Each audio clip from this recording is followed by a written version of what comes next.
This is a test of the City of Palatka audio system.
Good evening. We're going to go ahead and call this meeting to order. We'd like to welcome everyone to the city of Palatka's August 25th, 2022 commission meeting. At this time, we're going to have our invocation and our pledge of allegiance. We've got Chaplain Alonzo Mulberry on the line. We're going to ask that Chaplain Mulberry lead us with the invocation, and then we'll have our pledge. Father, we thank you once again for this day. We thank you for your loving kindness and God for the multitude of your tender mercy. We thank you for this gathering on this evening. We pray, God, for the wisdom that's necessary to move forward. We pray, God, for insight, understanding, and all that we undergird to do for your glory. We pray, God, that you would touch even now, give understanding and all those things that are necessary, God, to move this city forward. In the name of Jesus, for your hand is on this city. Your presence is with us. And we say thank you because we acknowledge you in all our ways. Continue to bless every participant tonight. Let your glory be revealed, your power be felt, your anointing be great. And we praise you for all that you're doing for us now in Jesus' name. Amen. You join me in the pledge. Allegiance to the flag of the United States of America and to the republic for which it stands, one nation under God, indivisible, with liberty and justice for all. Thank you. Roll call, please. Thank you, Mr. Mayor. Commissioner Tammy McCaskill. Here. Commissioner Will Jones is in transit. Commissioner Justin Campbell. Present. Commissioner Rufus Borum. Present. Mayor Terrell Hill. Here. We have a quorum in the chamber, sir. Thank you. Next up is approval of minutes from July 28th. Motion to approve. Second. It's a motion on the floor and a second reading and readiness. All in favor, say aye. Aye. Opposed, motion carries unanimously. Next up, moving into public recognitions and presentations. We have a proclamation for Labor Day, September 5th, 2022. Thank you, Mr. Mayor. Whereas Labor Day is observed annually on the first Monday in September to recognize the contributions and achievements of our American workers. And whereas the rights and benefits we enjoy today were not simply handed to working men and women, they had to be won. Whereas during the late 19th century, labor unions grew prominent and vocal by protesting for better wages, hours, and working conditions. And whereas after decades of protests, strikes, and boycotts, Congress passed an act which was signed by President Grover Cleveland on June 28, 1894, making Labor Day a federal holiday. And whereas through times of prosperity and hardship alike, working men and women are the unshakable foundation of American innovation and economic growth. And whereas on Labor Day, we celebrate the vital role of working men and women in our community right here in Palatka. And we thank city staff for their continuous dedication to serving our community. Now, therefore, I, Terrell L. Hill, Mayor of the City of Palatka, together with the members of the Palatka City Commission, do hereby endorse and proclaim September 5th, 2022 as Labor Day in the City of Palatka. And we call upon our citizens to celebrate the contributions and resilience of the working men and women. And we as public officials reaffirm we will always stand behind the workers in our community. And witness whereof I have hereunto set my hand and caused to be affixed the official seal of the City of Palatka this 25th day of August in the year of our Lord 2022. So moved. Second. There's a motion on the floor and a second by Commissioner Campbell. Is there any further discussion on the motion? All in favor, say aye. Aye. Aye. Opposed? Motion carries unanimously. Go ahead and present this proclamation to Ms. Jones, who's our HR director. Ms. Jones. Thank you, Mr. Mayor. I will accept this proclamation on behalf of the city of Palatka staff and employees. We will be hosting an employee appreciation luncheon on September the 2nd at the Price Martin Center from 11 a.m. to 2 p.m. Please attend to assist our leadership in showing appreciation to our staff who labor all year long, making our great city a wonderful place to live and to work. All right, thank you very much. Round of applause for Labor Day.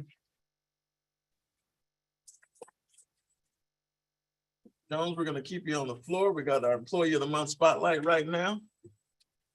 Thank you, Mr. Mayor. Since February, we have been, and I thank you all for allowing us the opportunity to recognize our staff for different areas of leadership in during the month. And this month, of the month of August, we would like to recognize Ms. Erin Hughes from our Community Affairs Department.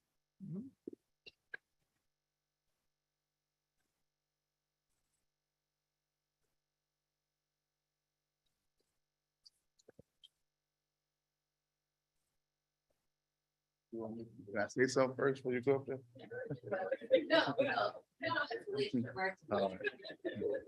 Well, All the time limit. for those, you ain't lying to me here. For those that don't know, Erin Hughes working in the Community Affairs Department. She has been a game changer in that. She has came over to that department and hit the ground running. She has helped me change the culture in the special events. She has helped me change the culture in code enforcement. So she's been a dedicated employee to me and a wonderful support to me. I ain't gonna say too much because she's got so many accolades that I can't say, but over the last couple of months, she have actually been involved with the Blue Crowd Festival, the 4th of July fireworks, the Easter egg, what is it called, Jingle Jam. So when you see things at the riverfront, she has her hands on it. So also, I want to say thank you for giving her opportunity to spread her wings, the commissioners and the city manager. So if you got anything you want to say, Ms. Hughes, you should. This is the first time. This is a rare moment. A very This is rare the moment. first time I ever heard her quiet. That's twice. Oh, that's not. Thank So let's give a round of applause to Ms. Hughes.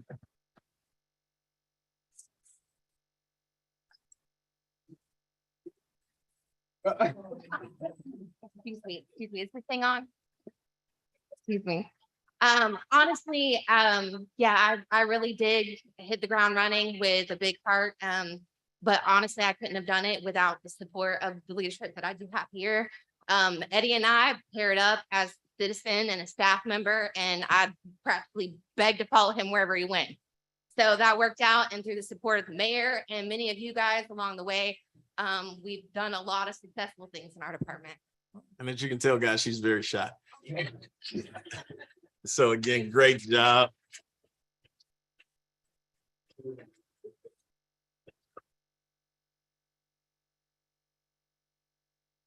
Next up is recognition for our firefighters. Chief. I'm sorry, I got Assistant Chief Branford coming in and Chief Taylor's got, is he near? Okay. So he's online. So you looking sharp today, sir. We can come on up front if you want to. We can just assemble around the front.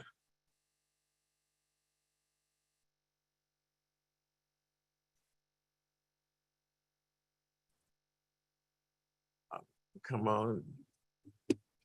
Come on, Detective Johnson.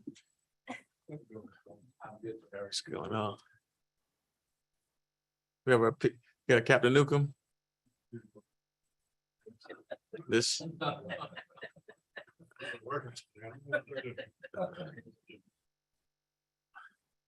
We filled up fast.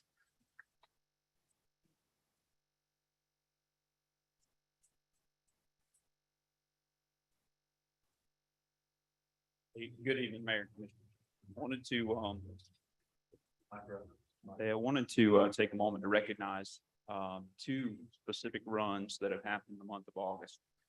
I think we should celebrate a job well done. So I wanted to tell these guys thanks. First, on August the 5th, 3:35 p.m., Palatka Fire Department received a call for service.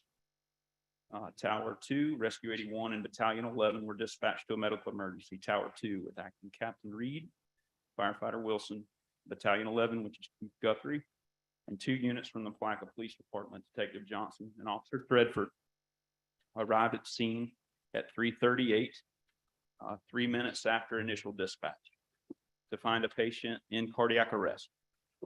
High-quality CPR and early defibrillation were initiated. Rescue 81 arrived on scene to continue treatment and transport along with Engine 1 and Engine 2 to assist. It is my belief that a quick response time and an organized group effort led to a positive outcome for our patient. It is my understanding that that patient was able to be transferred to the ICU in following days. which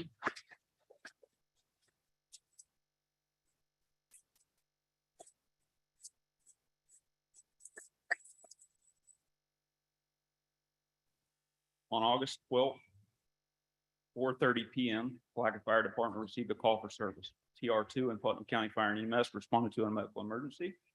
While en route, dispatch information was updated to an unresponsive patient in cardiac arrest. TR2 crew, firefighter Madison and firefighter Curran, arrived at scene at 4:32 PM, 2 minutes after the initial dispatch. Firefighter Madison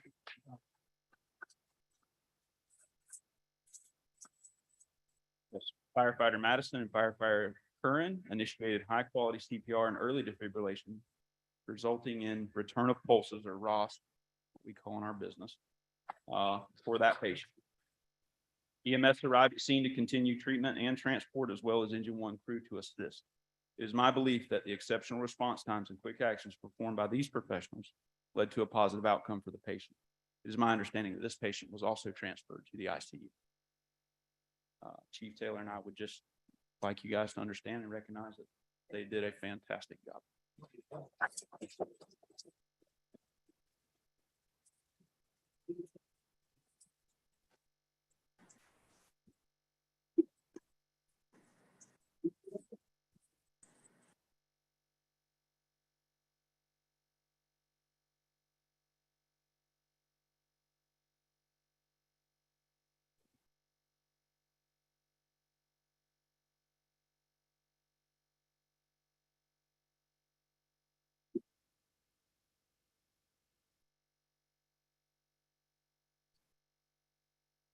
So let's give them a round of applause.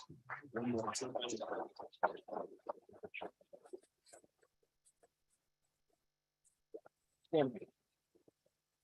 It's always just an amazing thing to hear about individuals who risk their life on a daily basis, being in a position where they can actually change and save lives for citizens. And all too many times you get complaints and not thank yous. And so today we want to say thank you, and we are just proud to have you here at the city of Palatka. We know that the citizens are blessed because of your presence and your decision to serve. And so we want to give you a round of applause. We want to go ahead and take a quick intermission so that we can get a picture for the newspaper. We're going to take a picture with just the recipients initially, and then we want all first responders to come forward and take one picture together. If I can, I get the commission to come join them.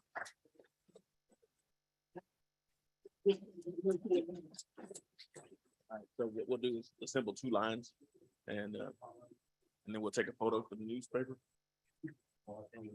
Captain Newsom.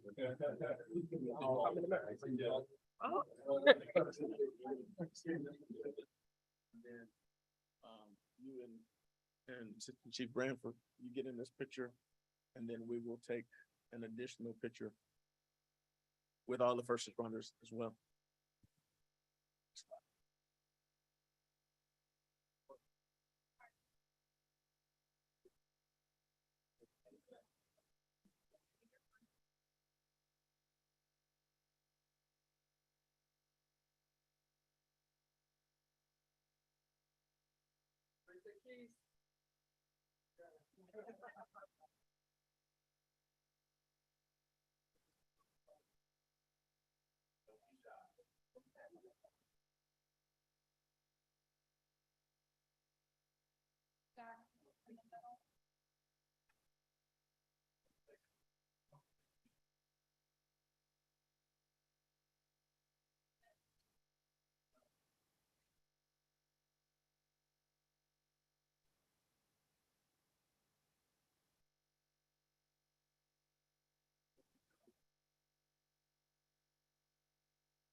Chief Taylor, you have any words for us?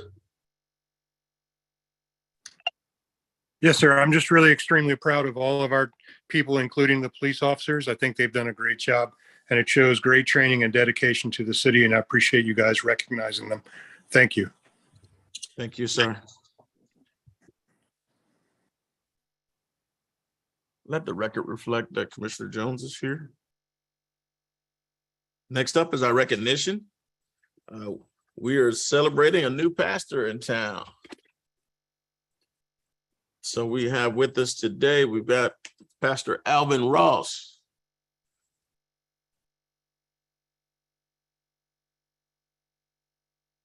So can you read the, can you go ahead and Recognition. The city of Palatka hereby recognizes Pastor Aiken Y. Ross on the occasion of his installation as pastor of the Church of God by Faith, and witness whereof I hereunto set my hand and cause to be affixed the seal of the city of Palatka this 25th day of August in the year of our Lord 2022. So moved. Second. There's a motion on the floor. In a second, all in favor, say aye. Aye. Opposed? Motion carries unanimously. Let's give it up for Pastor Ross. As he has his installation at By Faith. Is that how we normally say it, Commissioner Jones? He's at By Faith. So Pastor, we have you on the phone with us today on the Zoom. Yes. Good evening. Good evening, everyone. Good evening. So we want to get you to give us just a quick introduction of yourself, and we want to congratulate you on your installation, and we look forward to seeing much more of you in the community. Well, yes, my name is Akeem Ross. My wife is Javante Ross. We were appointed at the Church of God by Faith at 1511 Washington Street, January of 21, right in the midst of the pandemic. And so we've been coming in and just learning about the community and where we can serve and plug and be an asset to our city.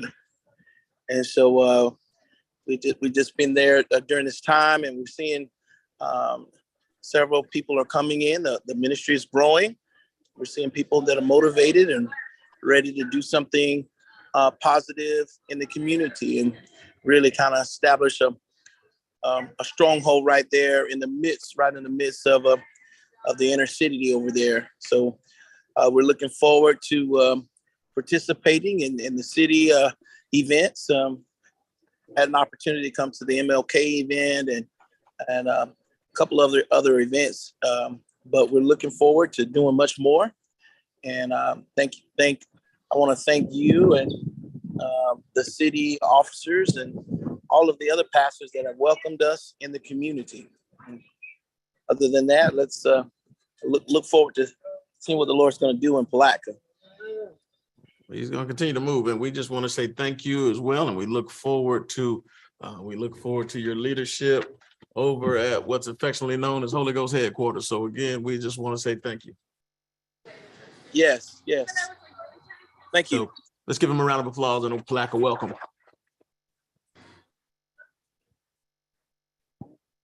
Next up is a presentation for our business incubator and market opportunity analysis. We have A&E Engineering here, and she gets an opportunity to come up much sooner in the agenda than we did before. Yes, absolutely. Good evening. My name is. I'm sorry. Is the mic on? Can you hear me okay? Yeah. All right. My name is Autumn Martinage. I am the Director of Planning from AE Engineering, and AE Engineering, along with Excel Innovation and the Southern Group, work together to do this market opportunity analysis and business incubator feasibility study. You guys should have received the draft report. I hope you guys had a chance to kind of at least skim through it. And I'm just going to kind of hit some of the highlights for you this evening. Next slide, please. Go back one slide.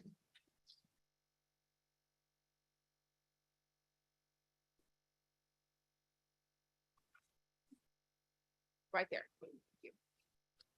So as part of our study, we did a great deal of public outreach. We reached out to over 150 individuals in the community.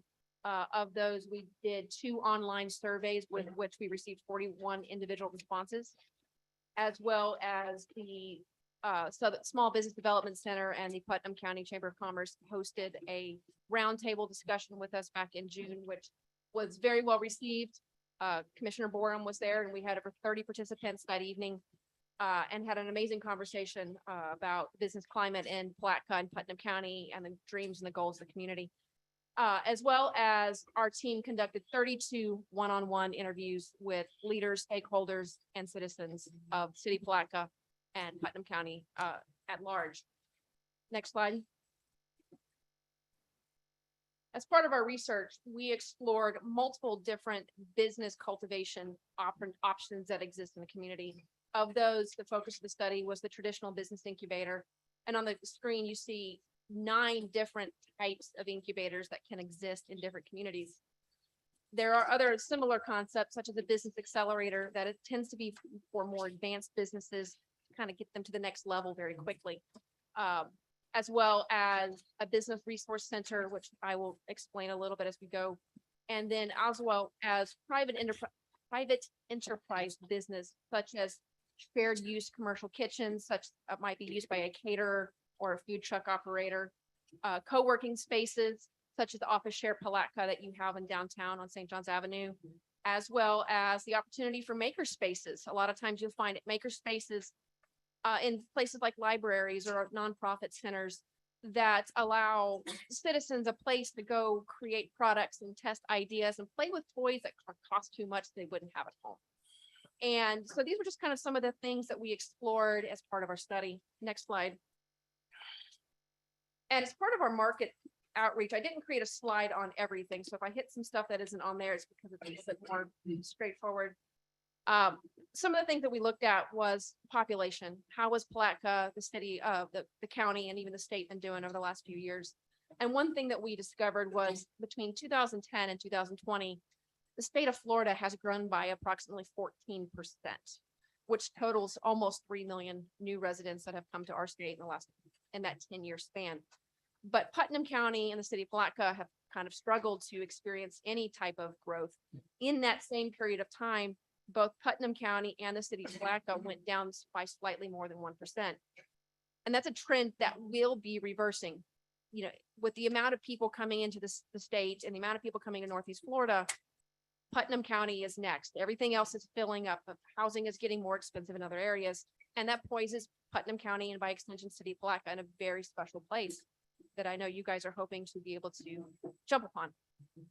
The average age for the state of Florida is about 42.2 years of age in 2020. In Putnam County, that age is slightly higher than the state average, it's 45 years. But in Palatka, it's actually younger than the state average at only 37.8 years.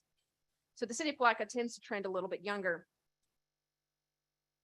We also examined the number of people coming into and out of the county. We didn't quite get the data at the city level, but we found that in 2019, 4,177 individuals moved into Putnam County, primarily from other counties within the state of Florida, and with 32% of those people coming from Clay, St. John's, and Duval counties. However, interesting facts was 5% of the people that moved into the county came from Hartford, Connecticut, and 5% came from Fulton, DeKalb County, Georgia. As far as people moving out of Putnam County, the county lost 3,593 people in 2019 for a net positive gain in 2019 of 584 new residents. Of those 3,500 people that left the county, 11% of them went to Chippewa, Wisconsin.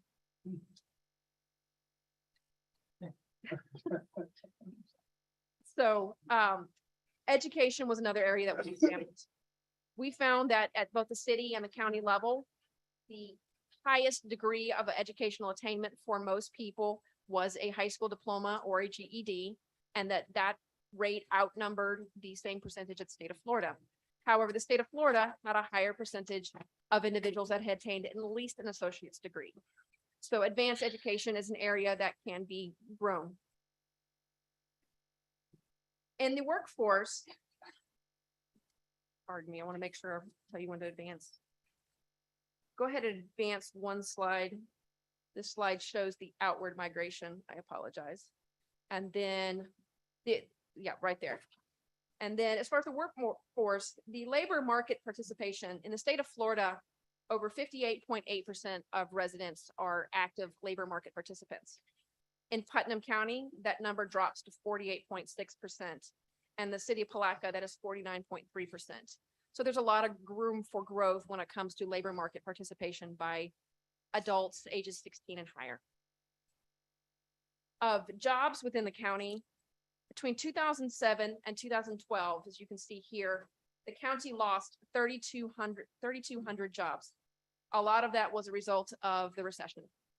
Between 2013 and 2019, over 1,000 jobs were added back into the local economy. But however, those numbers are still 2,200 jobs less than at the peak of the previous bubble back in 2007.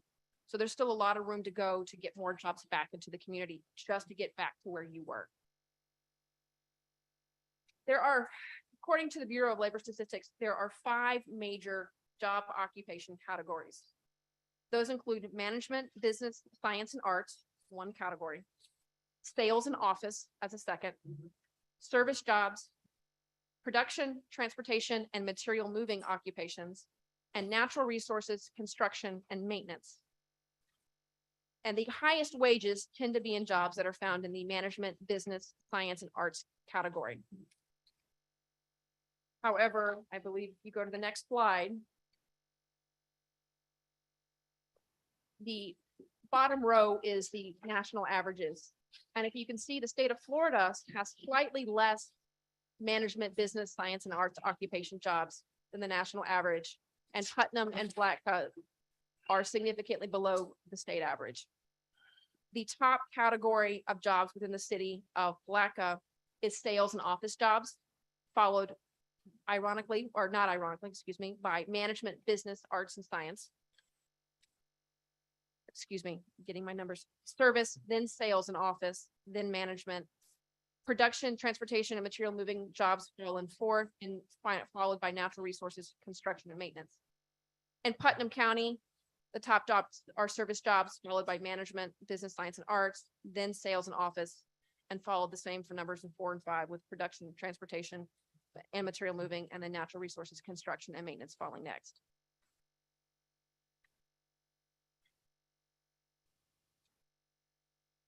Go to the next slide, please. Household income rates are also below the state and national averages. In 2010, the Putnam County and the city of Palatka were both below $35,000 in per capita median household income. The national average in 2010 was almost $52,000, with state of Florida coming in at $47,600, whereas Putnam County was at $34,600 and the city of Palatka was at $21,900. Those numbers did significantly increase between 2010 and 2020, but are still significantly below the national average of $64,994. The state of Florida increased to $57,733. Putnam County is now coming in around $40,000 per person, and city of Palatka is up to $27,000. Significantly below national averages. So again, another area for room for improvement. Another category we looked at was home ownership. The national average for home ownership is approximately 64% of households own their home. The state of Florida is slightly higher than that, and Putnam County beats both at 70%. The city of Palatka, the number drops to 43.6%. Next slide. Even lower than that. Possibly.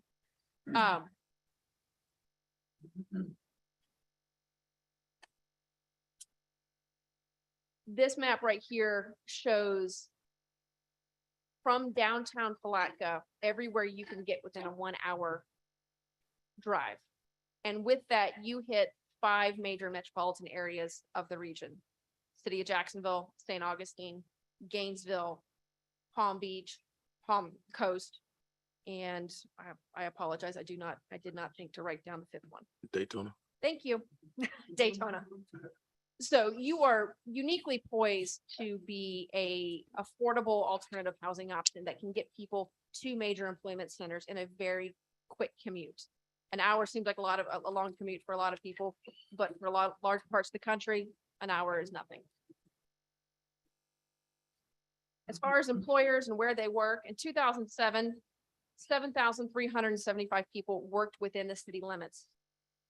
That number dropped by 2019 to 5,086, a 31% reduction of people working within the city of limits.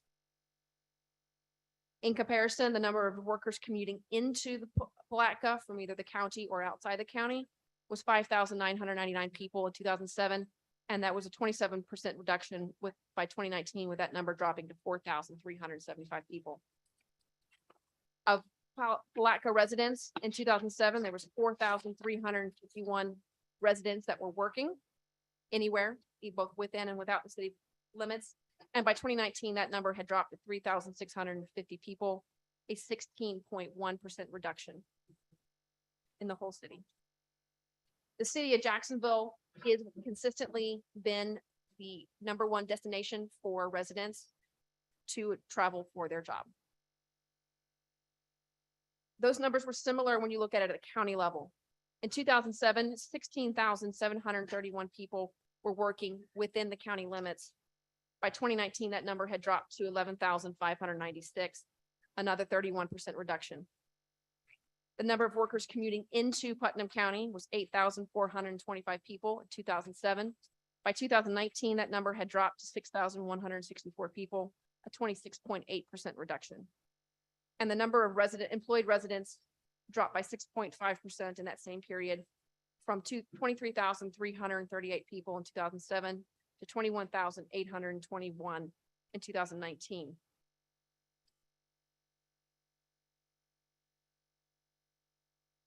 Go to the next slide, please.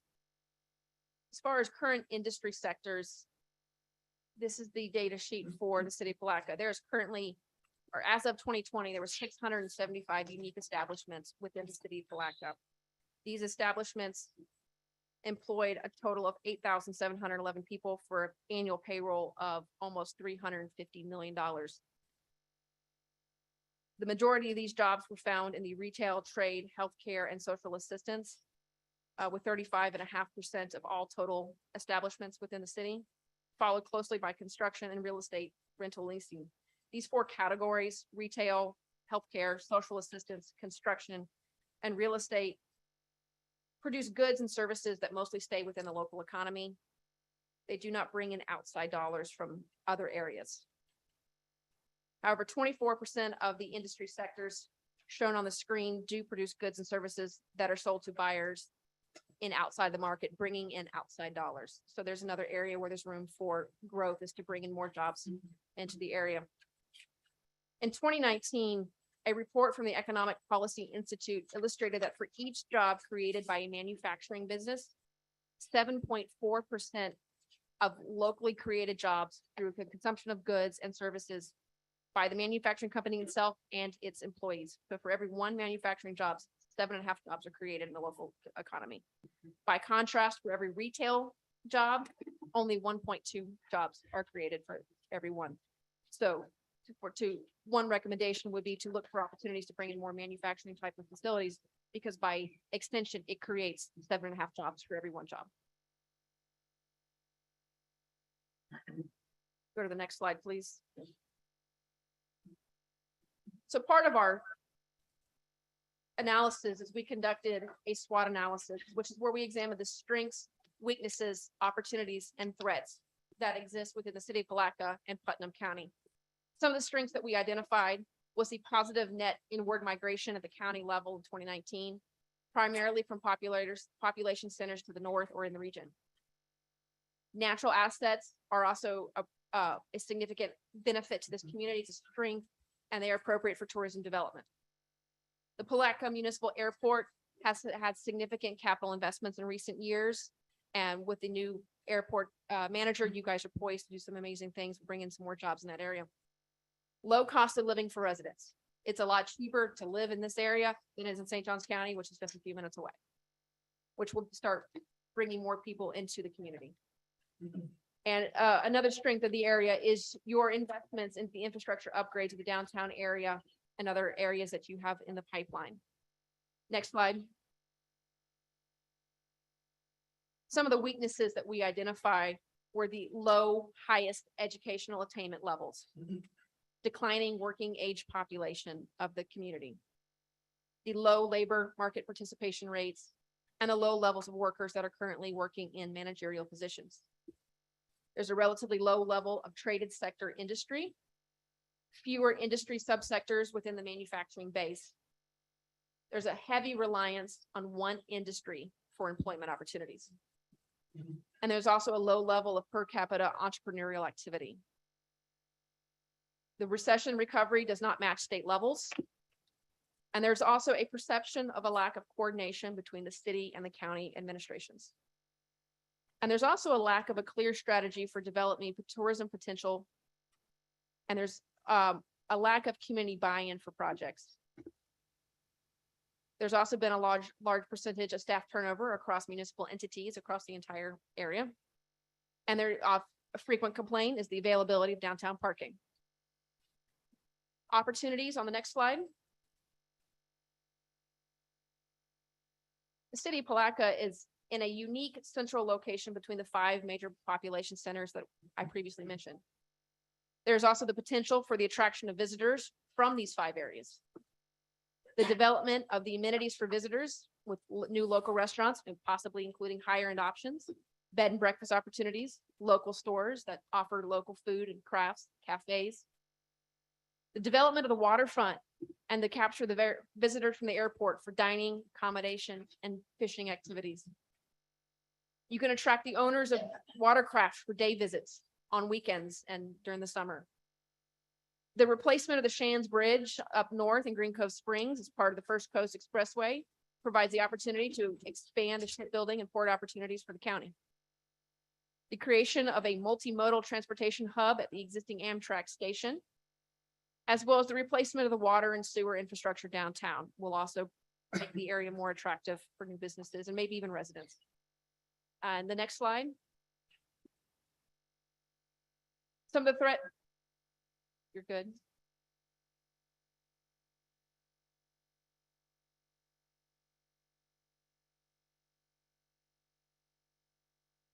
Some of the threats that we identified was continued procrastination and inaction of local citizens as well as community leaders. Other towns may act on the same opportunities that are being presented to the city of Palatka. Don't let them beat you to the punch. The lack or perception of a lack of affordable housing options for residents. The need for expanded infrastructure for roadways, signage, broadband internet, and water and sewer systems. And the lack of funding or access to capital. All of these are challenges and threats that could get in the way of opportunities. Next slide, please. So with that, we came up with 9 recommendations that we think could help the city of Palatka get to the next level. The number 1 recommendation is to identify the key community stakeholders or anchor institutions that would make a potential business enterprise custom effort more successful.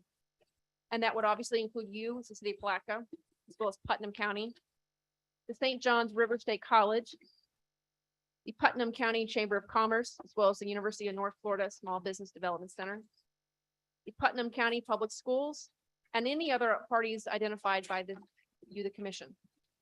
Other potential stakeholders as identified by some of our community outreach include the Career Source of Northeast Florida, the Rotary Club of Palatka, One Putnam, which is a nonprofit group here in the area, and the Jax USA Bridges Small Business Initiative Program that is part of the Jax USA Chamber. Recommendation number 2 on the next slide. Actually, this is 2 through 5. Identify potential sources of funding. That is always the albatross in the room. We identified a couple of possible grant opportunities. There's always the opportunities for endowments or partnerships or sponsorships. The creation of a ecosystem manager position or a program manager position. This would be a dedicated champion whose sole purpose would be to cultivate these relationships, create the programming, find the funding to create any recommendations that you implement. And there's the opportunity for some grant funding that might be able to fund this position for a period of time. Recommendation number 4 is the creation of a business resource center. This is the key recommendation that we have in lieu of a business incubator. We do not feel that the city of Palatka is there yet, but there is definitely a need and a desire by citizens of this community to have additional business support. And a resource center can connect them with sources of funding, with opportunities to, I apologize, I should have pulled this up.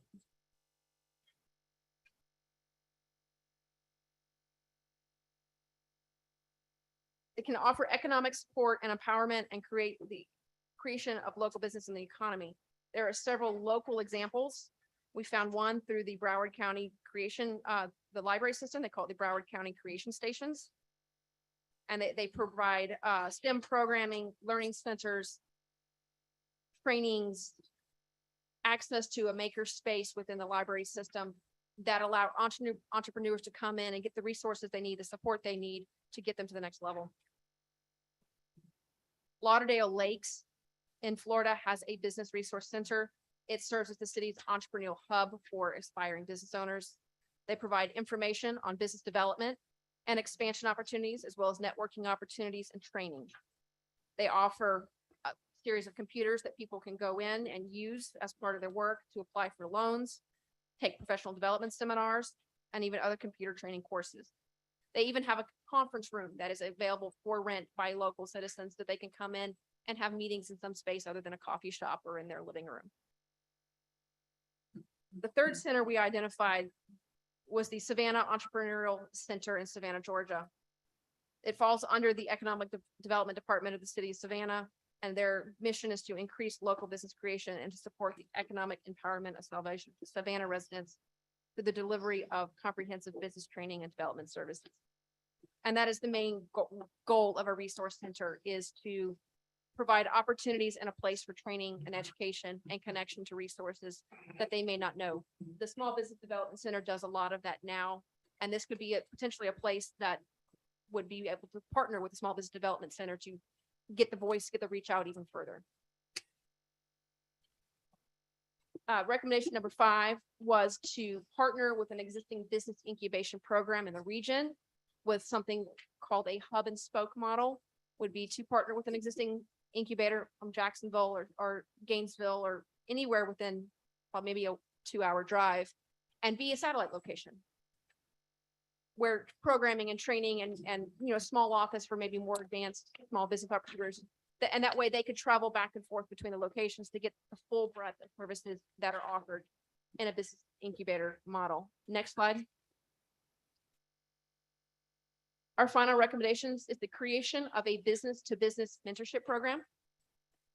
This is the place where a young or new business would be paired through with a more established business through collaboration and mentorship to help that young business grow and avoid some of the pitfalls the more established business may have found. Recommendation number 7 is the expansion of education opportunities and training for skilled trades within the county. There is currently no advanced training for any skilled trades within Putnam County. You have to go to St. Johns County, Clay County, or any of the other Alachua County to get training as an AC mechanic, as a hairstylist, or any of those skilled trades. Recommendation number 8 would be a collaboration between the city of Palatka and the Putnam County to work to create a streamlined permitting and licensing process. And also maybe something like a checklist, like a one-stop shop. So a small business can go in, find out exactly what they need and which entity they have to go to for that. That way they're not opening a business and finding out they're missing a license that they need at the city, but the county didn't require it, or vice versa. And finally, recommendation number 9 is to encourage local entrepreneurs to pursue opportunities to create private business support companies, such as a shared use commercial kitchen or a co-working space, similar to what Office Share Palatka currently has. These are things that the community has said that they have a desire. They want to get out of their kitchens. They want to have a place to make their food products in a state licensed facility. And there's opportunity for creative entrepreneurs to take advantage of that. And with that, I'm available for questions, or, you need me to clarify anything. I'm happy to answer any questions you have. Very thorough presentation. Any questions from the commission? I don't have any question, but I do have some statements based upon the information you just provided. I think the city of Palatka is now population like 10,300. And you mentioned that you basically talked to or sampled about 200 people, based on what you just said. Do you think that sample size is sufficient to come up with a lot of those needs I know we already know of, but to come up with that conclusion without having a little more detailed sample size? attempted to reach out to as many people. I mean, we had our surveys broadcast on the city's social media channels. They were sent out to all the mailing lists through the chamber, the Small Business Development Center. We reached out to as many people as we possibly can and really only had interactions with about 150 people. Yeah. I wish I knew the exact reach that we reached out to, but obviously with any study, the more you reach out to, the better. Right. And we did focus a lot of our efforts on the business community because we figured they were the ones that would be creating the needs and things like that. But I agree, the more people, the better, but we did reach out to as many as we possibly could. And appreciating the efforts. When you start talking about the people that you also were like small businesses, that's what we usually have here. But you also mentioned only how we're going to reach people that's going to come in and contribute and actually want to live here. It's just job creation. It doesn't have to be, and I agree with you, industry. We're going to have some industry. And I know that we want to still have a small, full footprint here in Palatka, and that's fine. But in order to sustain, we're going to have to recruit some industry to come in here so that people can get jobs and people can afford affordable housing. You know, we're talking about what we need, but you can't buy them if you're not making any money. That won't never happen. So that's great. And I wanted to just bring those points up. And the last thing is we haven't got our strategic planning information back. So knowing where the city is heading or where we want to head, what direction we want to head, it's kind of hard to kind of put these pieces together. So I just wanted to make that clear and have that statement. But I appreciate the presentation. Thank you. Personally. Any other comments?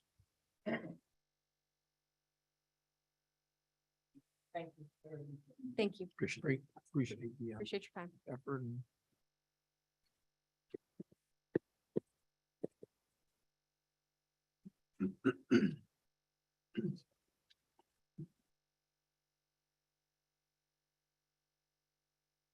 Let's move on to public comments. Public comments under section 4 of the agenda. Public comments will be limited to 3 minutes. No action will be taken on topics of discussion. For general public comment, I have several speakers cards, and for those of you who are here, our speakers cards are in the back corner of the room. You can, if you want to speak during general public comment at this time or for any specific item that's on the agenda, please fill out a card when you come to the podium. Make sure you give your name and address for the record so that we can have that clearly. At this time, I have a couple speakers who are here for general public comment. If you are here and you want to speak during general public comment, make sure you fill out a card for me. We'll now open the floor for general public comment at this time. First up is Ms. Allegra Kitchens.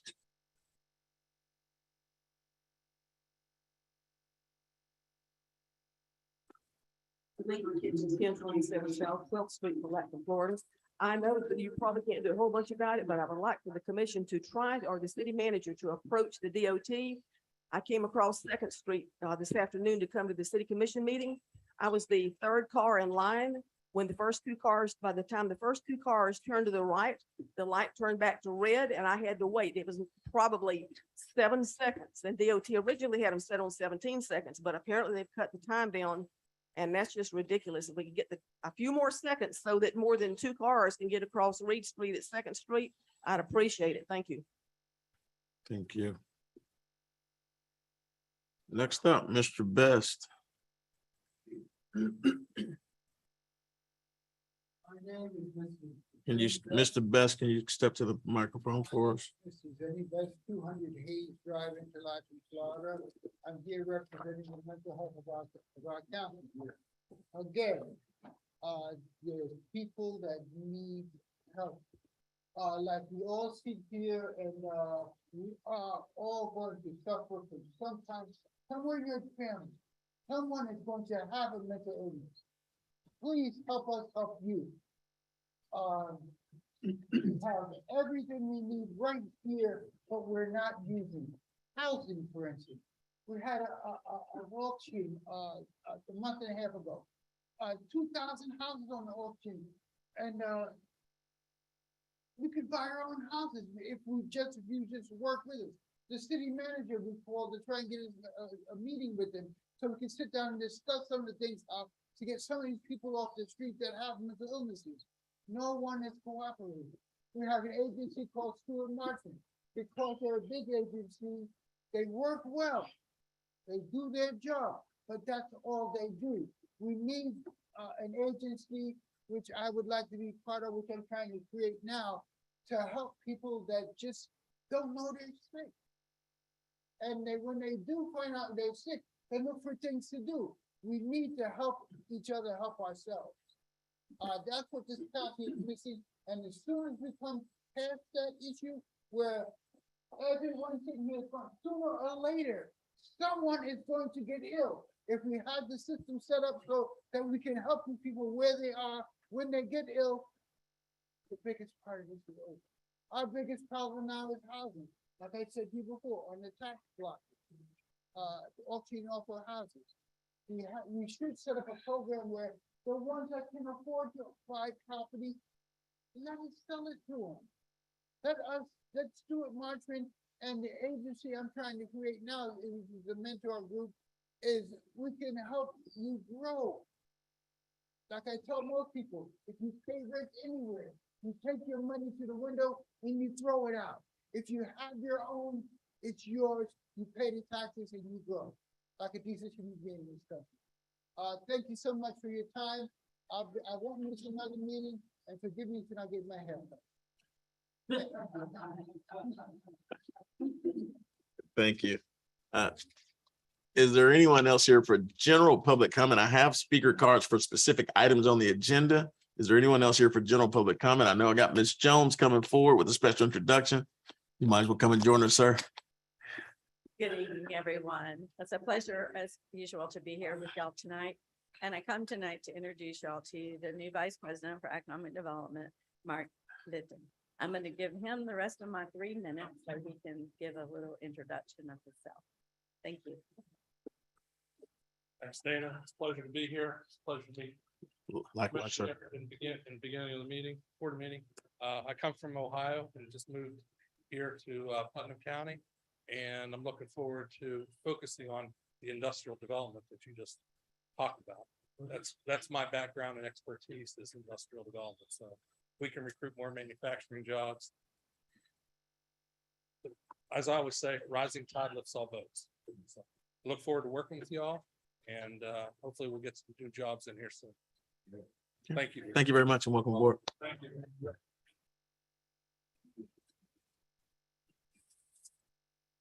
There's no one else at this time. We're going to go ahead and close general public comment. I have those cards still for the specific items. We'll close general public comment at this time.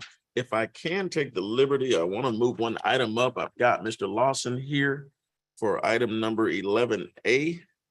And he has to travel back to Tallahassee. I want to make sure we get him on the road safely. So if we can, without any objection from the commission, we'll bring Mr. Lawson up at this time.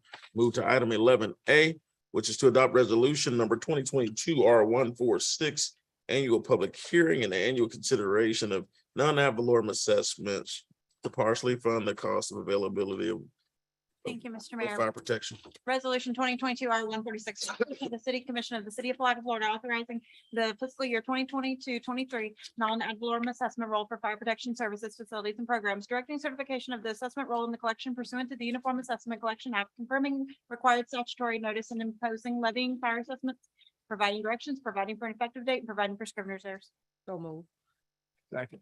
Motion on the floor in a second. At this time, we're going to turn it over to Mr. Lawson. Thank you. Good evening, Mark G. Lawson with Mark G. Lawson, PA. I need to compliment Miss Sunny. She could probably do the quick ads at the end of the commercial. Just the radio she drive. Thank you for allowing me to appear. I have worked with you all for several years, along with Dr. Owen Veit and ENED, which is a data company. This is your annual assessment resolutions that you're considering this evening for fire service assessments. I will introduce this very quickly. Sit down. I typically take notes and listen. This is a public hearing. The correct verb, the correct description is that's a verb. It's time to hear what people have to say. I'll do my best to try to identify any common questions, absent the rhetorical questions. Then I'll return to the podium, try to go through that and walk you through consideration. But the first things first, the matter's been published in the newspaper more than 20 days ago. You have copies of that proof of publication with your clerk. Your website is an excellent website. It's been updated. It has on it a interactive search engine. So anybody who wants to look up a parcel or their neighbor's parcel can look it up by either property owner name, street address, or parcel identification number. And that's informative. There's also some important Q&A on the website, and that's been posted year round for several years, and it's helped a lot of people be able to inquire and learn. With that said, the rates are the same, proposed to be the same as in prior years. They're dependent upon empirical data developed by your property appraiser. The methodology that you use here has been fashioned after numerous Supreme Court rulings and rules, if you will, and it meets the standards required by law that it be fair and reasonably apportioned, and that it is actually proportionate. The Supreme Court many, many years ago said that it's not their responsibility to tell you what to do, but your responsibility to try to do the best you can, knowing that you will never make everybody happy when you deal with non-ad valorem assessments. But the goal is to look at it and try to do it as best you can, as best as humanly possible you can. And this assessment funds substantially your fire department, and it is primarily for the availability of both capital and the cost of serving, the availability of service. All firemen will tell you that it's not the number of fire calls they get, it's the fact that they are ready when the call is made, and that also includes emergency response as well. We saw that tonight. It's always nice to see firemen be praised for their availability and duty, but it's 3 shifts a day, 7 days a week, 365 days a year. It's not exactly inexpensive. You have an ISO rating of 2, I believe, which saves all the participants in your community in terms of insurance. And the way you do your assessment here is proportionate so that all people are asked to pay, even those that are missed on your property tax. And some people may have more modest homes that would be otherwise homestead exempt. They pay a little less than $1 a year. Some people pay more. Some of your very large properties pay even more. Again, the goal was to achieve proportionality at a time when your city was struggling to make its budget even out. With that said, I'm going to withdraw. And Mayor, if you'll call the people, let them speak, and then when you get done, we'll close the hearing. I'll be glad to answer questions, and we'll proceed further. Okay. At this time, we're going to open the floor up for public hearing. Is there anyone here for public hearing? I got 2 speakers cards on the issue. And first, I'll call up Robert Stevenson. We'll do Mandy first.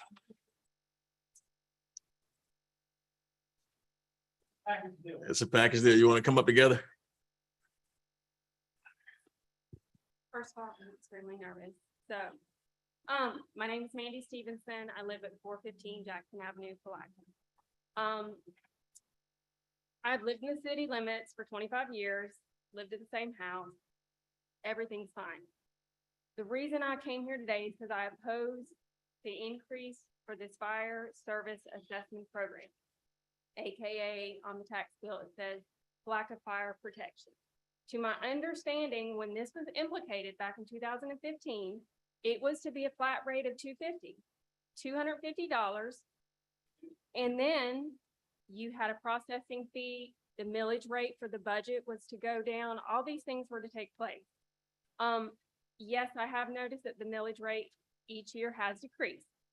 It was at like 22 point whatever when it started in 2015. It's down to 20 point something now. So that has decreased for the general fund. But the proposed 250, I guess that just kind of went out the window. So now when I looked it up, I seen where this improvement value is what is calculating the formula. Okay. So when I did my research, I found that when you're looking at your tax roll, the formula is $2.46 per $1,000 of your improvement fee on your tax parcel. Okay, so they take that, then they calculate this flat fee of $125 plus the $5 city fee plus any processing fees. So then each of those, your tier 1, your tier 2, your this, your that, and it's for these items that are then come up with your ending amount. And this is put on your tax roll. Okay, there's a lot of citizens around here. They never even look at that. They just think their property taxes are their property taxes. They don't look at their landfill fee. They don't look at, oh, there's a Palatka fire protection amount. They just don't look at it. Well, I have looked at it and I've seen how much it has gone up. So the first year they put it on in 2016, it was $289.04. Yes, that was based on my improvement value, which my improvement value was only $54,000. Okay, so that has increased now to $118,000 for my property. I have not done any improvements in 15 years. Like I said, I've lived there 25. So I don't understand how it keeps increasing when I am not improving. I have not sold my home, so they can't reassess my property. Homes around me have sold, but they're county. I'm city. No one in the city around me has sold their home. So how am I keep getting charged? So as I continued to look this up, I noticed that my taxes for this past year, property taxes, was $617. On this proposal, if it is increased, I will be paying $397.36 for this Palatka fire protection. Okay, 400, 600. How am I paying more if these are all on the property appraisals tax thing? I'm beside myself on $400, $600, and this one keeps increasing more so than my property taxes. At a rate of about 40%. Right. So I understand that everyone is not paying this fee. Governments are excluded. Churches are excluded at a 50% rate. So based on whatever their rate is for their improvement value, they're only paying 50%. But why are they not paying that flat 125 plus this minus of their 50%? I mean, there should be more. I mean, the church on the corner, they're assessed at over $100,000. They pay $129. Why do I pay $400? Okay. And I live right around Burger King, Taco Bell. Since I've lived there 25 years, they have added, where I'm at, they have added 4 schools that pay nothing. They get all the same benefits I do. I have government buildings all around me. I have the nursing home, the health department, the cemetery. I have all of this. I have a church on every corner around me. Okay, so all of these people are getting the same service. I have a assisted living for the elderly that doesn't qualify for this, but now they're charitable under the tax roll. Okay, so they don't pay anything either. So why are the middle class people that own homes in the city limits paying everybody's part? That's why I'm here. And this all started because I did not get to vote for mayor on Tuesday. When I went, the 911 database put me in the county. I did not get to vote. I called the elections office. They worked it out. I'm back in the city. But this all started because I pulled up the city of Palatka and I was like, why did I not get to vote? And the first thing I seen was this fire assessment meeting. And I was like, they're increasing it again? It hasn't increased. Well, you guys discussed not doing it this summer, but now we're here to make sure that it hopefully doesn't get increased. And I still don't understand the formula of how it's being increased based on what the tax improvement value is. So that's all I have to say. So. All excellent questions. My only thing is to back up. Oh, yeah. No, the other thing was that we talked about is, hold on, sorry, because I didn't read.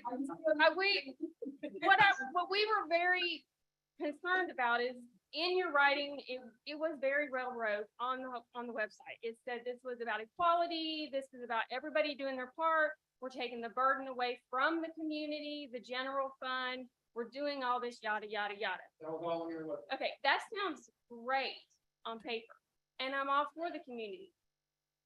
But if the community is all not contributing, then you've got 40%, because that's what she said, of city residents that own homes, 40% are paying for this protection, which we do need.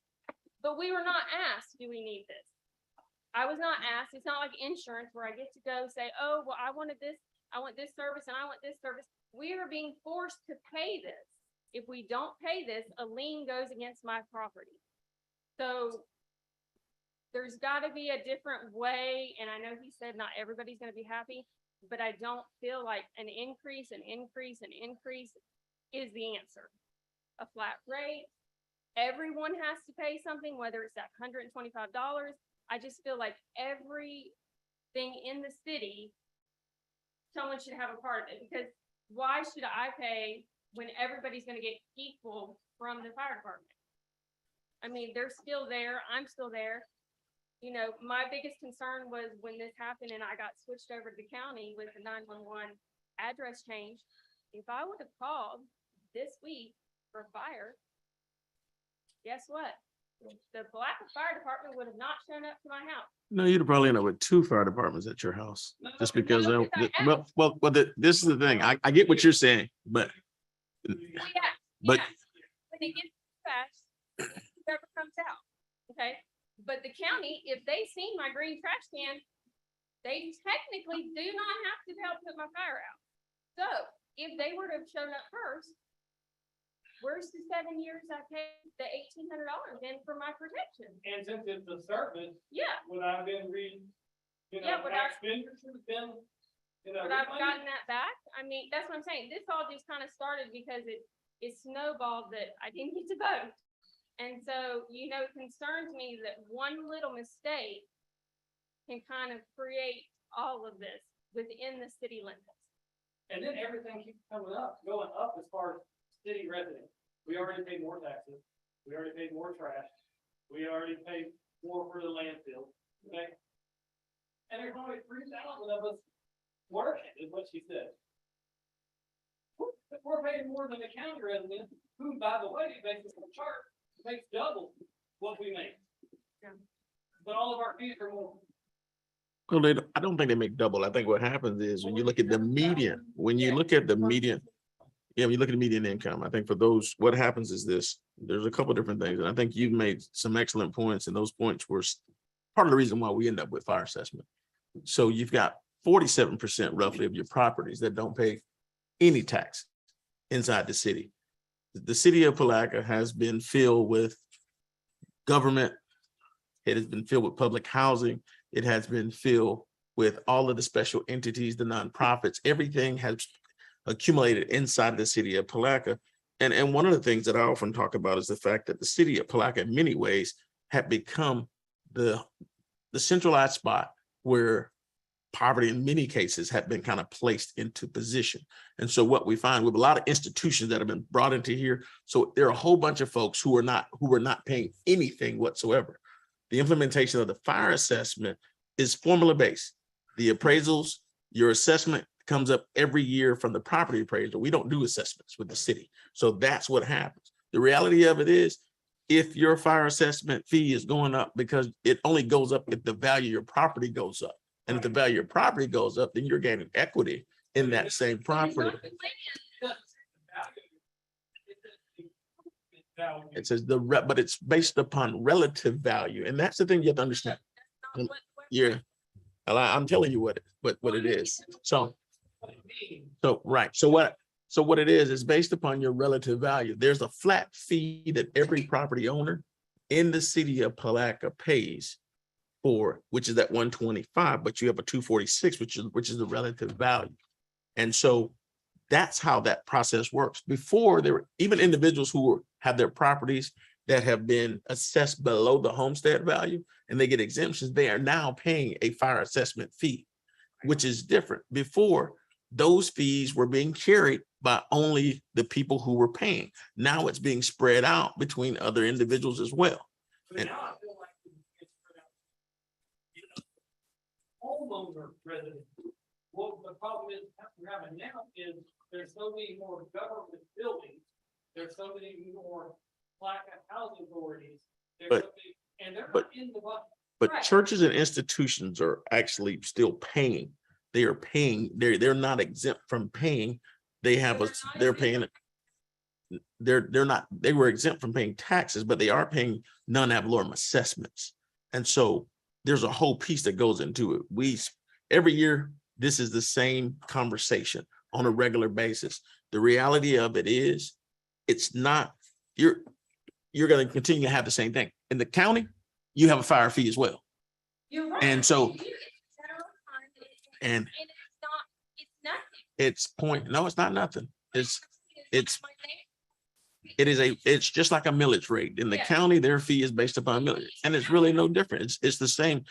Conceptually, you end up with, it's a multiplier, no differently than what this is. So I understand in so many ways what you're asking, but the reality of it is this: everyone has the same formula applied to their property.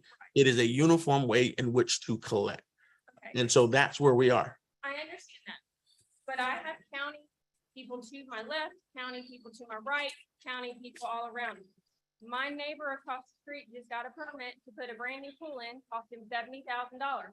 His property taxes and all that is going to get reassessed because he added improvements to his home. He pays $600 a month, a year for his property taxes. I pay double that because I'm in the city. And I have done no improvement to my parcel, nothing. So this is the formula that I don't get. He doesn't pay, he pays a land fee.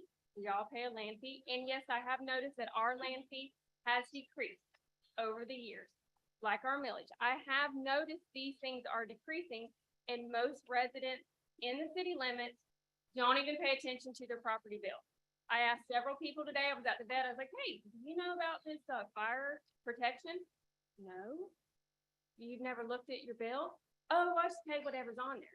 Okay, so people just don't even realize. Let me slow you down so we don't have the whole fire assessment. And I'll talk to you more if you want to talk. But Mr. Lawson, let me get a comment. If I could, I would like to have people speaking, close the hearing. I'm taking notes. I'll get a lot of answers. That's what you have a public hearing for. I take notes. I'm gonna stand up. I'm gonna go through all these questions. And so we want to make sure that you get all the questions answered that you have. And so we'll give you more detail on it. But I think they're all excellent questions. Go ahead, Commissioner. And so I definitely think that those are questions, and we've gone through those questions on several occasions in the same way. Okay. Next up, well, those are the only two I have. Do I have anyone else here? I want to just say Go one ahead. thing on, well, you say the taxes were higher, but when in the city, the taxes used to be 9.147 years ago, and we were number 11 in the state in terms of taxes. So when we implemented the fire fee to help kind of offset that, and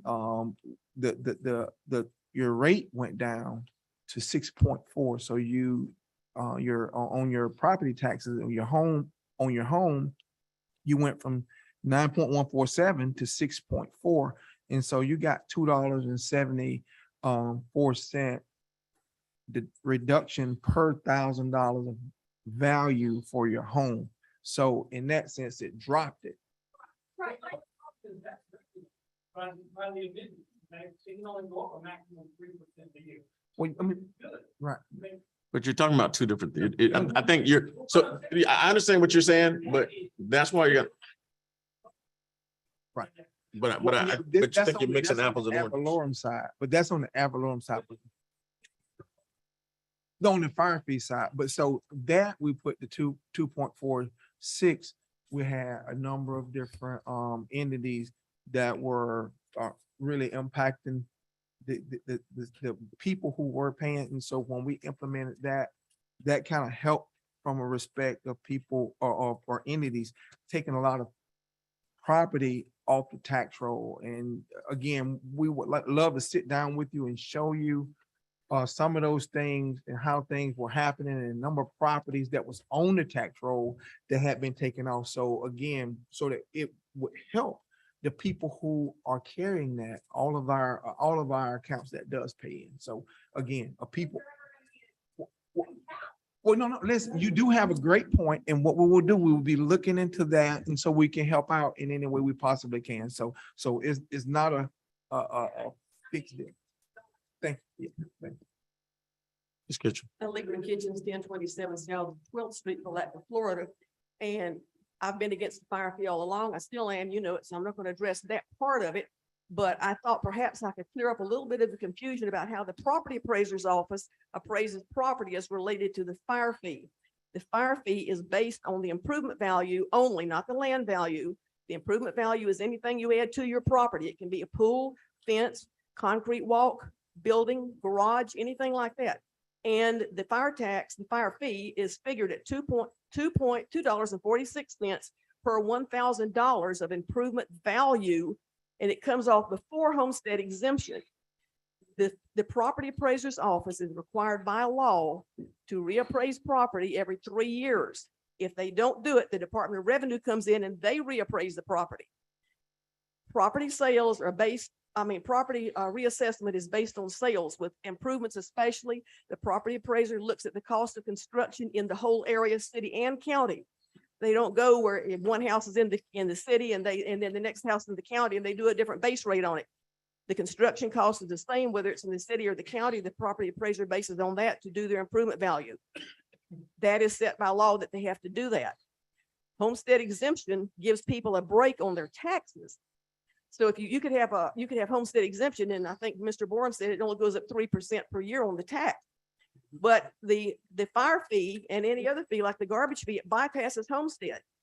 And out of over 4,200 parcels in the city of Palatka, around 400 are considered wholly exempt. The only ones that don't pay the fire fee are government. The city obviously wouldn't tax themselves. I mean, it would be just taking the money out of one wallet and taking it into the other. That's ridiculous. So government doesn't get taxed, but all the other places like the nursing homes, anything that's wholly exempt or exempt under regular taxes does pay the fire fee. They pay 50% of the fire fee, but everybody also pays the flat $125 rate. So I just want to clarify how the property appraiser does it. That's why your value goes up. Is when the property appraiser has to reappraise, then the fire tax is based on the reappraisal and it bypasses the fire fee is based on the assessment of the buildings and the improvements. And when that goes up, your fire fee goes up, bypasses homestead. So then your total tax bill goes up because the fire fee is on the tax bill, just like the garbage bill is for the county. And yes, if you don't pay your taxes, and that includes the fire fee, it'll go delinquent. And somebody can buy a certificate in 2 years. They can get a tax deed application. I hope that clarifies a little bit of the confusion from the property appraiser's office standpoint. And I worked in that office for 36 years, so I'm very familiar with that process. If you have any questions, I'll be glad to ask related to that. So when the property appraiser uses the word improvement value, it only changed if there's improvement made? No. What we're gonna do is this. What we're gonna do is this. No. So we're gonna let you do it. So at that point, what I don't want to do is kind of have us yelling back and forth. Yeah, let me just finish. So- But anything that's added to the property, if you put it on the property and it's permanently affixed, it's called an improvement because you're adding something to the property. You're improving the property by adding something to it, whether it's a mess or something that's really good. So anything you put on the property is called an improvement. It's a word. Thank you. Thanks. So anyone else, is there anyone else here at this time for public hearing? If you're here for public hearing, what I'll do is I'll have you come up now and then you can just fill out a card for me. You filled out a card? I don't have it. I'm going through all my cards for this particular item. I don't have one. What's your name? Yeah, you got number 10 on here. So I didn't, it's got the wrong number. Come on up.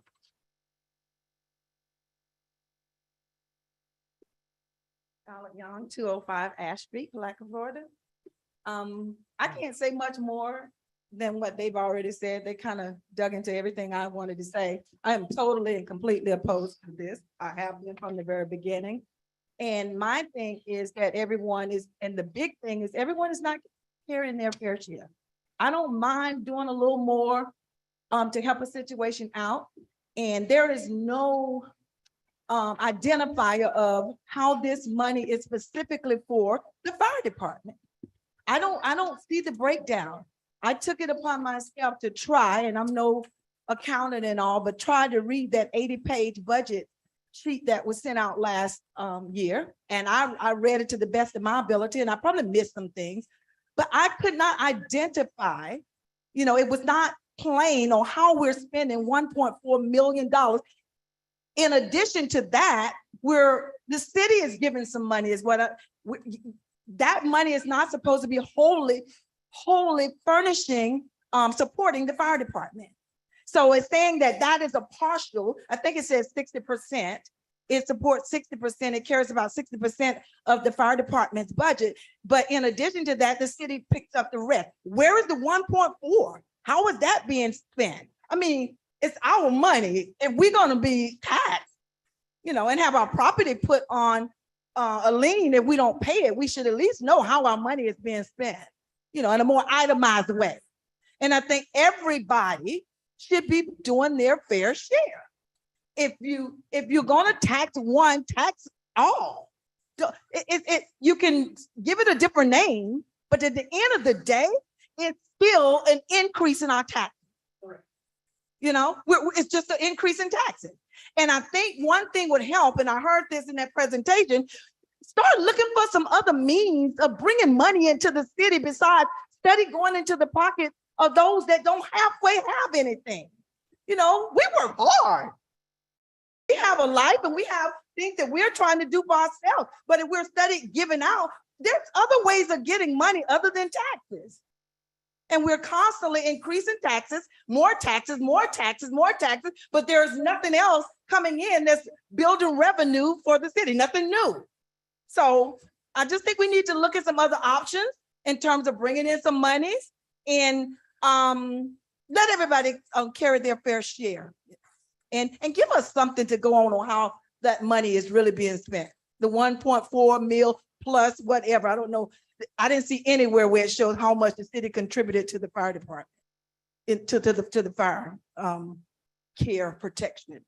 I didn't see that. Insurance is the way they're looking for. Well, I didn't see. Okay, well, I didn't see what the total was in addition to, because it was stated in the beginning, and I think this was addressed, that money was going to be solely used for fire protection. That money would be used for nothing else other than fire protection. So if 1.4 mil came in is what I think I'm pretty sure that's what I read, maybe a little, give or take $1 or $2. If that much came in through the fire protection assessments or fees or whatever we call it, how much in addition to that was needed in order to fund the fire protection, but the fire department budget? That's all I got. Okay, thank you. Anything else? Anyone else here for public comment? Public hearing, I'm sorry. Mr. Lawson. At this time, I would recommend to close the public hearing, and I'll answer the questions that I heard and do my best to inform and educate.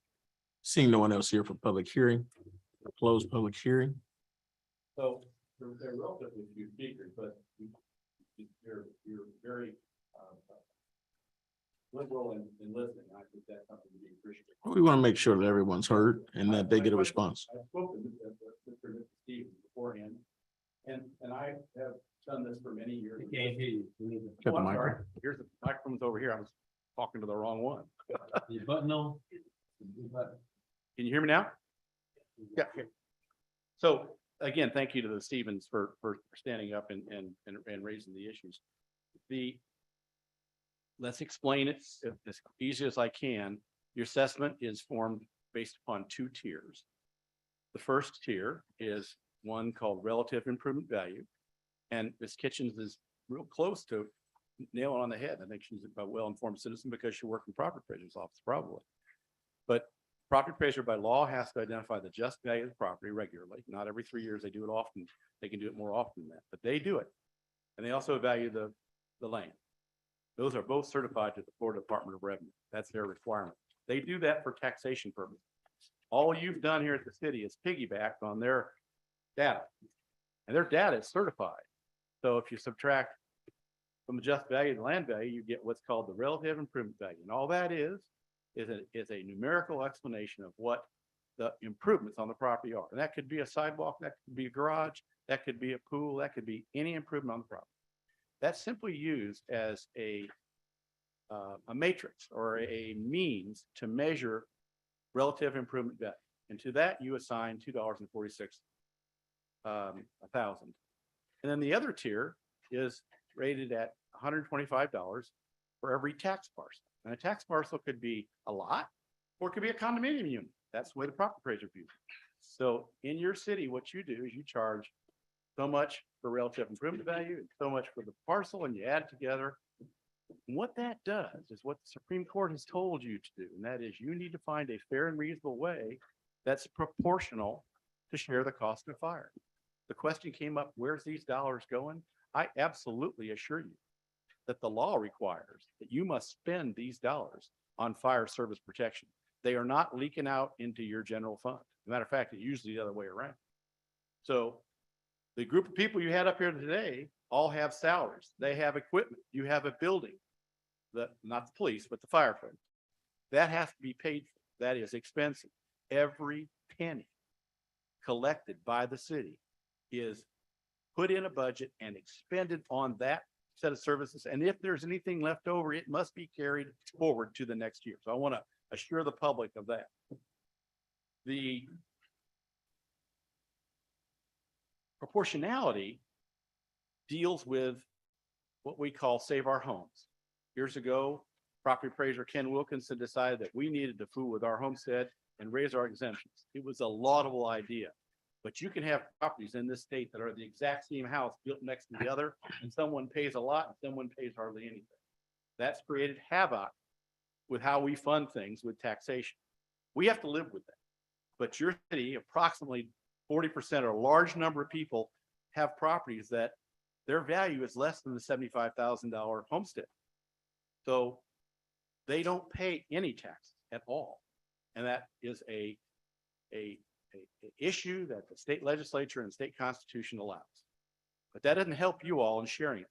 What assessments do is they're not taxes technically, although they're collected on the same bills as taxes, but it asks everybody to pay. Now that may be the bad news if you're everybody, but the good news, if you're a smaller, more modest homestead, you're paying a relatively small amount of money. If you're more middle class, you pay a little bit more. And if you have a factory, you pay a lot more because you have more relative improvement value. That's the proportionality. And that's why this system works. And you have had this passed in front of your local court, and the Supreme Court has looked at it as well. It meets the judicial requirements of a fair and reasonable assessment. The issue was raised about schools and government buildings not paying. The law doesn't allow that because it asks everybody in the community to support the schools or the county courthouse. And you've described tonight, you are the county seat, you are the hub, and with it comes expenses and responsibilities, and that's why schools don't pay. Now, the mayor could go and knock on the door of the school board or the county and say, would you pay us a fee in lieu of? We sort of tried that. Didn't get very far. They don't have to. I want to also emphasize that our system of funding government in the state of Florida relies on property owners, not people. We do not have an income tax. And we are, like it or not, have to live with that. All taxes paid are sales taxes, and they go to the state of Florida. So we don't have an income tax for local governments. The only revenue stream for local governments are fees, which this is not a fee, this is an assessment, assessments, and property taxes. I want to emphasize that the people who support government in Florida are property owners. And that's just how we run our state. And I don't think the citizens are going to vote to change the Constitution. The concern about whether you live in the city or out of the city, and you saw all the folks here today, every community has what's called a mutual aid pact. When they hear it go out, whether you're in the city or you're not, if they're close, they're coming. And that's the quid pro quo that governments, where they cooperate with each other. The commission correctly pointed out that when I first came here to help you, you weren't bumping up, going over the 10 mils. You're by constitution, you hit 10 mils and you cannot get any more money. And you were one big storm away from bankruptcy. And so what this did is lowered it down a couple mils, got your millage down, and instead asked for more people to fairly share the burden. So I tell you that this does that. I heard a lot of people say, we just want everybody to pay. I'm trying to educate here tonight to try to help people understand that that's exactly what you've attempted to do and have done. I think I've covered all of the notes that I took here, but I will entertain any questions that you have. And specifically to the Stevens, what I'd like to do for you, I'd be glad to discuss with you on a phone call. If your property went up from 54,000 to 118,000, we ought to check that. You might have actually a mistake. And here's the beautiful thing. If we find a mistake in the property appraiser's records, we'll change the assessment on the spot. But I can't figure out why their property doubled. And this is not the time to do that. But what we'll do, Ms. Stevens, so we've already closed the public hearing portion, but what we'll do is make sure that somebody gets with you, so that you can get greater understanding. We're gonna look it up. Can y'all hang around a little bit? Yeah.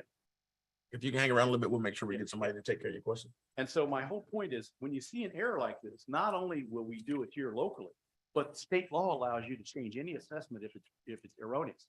We work for you year round to help you. There's an issue, we'll help you do that. And I think that may be one of the circumstances where we'll look at that. Now, if we come up with an explanation where everything's been done according to Hoyle, then that's how it's supposed to be done. The other thing I would tell you, I think I've alluded to it here. If you don't pay for the fire department, and by the way, the tiers are split up about 70-30 between the flat fee and the 246. If you don't do it that way, then you have to draw money out of your general fund. You get money all different ways. You get gas tax sharing, all the money, your regular tax, your general fund. But then you've got to start to look at your budget every year and say, okay, what's first in terms of priority? Bing, bing, bing. I guarantee you, police and fire right up there. So if you don't do this, then the millage has to either go up, or at the bottom of the budget, you got to start crossing things off at the bottom of the budget, whether it's community center or the parks or whatever. That it's all, I'm not telling you your job, but it's a thankless position because you've got to have priorities when you do a budget, and there's only so much money. I think I've fairly explained it. I'm happy to answer questions. I'm happy to work with any constituent throughout the year. I do want to stop and compliment two people. Miss Krantz, which I already said does real well speaking fast, and your finance director. This is not an easy job. And in answer to the questions related about where's the money go, that is in your budget and it's line itemed. And I know that because we look at that. Now we use prior years because your budgets don't change that much. They go up and down. But initially we did that, and we do that periodically. And your staff knows that they have to spend that money that they receive from this assessment on that budget. And if there's anything left over, it's got to be carried forward. It doesn't go anywhere else by law in your budget. Any questions for the commission? We're now moving into discussion on this matter. There's a motion and a second on the floor. Is there any further discussion?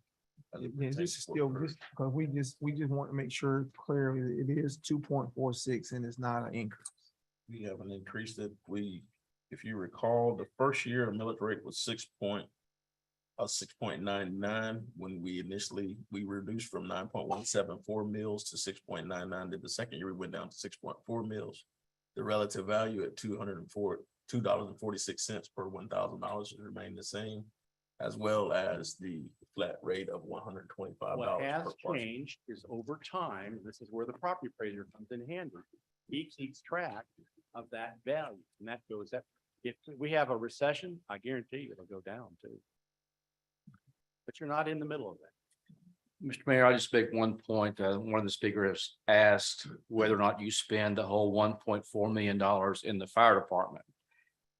I won't go into your budget by line item. I'll just simply mention that your salaries alone in the fire department, no other department, the fire department, including your benefits and your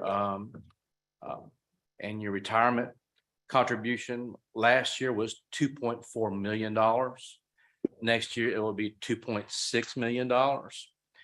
All of you know from sitting here that a fire truck costs about $500,000. If it's not one of the ladder trucks, which costs over $1 million, you just spent $260,000, if I'm not mistaken, for air packs because they all expired and could not be used for firefighters to safely enter buildings with smoke.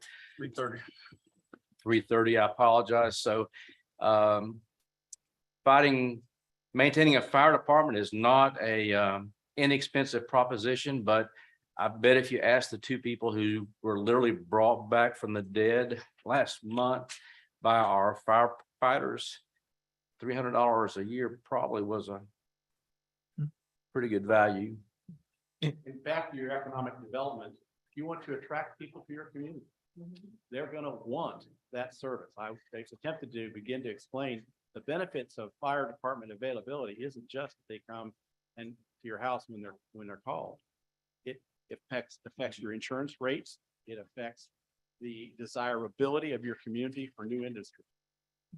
And if you can just go back just about 4 years ago, 4 years ago, you will notice that we had to replace several trucks that had been outlived themselves probably about 2 or 3 lifetimes. And so when those trucks were not able to make it to an emergency of fire, people's lives are on the line. And if I had to do it all over again, I will make sure that police and fire and all essential services are taken care of. And it's not a super increase in people's taxes. And you can't put a price on people's life. And so again, I think that what we've done as a commission, we have looked out for the best interest of this community. And there's no other way. And we're happy to sit down with you and explain it to you line item by line item, and it's going to add up. You just see when we're in 2 minutes and 3 minutes, these guys are responding to fires or other emergency situations. So you can't put a price on people's life. And one of the things that I pride them on is the response time. It's very important. And I don't think that we should sit back here and if it hasn't impacted your family, not consider and think about the impact that it has on the people's lives. It's important. It's important. What you all said is very valuable, good questions, but we have to think about people's lives. And just like Commissioner Borum said, we cannot put a price tag on people's lives. Commissioner Jones? In 2015, I wasn't on this commission. I agree with those things you guys just said. But as a taxpayer as well, I did have some questions then, and I also have now. So like what Stevenson said, and Ms. Young, in its reference to, like you mentioned, public housing, they do, pilot payment in lieu of taxes. Do you feel they're paying their fair share? Because we have a lot of public housing units, and we're not recovering that. So is there a formula that we could recover more there with the payments in lieu of taxes? Yes, and I have been asked to address that in the past by staff, and we have talked about that.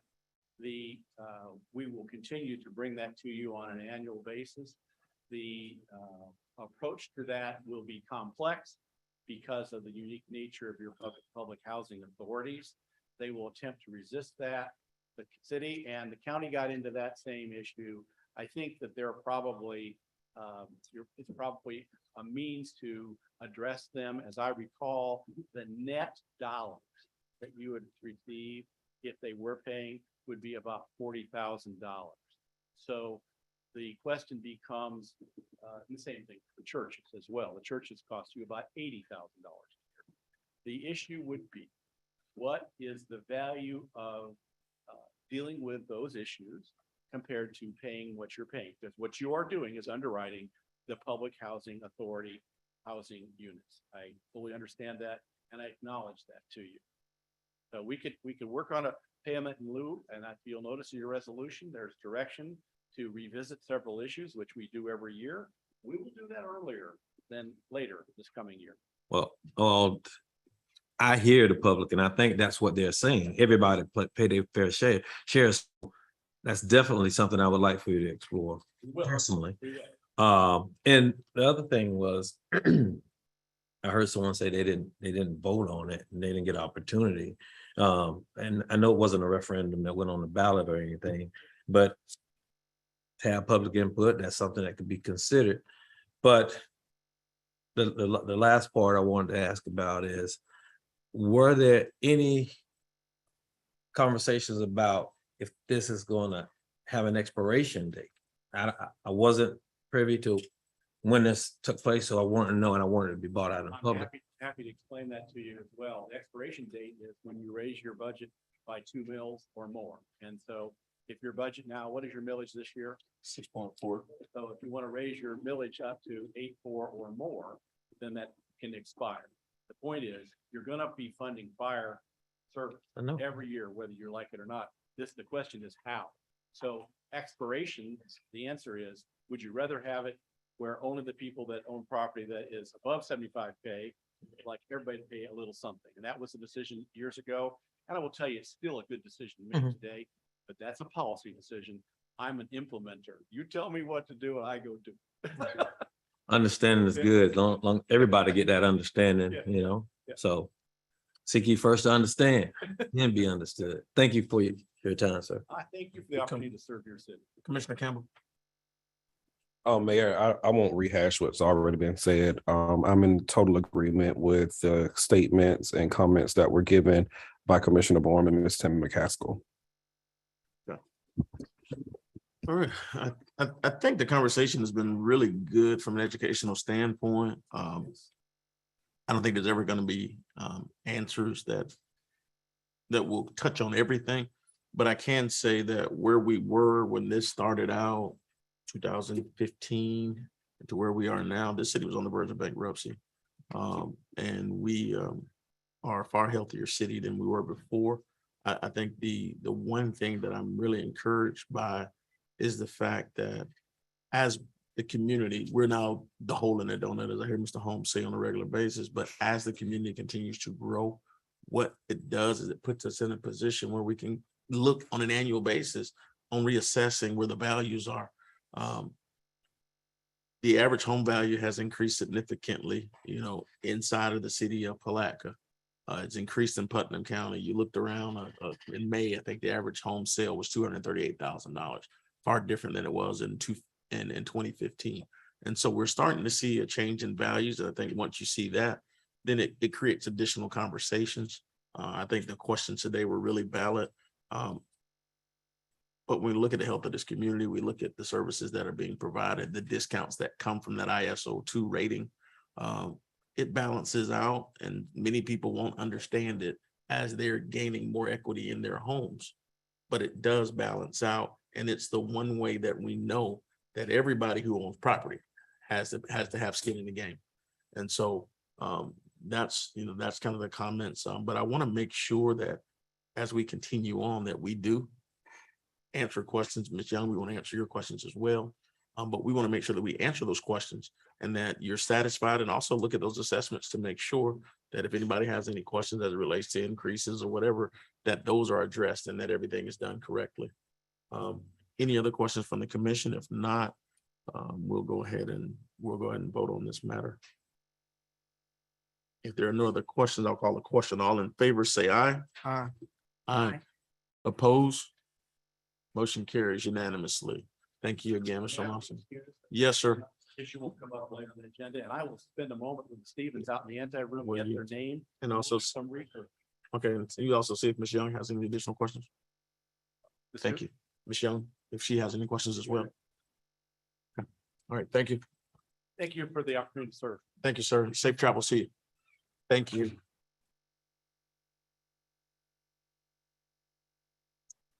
Moving back to our regular agenda, we're going to go to the consent agenda under item number 5. You have items A through E, I'm sorry, A through O on the agenda. I have a request for one item to be removed by way of speaker card on N. Are there any other items that you wish to have removed from the consent agenda at this time? With that, oh, N. motion to accept consent Mayor. agenda items Hold on. A. You have another item? Yeah. I'm sorry, can we hold on 1 second, Commissioner? Mayor, I have a question. And so that item F, J, and N. F, J, and N? Yeah. Okay, so F and J are also attached or requested to be removed. Are there any other items that you want to have removed at this time? As of now, it's F, J, and N. Okay, motion to accept consent items, Sir. A through O, with the exception of F, J, and E. So Second. items F, J, and N, there's a motion on the floor to accept with those items. Second. There's a second. Is there any in readiness? It looks like Commissioner Jones may have a question. Yes, sir. I'm sorry. I missed B as well. I had a question on B. It's just a question.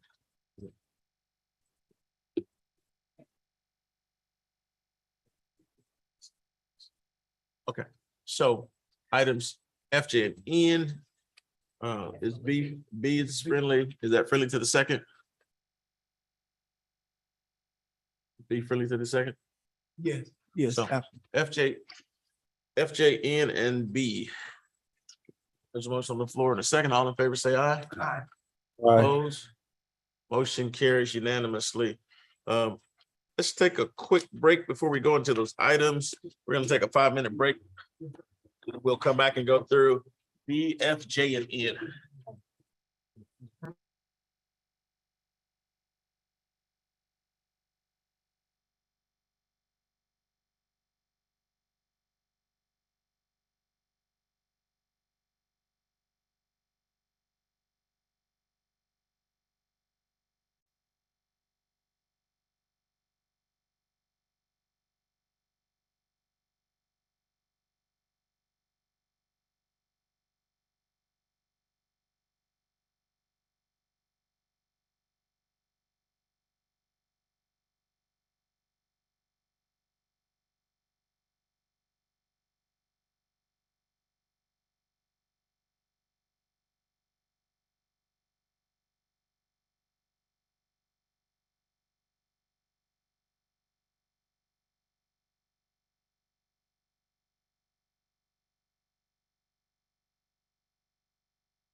Okay, we're gonna go back on record at this time.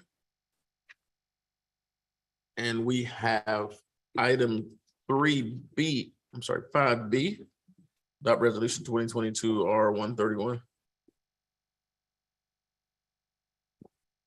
Commissioner Jones, you have a question on this item as it relates to obsolete vehicles?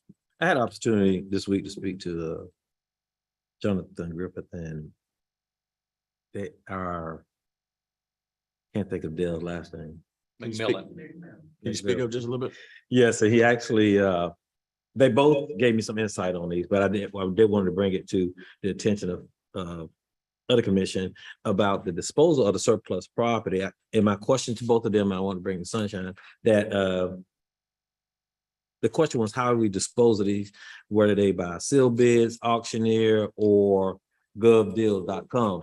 And they were telling me that we could use any of those resources to surplus these items out. And I would just want to say that the Putnam County School District actually got rid of some surplus stuff, and they did the auctioneer, and it went off well. And I kind of recommended that we do the same thing to the surplus property. And that was it on that one. Can you hear me all right? Commissioner Jones is correct. Currently, we've been using George Gideon Auctioneers. That contract has termed. We have the option of using GovDeals. They have a larger national platform. The premium is 12.5%, which they pass on to the buyer.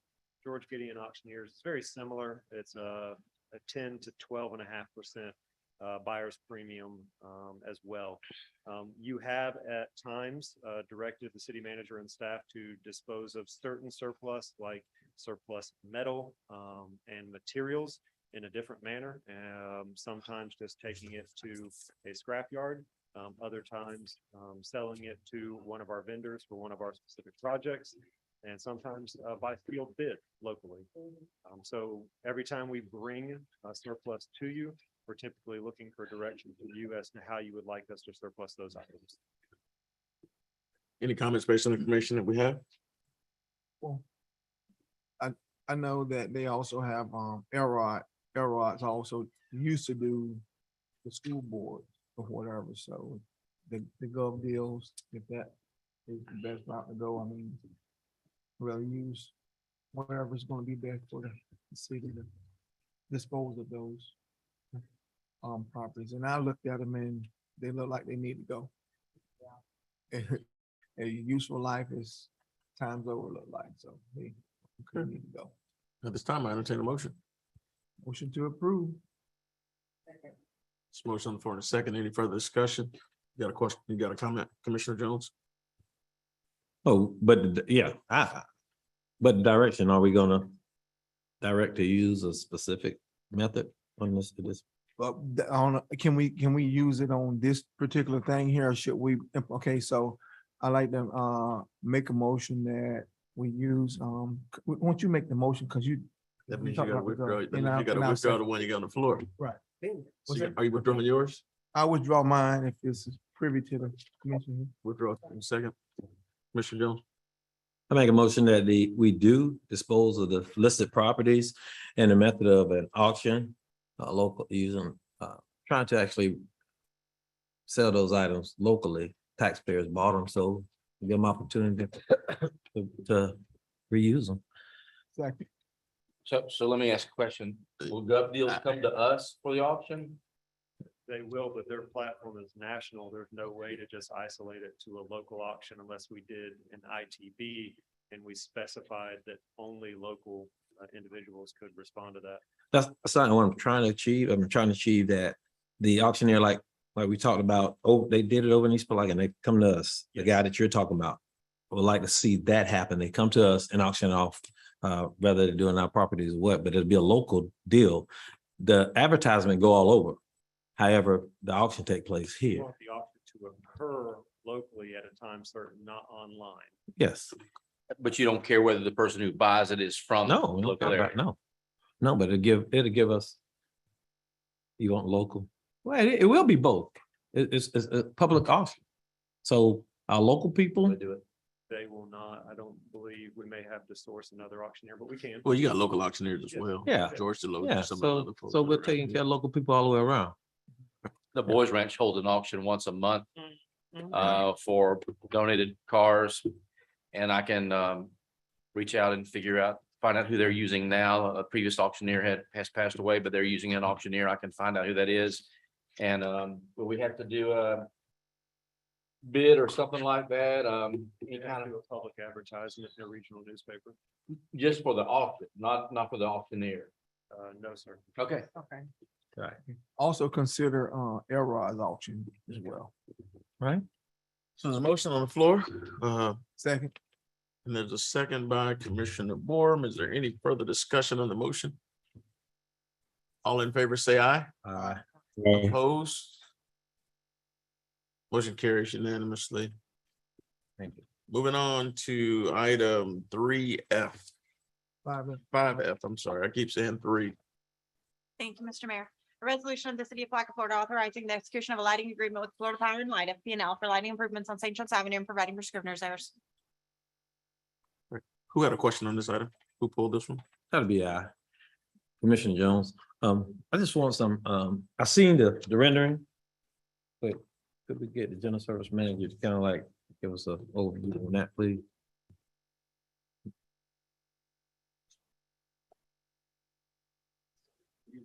Pull up the actual lighting diagram.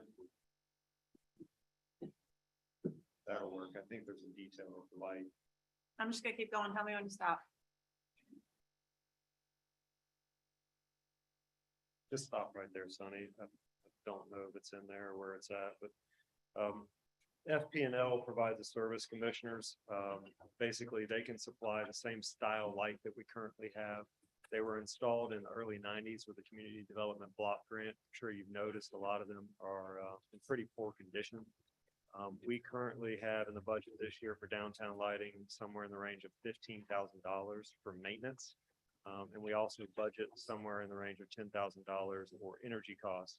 What this does is it takes that maintenance responsibility off of the city Public Works Department, and we're executing a lighting, energy, and maintenance agreement typical to all the other street lights throughout the city. These will be new LED bulbs. They will have 2 globes on top. We should get some additional coverage in the downtown area, which would be nice. You'll have a wider, brighter light. And it will match the current style, which is typically known as a Washington style light with a fluted pole. And just for the public, just the difference in pricing compared to what we're currently paying. It is an increase of approximately $10,000 a year. And that's 118 lights? It is. That's the Yes. 118? So that span goes from where to where? This contract is from 4th to the railroad tracks, and that's for 59 poles. We lit up. That'll cover some of the concerns I know they were having in terms of some of the lights being out and safety wise and otherwise. So that'll surely help along with the streetscape that we got coming. So thank you. That was my question. Sir. Okay. Any other questions? If not, I entertain a motion. Second. On the floor, second by Commissioner Campbell. Is there any further discussion? All in favor, say aye. Aye. Opposed? Motion carries unanimously. Moving on to item 5N. What about Jay? What about Jay? I'm sorry, 5J. Thank you. A resolution of the city of Palatka, Florida, adopting a leasing policy for the Palatka Municipal Airport, provide for scrivener's errors. Second. There's a motion on the floor in a second, Mr. McNair. Yes, sir. Any specific questions as it pertains to this, to the resolution? No, again, if you give us a brief overview, Mr. McNair. That overview, I can promise you that overview is not gonna be brief. Do you I have? say brief, huh? It won't be brief. So do Okay. you have a specific question so that we can kind of get to the crux of what your stuff is? I can promise you this overview will not be brief. So I sat through it for an hour. I think the main question I think we had I had is when the leasing agreement about subleasing. And I don't know. As it pertains to an individual's leasing Yeah, that's all. leasing to a subsequent lessor. Let's see. Okay, so the question. Okay, we're entering into lease agreements. Is this are these the new hangars or maybe I'm off? No, this covers the airport campus. So what I recommended to this body when I first came on board was to come up with best practices to protect us moving forward with long-term negotiations of aeronautical and non-aeronautical contracts, as well as T hangars or storage hangars. Mhm. So this is a reflection of that. So you mentioned subleasing. Subleasing comes through us. This is not a matter of someone having the ability to sublease without bringing it to our attention or getting our approval. That's just part of it. Okay. That was my main question. I think we talked about something that's going to materialize later, and and I didn't want to miss an opportunity to ask you your direction on that. I think it was Mr. Yule, the other Yule here at that point, Mr. McNair. So in a nutshell, is it okay? When I see that, is that it is permissible? It is. Again, subleasing is standard stuff. Okay.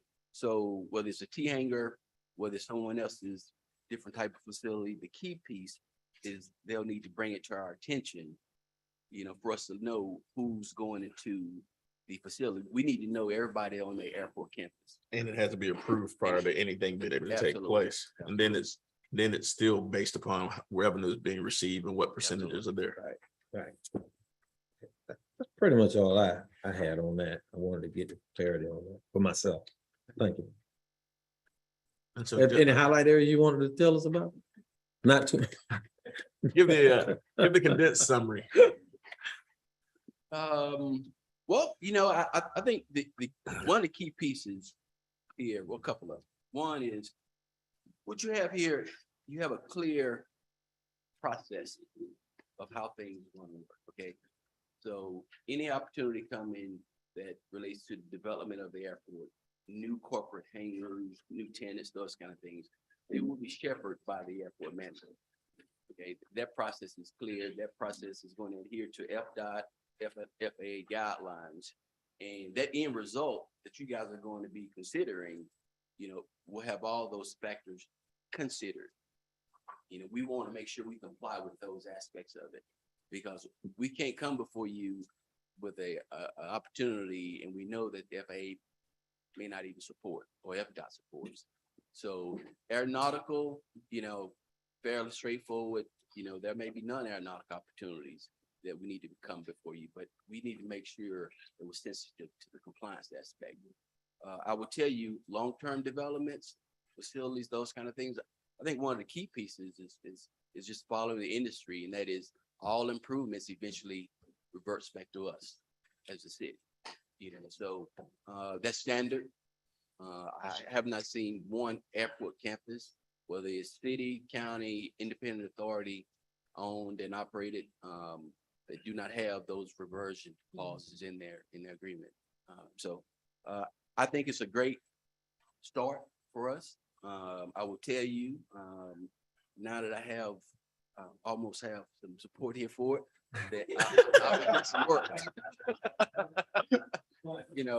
Getting things done, really pushing it out. So I'm excited about it. Yeah.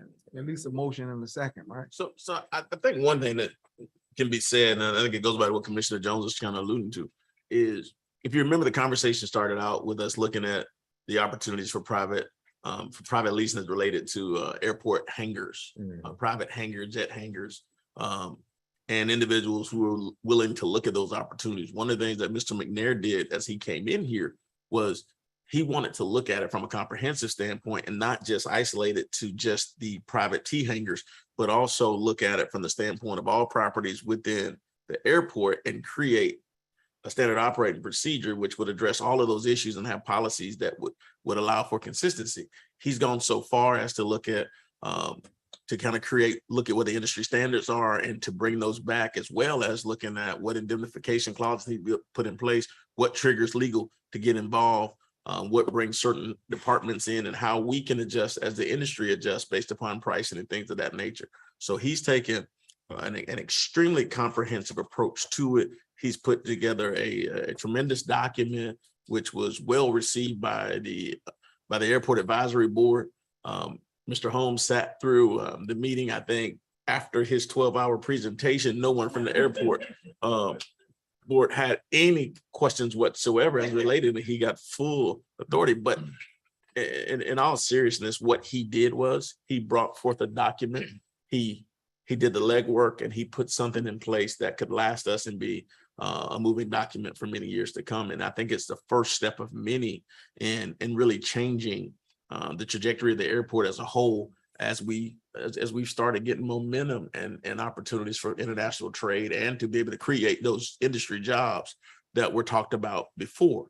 And so one of the things that Commissioner Jones talked about in the earlier presentation as related to the business incubator and those things was the opportunities to bring high-level jobs to Palatka. And I think this document is the first step of many to getting us to a point where the airport can actually realize its true potential, and it not just be a place for folks to house, to rent smaller tea hangars, and we have limited revenue from there. But it gives us an opportunity to really start to advance the airport and make it a true economic engine within this community. So, Mr. Holmes, you got any comments? You're the pilot and the crew. So I think this is exactly the course that we wanted to take across the city departments of coming in and bringing some standardization. You remember when we first had the request for some hangars, that was a spot matter of hangar here or a hangar there. And we thought that was not a good way to go. There was not a master plan for putting more than one hangar in place when we were talking about the privately built hangars. And Mr. McNair has brought his experience to bear, and from other airport facilities that he's been involved with, and also in the private sector. And I think he's started us off with a guideline that you stated the Airport Advisory Board was happy with. I'm happy with. I think Mr. McNair's happy with. I think it's a good step forward. Any additional questions, comments from the commission? I just want to just thank him for, his insight and him he poured his heart and soul into it since he's been here. He's a true asset to our community, and he's going to take us to a higher height and deeper depth in the airport. Looking forward to it. Commissioner Jones?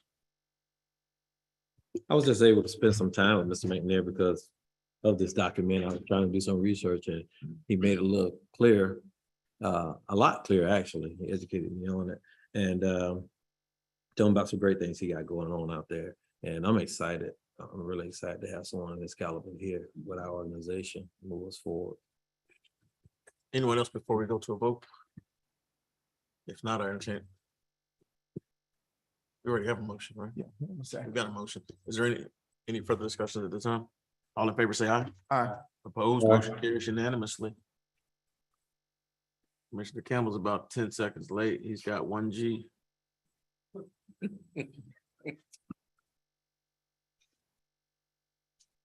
Thank you, Mr. McNair.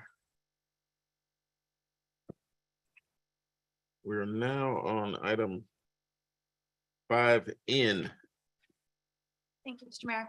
A resolution of the city of Palatka, Florida, granting a special events permit to Ancient City Entertainment for Jazz on the River, September 25th, 2022, October 30th, 2022, and November 27th, 2022, setting for the provisions of the permit and granting permission for the road closures of St. John's Avenue from Memorial Parkway to Second and Memorial Parkway from Second to Reed, granting noise variance as required in the permit application and providing for scrivener's errors. So, second. Motion on the floor by Commissioner McCaskill, second by Commissioner Moore. Mr. Cutright.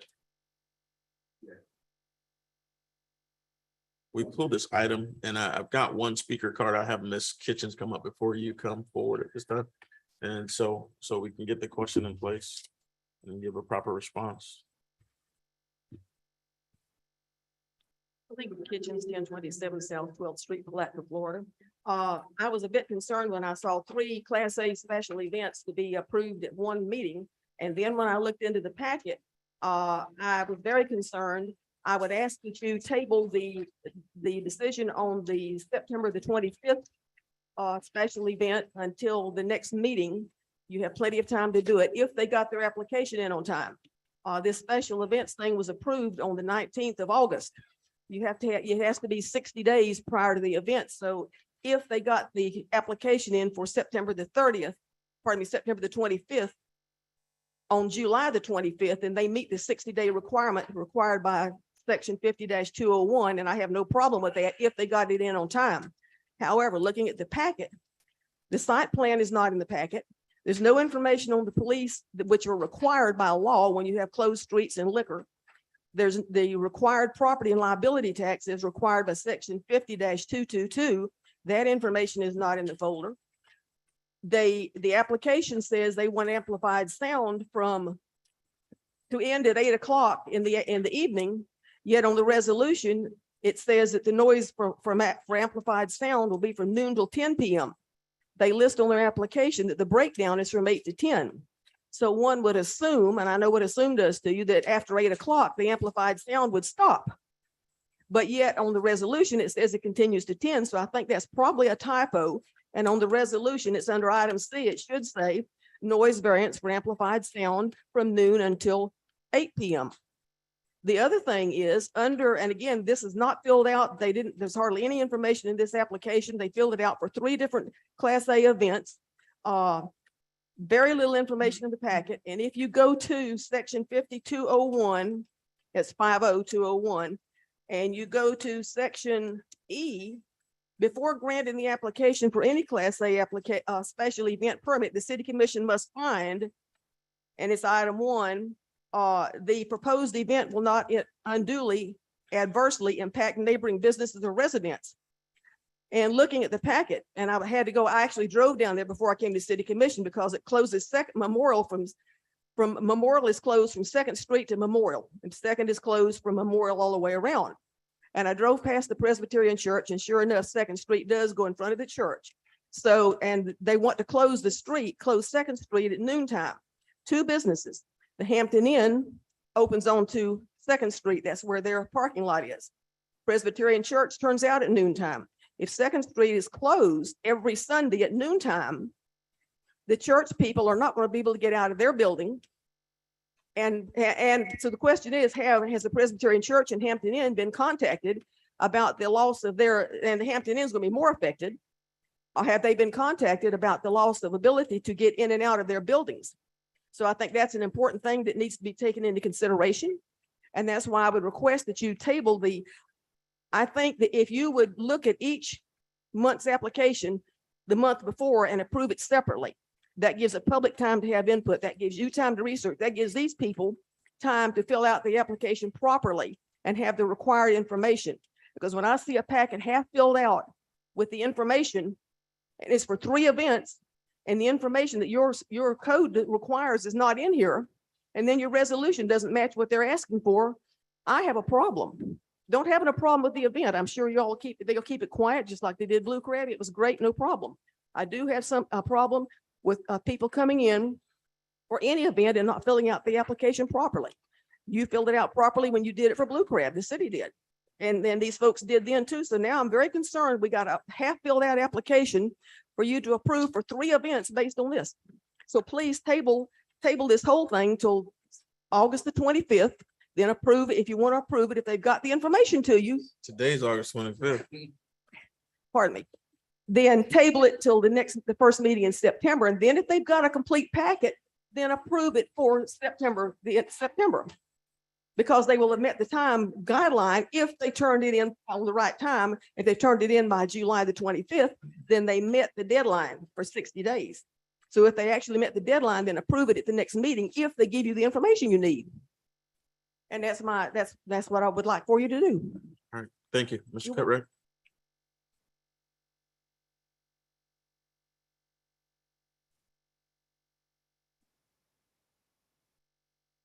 Well, the application was turned in on time.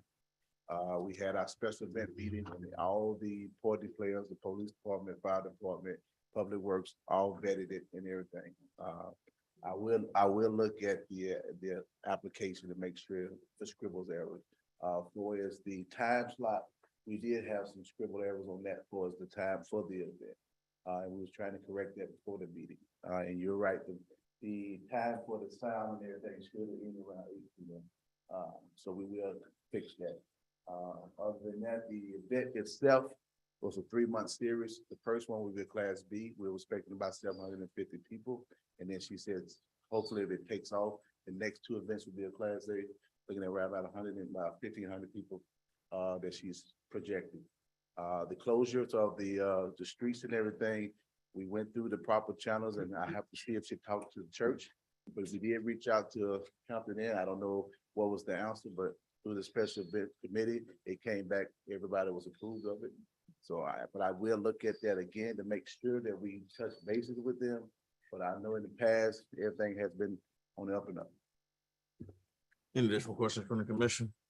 Based upon the. I don't know. It sounds like we just don't have everything we need. Well, I don't have everything I need to be able to make a good sound decision on in terms of some of the things that's missing in the application or whatever. And we're gonna be having an event coming up. So that's my only issue. And I just would hate for something to go wrong or go south, and we've made a decision on something that we don't have concrete information on. So that's just my only problem. And to add to that, and I have no problem with revisiting her, so she correct the application.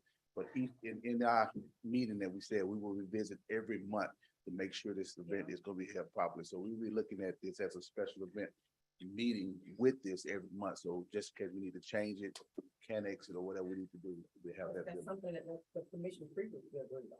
Yeah. Was this event? The meet. Oh. Any additional comments? I think we definitely need to reach out to the church because that's their day.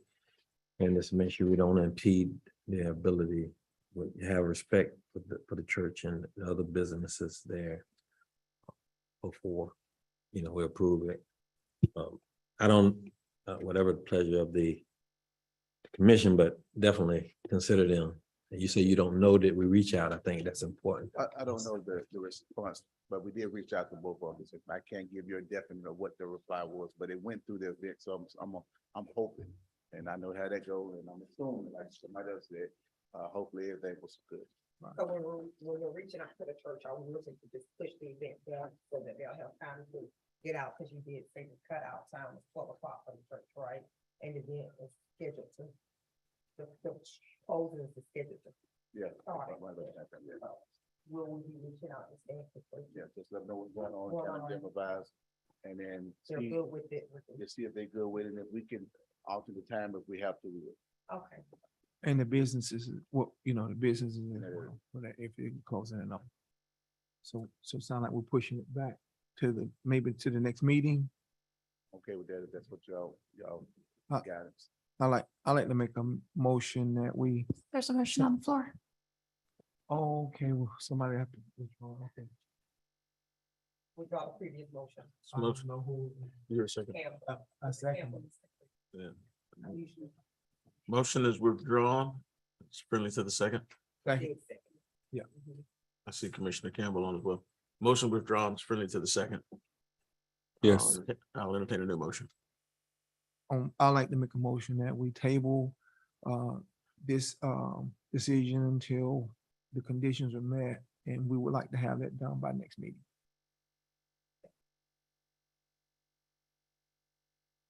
So we gotta. I just have a more of a statement with regards to that. Can we make it a protocol as to make that a part of the checklist when we have events downtown to ensure that once we make a connection with the businesses, that we have it documented in a response so that we can alleviate this moving forward. Right. I agree. Right. So I think that's I think that's a no-brainer at this point. I think it's something Mr. Cartwright is going to have in place. So we've got a motion on the floor. We got a second. And so we have is this one that we've got a budget meeting coming up and we also have another commission meeting coming.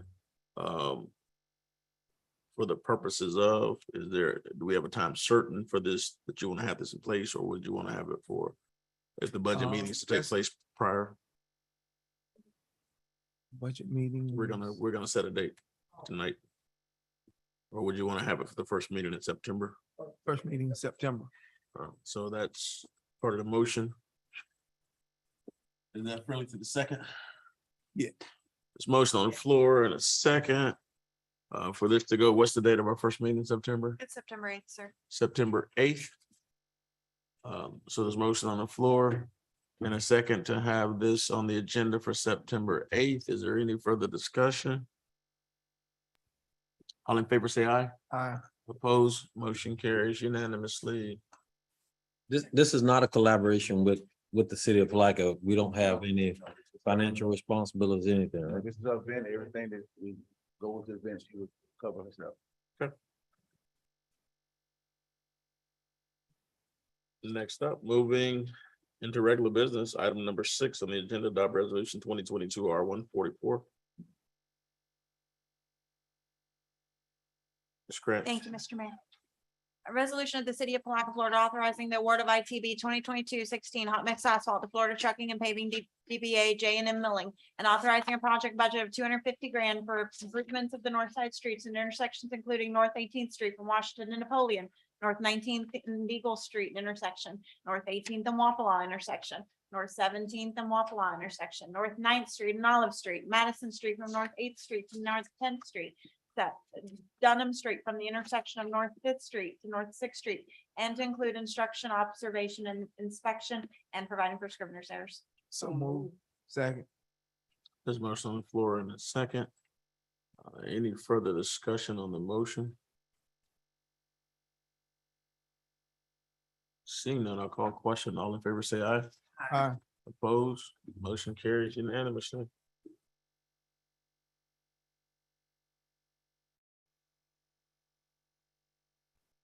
Moving on to item number 7 on the agenda, adopt resolution 2022 R145.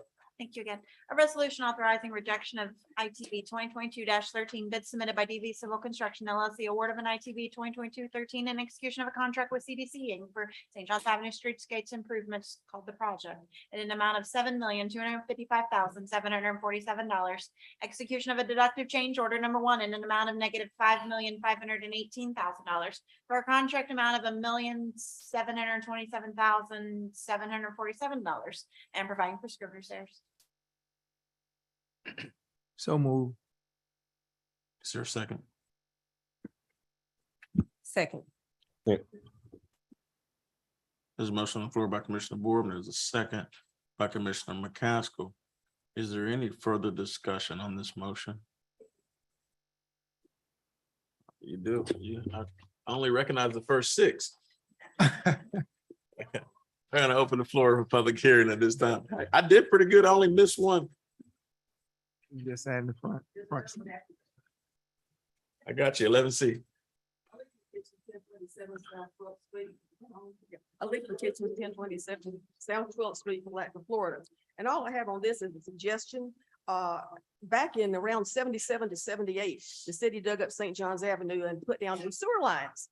It took about 3 months. I was working and shopping downtown at that time, and we lost many businesses due to this street being torn up for 3 months. Lois Karn's little dress shop left, AT&T left, Western Auto left. I don't even remember what all left, but it was really bad. Now I understand from this that it's going to take about 1.5 years for this project to be completed. I also understand they're going to do one half of St. John's and then the other half. I understand that the merchants will have the sidewalk directly in front of their building will be okay, but then you can't get to the sidewalk from the side street. My suggestion is this, given the bad economy, given that this is going to have a very bad financial effect on the merchants, if there's any way to postpone the streetscape aspect till times get better or to a different time of months or maybe 1 year from now, I think you should consider if there's any way to, if this is a grant that's going to mess you up, I know you can't do it, but there's any way to postpone the streetscape part of this. it would be advantageous to the merchants. I know they're worried. And when you got half of St. John's closed and you're trying to drive down the street, there's no way you can get to the merchants. So I think it's gonna be a hardship. I know it's gonna be a hardship on them. I don't think it, but it's just an idea for you to think about if there's any way to possibly postpone this for maybe a year till hopefully times will get better. Well, if we fix St. John's Avenue and make it look like a showcase, then times are gonna get real good. Well, that'll be great, but you got a bunch of empty buildings with all the merchants gone. If they lose their customers, they lose their stores and they're hurting right now. So I'm just concerned because I know what happened when 3 months with St. John's Avenue torn up. And I know in recent years, these projects, okay, 1.5 years, they'll come back and they'll have to do an extension. They'll have to do another work order or work change because of the prices going up. It's probably going to be more like 2 years or 3, but I'm just saying, if there's any way, just think about it. That's all. I'm not a merchant, don't have a vested interest. I do shop downtown occasionally, but no big deal. Appreciate it. Any other comments? Seeing no one else here for public comment. Close public comment at this time. Is there any further discussion from the commission as it pertains to this matter? Seeing none, all in favor say aye. Aye. Oppose? Motion carries unanimously.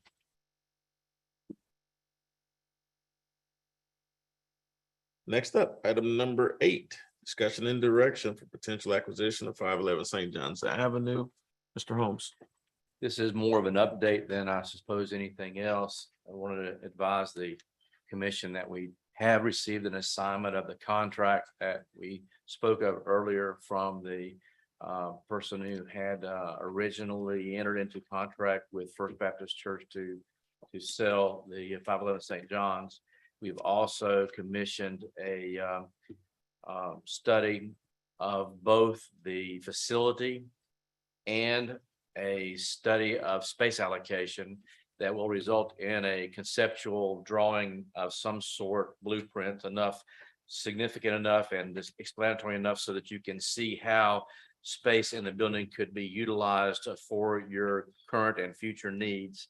And we will be anticipating that work is completed in the next 60 days so that we can bring it back in front of you for consideration. Obviously, the assignment was generated pursuant to a document that makes it very clear that that there is no authorization from the city commission to purchase. It makes it very clear that you have authorized us only to explore the possibility of acquisition and do our due diligence, but that there is no authority to purchase that has been given, and that that authority would be required and is not guaranteed. So that was a one-off assignment document that I actually drafted. Do we need any additional direction at this point? Is there anything in addition that the commission would want to direct on, or any comments or concerns based upon information that you received? When was that building constructed? Do you know that all? No, sir, I can't tell you right now, but we have commissioned an engineer to look at to go through it and do an analysis that will address all of the major components of the building, HVAC, roof, wiring, the entire, so that you're not in any fashion getting or I guess we're guarding to the extent possible against you getting a surprise. And then also, given we do have the blueprints of the building, the original blueprints, which we were able to obtain in electronic fashion, we've given those to the engineer so that they'll understand where the load bearing walls are, what can and can't be moved, and can provide you with some ideas about the possibilities of the building, what as to both current and future use.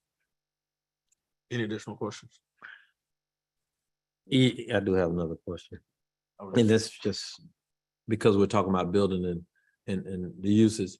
Have we did a complete study or evaluation of current city hall, the annex, and the Jenkins Middle School structure as well, to kind of see how would the buildings that we already own, how we'll be able to use those for the same purposes? Just a question. I can answer that. We've done it about 5 times. No, I mean, so, yeah, but, so we're gonna be able to compare at some point before we make the decision. We've I mean- gone, mean, as it relates to this particular decision, and you should be privy to some of that information even prior. We've gone through and looked at several different buildings as to what was in, whether those buildings were actual landing spots for a city hall building. In the past, there have been some options put in place for those buildings. We've actually looked at doing expansive work on our own buildings that we own as well. Those were put in the form of 5 options in one particular study to kind of show what was necessary to move forward with those buildings. And the reason the conversation comes up on this particular building, just because from a square footage standpoint, the fact that the building had been recently renovated, and you're looking at gaining that building for roughly $70 a square foot on a purchase standpoint, it puts you in a position based upon current building prices.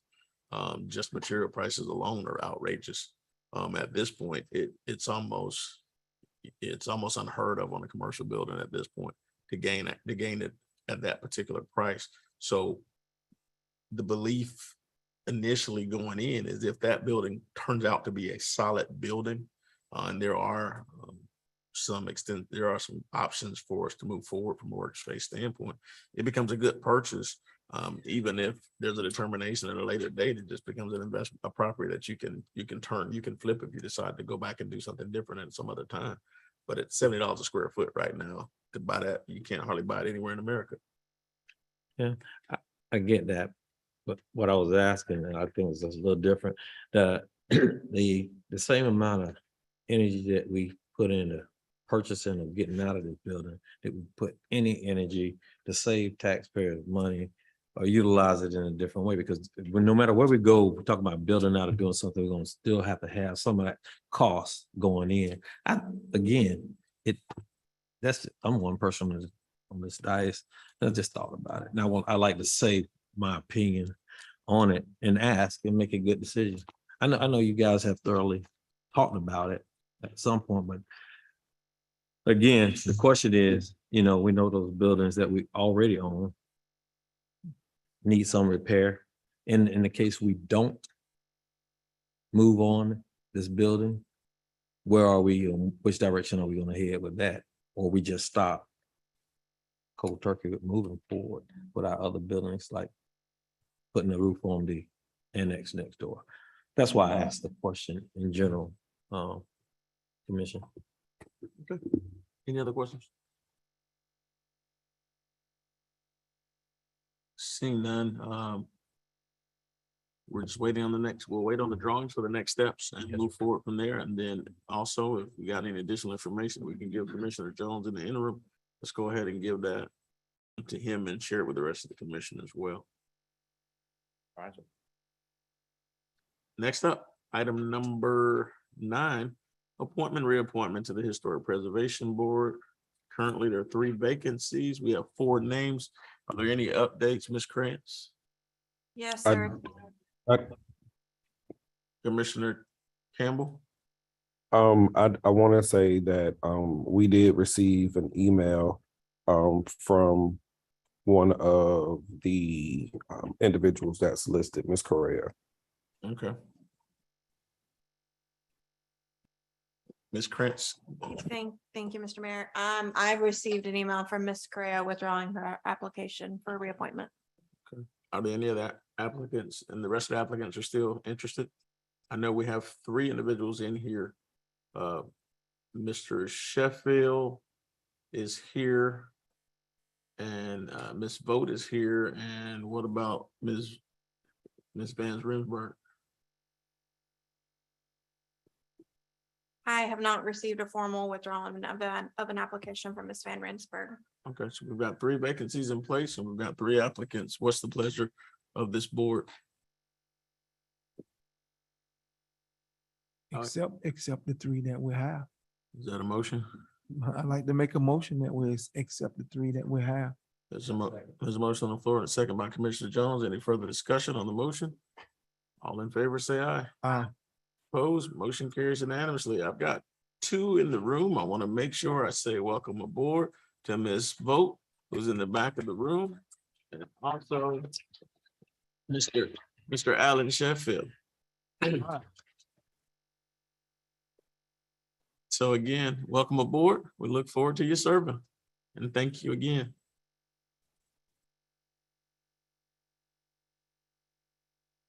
Also up is a doc.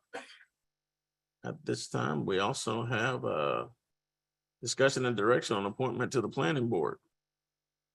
Mr. Mayor, I had put that on the agenda in the event that we had a fourth applicant. One of your fourth applicants who applied for the Historic Preservation Board also said they would be willing to serve on the planning board if they were not chosen for the Historic Preservation Board. So that was on there to give the commission the opportunity to appoint that applicant to planning board if she or he was not appointed to HPB. Okay. And so we still have vacancy left on the planning board as well. Yes, sir.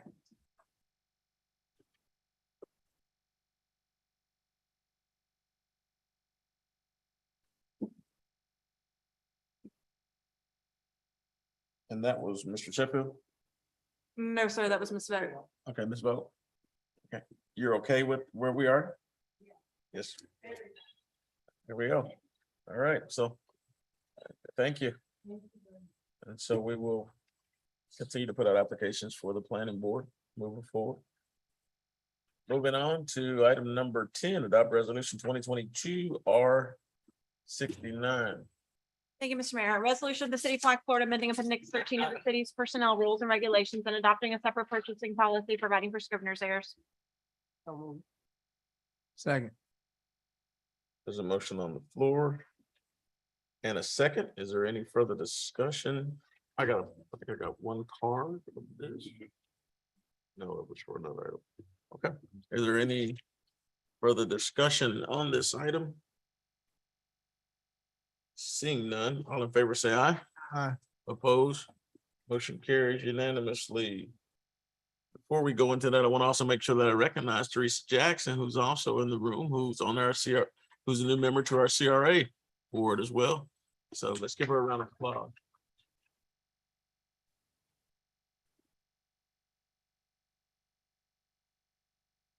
Moving on to item number 11, we have addressed ad nauseum item number 11A. We will move on to item 11B, ordinance 2022-06, creating minimum living area requirements for residential structures in each zoning district and creating appendix C, a summary chart of development standards. Second reading.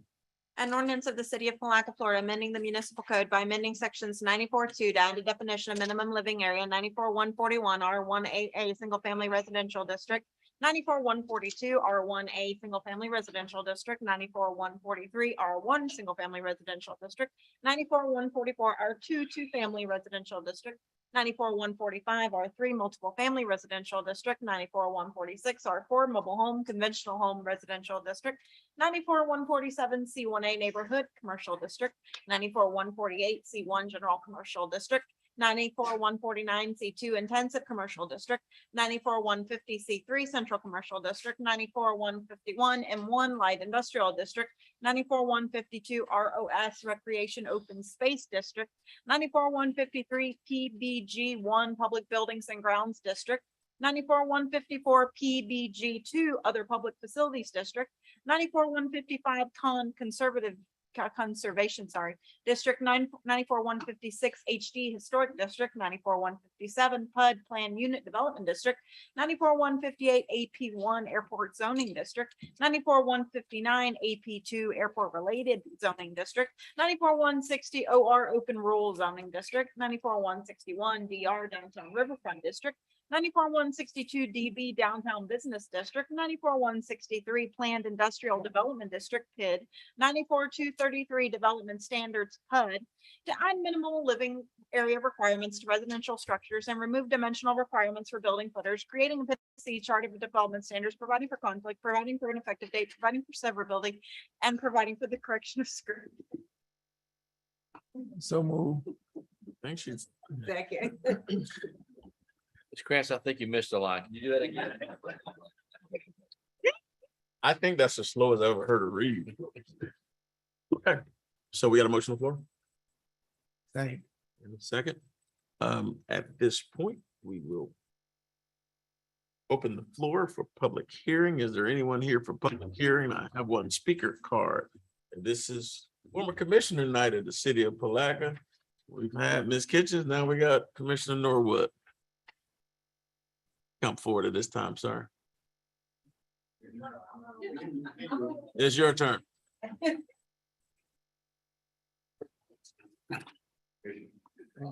Yeah, thank you for this opportunity to stand up and have comment on this particular issue.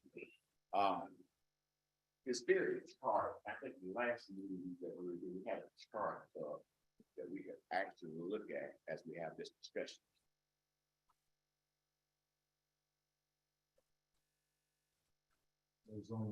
Right there. Yeah.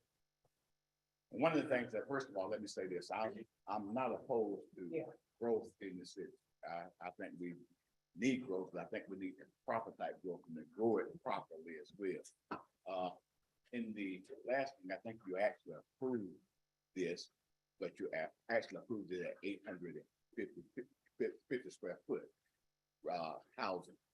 I guess living space, I would believe it. I believe that's what it was. Heating and cool. And one of the things that I'm concerned about is that 850 feet minimum living area for R1AA and R1A. I'm concerned about those two, and the reason I'm concerned about those is because a lot of our neighborhoods, they have houses that are a lot that are probably much larger than that. And one of the things that I believe it is going to pass, but if it does pass, I think one of the solutions that I have to, along with if you pass this in the direction that you're going with it, is that we have the opportunity to talk to actually make a strong recommendation to the planning board when you're considering when they're considering building in those areas to actually use that tool called a planned unit development. That way, anybody that opposes for whatever reason, you have the opportunity to have that discussion, but also have that opportunity to put those things that they may oppose or things they might like to see in it, in that development, such as if you have a minimum lot area of 10,000 square foot, we want to make sure that 800 logically it makes no sense to put an 850 square foot housing unit on that piece of property. But I'm not going to assume that everybody's going to use logic in their thinking just because they may have some sentimental value and those kind of things. So I'm thinking if you, and I don't know how you could do it, but one of the things that I do know that you could do is make it and deal with this problem on the front end through the planning board, and then make sure that we ask the planning board when there are issues and individuals are opposed to it, find out whether they're opposed to it and see if it can't be taken care of through a planned unit development as well. So what's your recommended square footage in those two districts? Well, if I was going, I would like to see it stay as it is. At 1,200? Square feet. I don't see a need, especially in the R1AA and R1A, to change it from that, because it makes no sense to me. And I like what Commissioner Jones said in the last meeting, is that there's no, I mean, we're actually developing a cookie cutter for the entire city. And I don't think that that's right. I think we're gonna always have some issues just because of that. And the only remedy individuals are gonna have when they oppose that, if they oppose it strongly enough, they gotta go out and get an attorney and then go through that whole process as well. So I would recommend that it stay at 1,200 square feet for those two. But I also think that you have the opportunity, especially with some of the development that's already going on, create those communities with that 800 850 square foot housing for those particular neighborhoods as well. One of the things I do believe that we have the responsibility, you guys have the responsibility as government officials is to make sure that we protect the property values that we've currently permitted to go into these subdivisions already. Commissioner Jones, I'll see you later. I think we addressed that. We did give direction for anything that under the 850 square foot to be put in, it's gonna be a PUD unit. And am I right, Lisa? On the floor side, yeah. Yeah, so that was already determined, but it confused me where you said 1,200, because I think we all agreed that it was gonna be, I think the mayor actually recommended 850 square foot. Because we have some of those existing on lots in town in specific areas. So not just looking at that, I don't know where the R1AA areas So are actually. it seems like the logic, and then, man, I think I may be reading this properly, is the recommendation from former Commissioner Norwood is that based on the fact that in those two districts, your minimum square footage is higher than the 60 by 100 lot, that you're recommending that we have a larger square footage for the footprint of the home itself. Yes. Because you're instead of a 6100 lot by 60 by 100 lot, we're at a minimum square footage. We're now looking at 80 feet wide lots and 7,200 square feet, which is going to give us a deeper lot for those in the R1A areas. And so are you, so as far as R1, you don't have a recommendation on you 850. So that kind of creates the starter home area. And so that, did that kind of clear it up a little bit for you, Commissioner?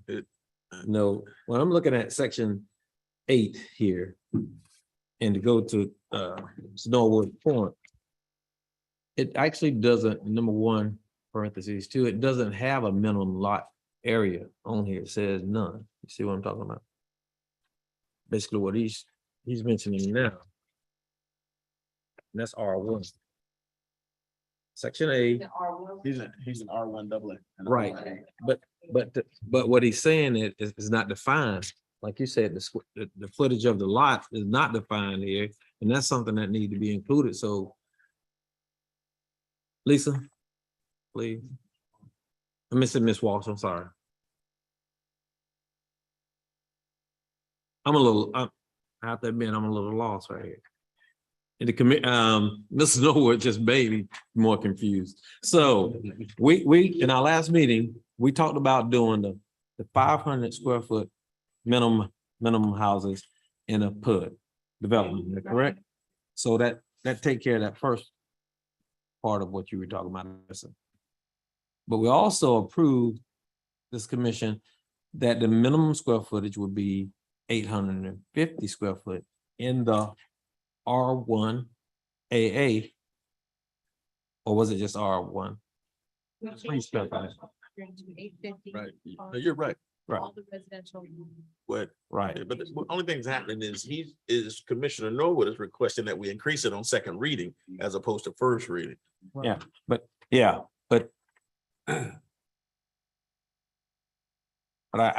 but you mentioned the lot size only because of the lot size, because if there's a larger lot, you don't want to put a small house. I'm not getting it. Because the reasoning that we talked about last time was if someone inherited, a young lady was in here and she mentioned she inherited the land. She didn't have the finances to get a 1,200 square foot house, but she could possibly afford an 850 square foot house. So we want to try to help those folks. What's going to happen with those other houses that are already in that neighborhood? The property values there when you do that. I understand it, but there's some. That's why I want to see what areas we're talking about, because there's some areas already where most of the houses are 850 square foot. We can have that discussion around areas, but I think we can have that discussion around zoning. Okay. Well, it's only, yeah, well, it's Tomato, tomato. As you stated earlier, in the last meeting, you can't have a cookie cutter. Right, exactly. So the way you actually, to me, the way you actually deal with that is that the first thing you will actually do is, the minimum area would still be 800, Square foot. would not change from 1,200 square feet. And the reason I'm talking, I'm not, and I think that we've got to look at what's best for the entire neighborhood. I think we're looking at individuals and that kind of thing, and I think that we're gonna always run into problems when we look at individuals. Well, I think one of the reasons that I suggested the 850 in the last meeting is when you look at the zoning, you look at areas that have traditional single family homes that even have homes that are larger in size. The way we've zoned, the way the comprehensive plan has been put in place and the way we've zoned certain areas, it lacks continuity. And that's one of the reasons we're looking at what we're doing with the comp plan updates, is so that we can gain more uniformity in those areas. Because you've got a whole bunch of areas on the north side that is on R3 and they are consistently single family homes, not multifamily, and it creates, and what in my mind, a disparate impact. I think that but I also think that we're finding that we're scattering some of the R1 and the R1 AA's and those things in place. I understand the logic on the wider lots and the lot sizes. I just, in many of those areas where we see that zoning, we don't see great opportunities for infill at this time. And so I think the concerns are lessened when you look at certain communities that have significant zoning in that place, i.e. Rolling Hills or some of those other areas. Then the infill opportunities don't necessarily put us in that same position. And so that's why my recommendation was as it was. In those particular situations, I think that we'll find very unique situations where you have an individual who will come in and build that smaller home. I get So, but again, to pick up what the mayor's saying, so what we do about these places where you don't have those lot sizes that exist, but you do have plenty of vacant lots that you could build an 850 square foot house on. Go ahead. But I'm talking about already existing. Right. Those areas are already existing. PUD won't work for one lot. No. You're exactly right. But the PUD is for we're talking about when you guys term the tiny houses. That's for the purpose of developing the PUD for those units, not for, and that's 500 square foot. Yeah. So we're going to eliminate a 500 square foot house going next door, 2,300 square foot house.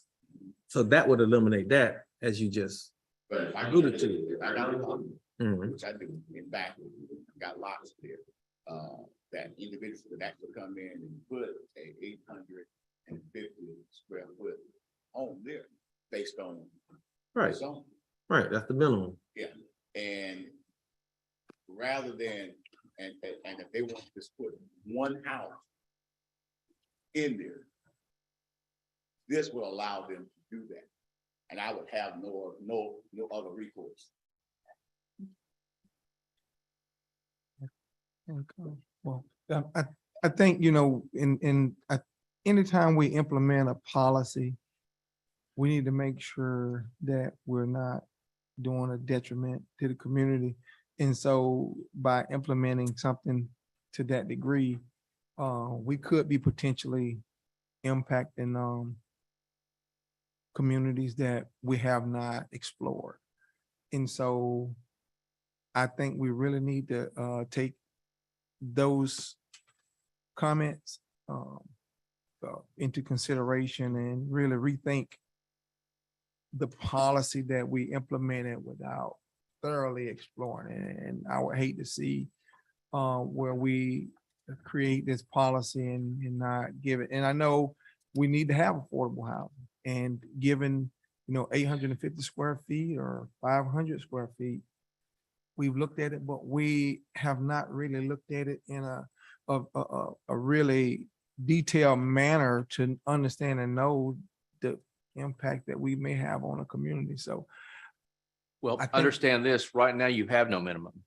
So right now you have lots of record right now in the R1 and R1AA district. Right. They can do what they want. And they can do what they want, Right, including a 220 square foot house, right, which is what prompted all of this to start with. So as we sit here right now, right. if Ms. Walsh gets a 220 application for a 220 square foot house, She's on a gonna lot behind Mr. Right. Norwood's, we got no way of, you've got no way of stopping it. Right, I right. mean, no way of legally stopping it. Right. Our code does not prohibit it.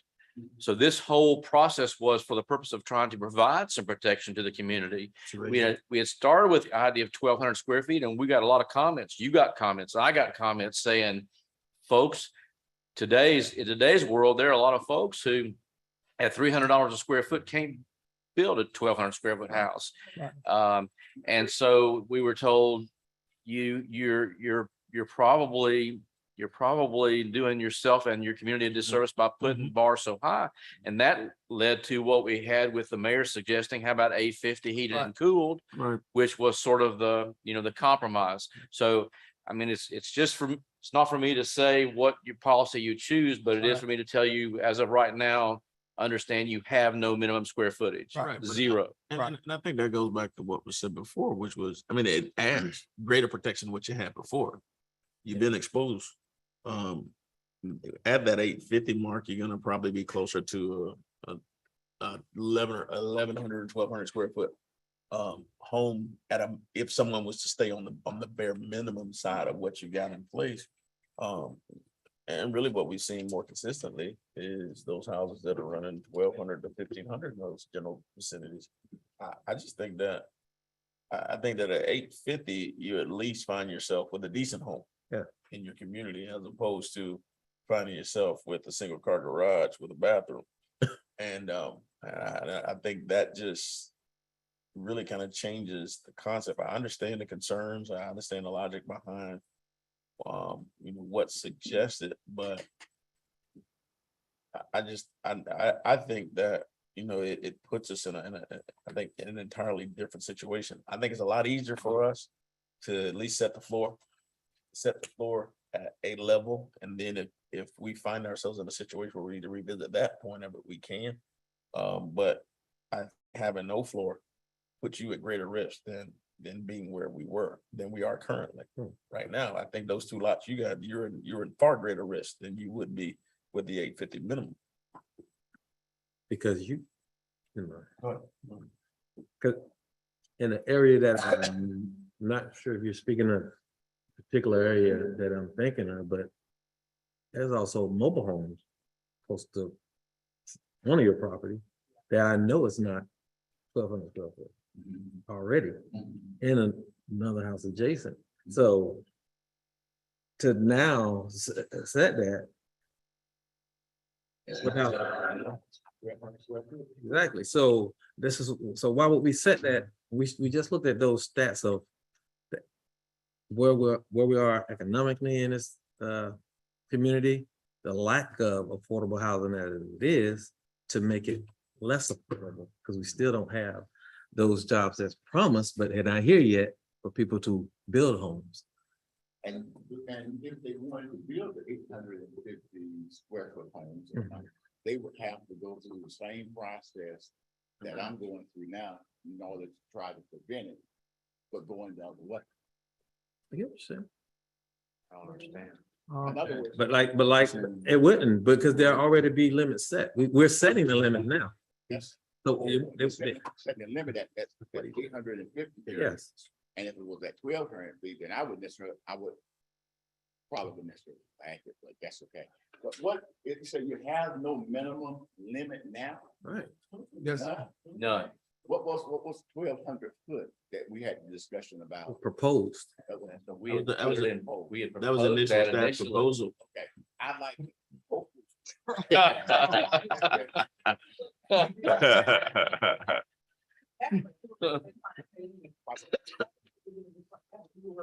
That was the proposal. And I'll tell you, many of the builders who were in opposition.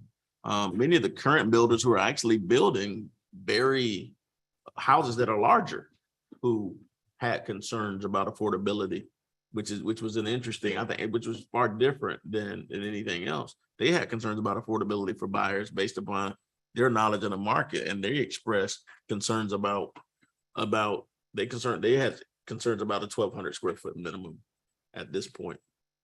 Well, that's the reason that we have our call a zoning board of zoning appeals.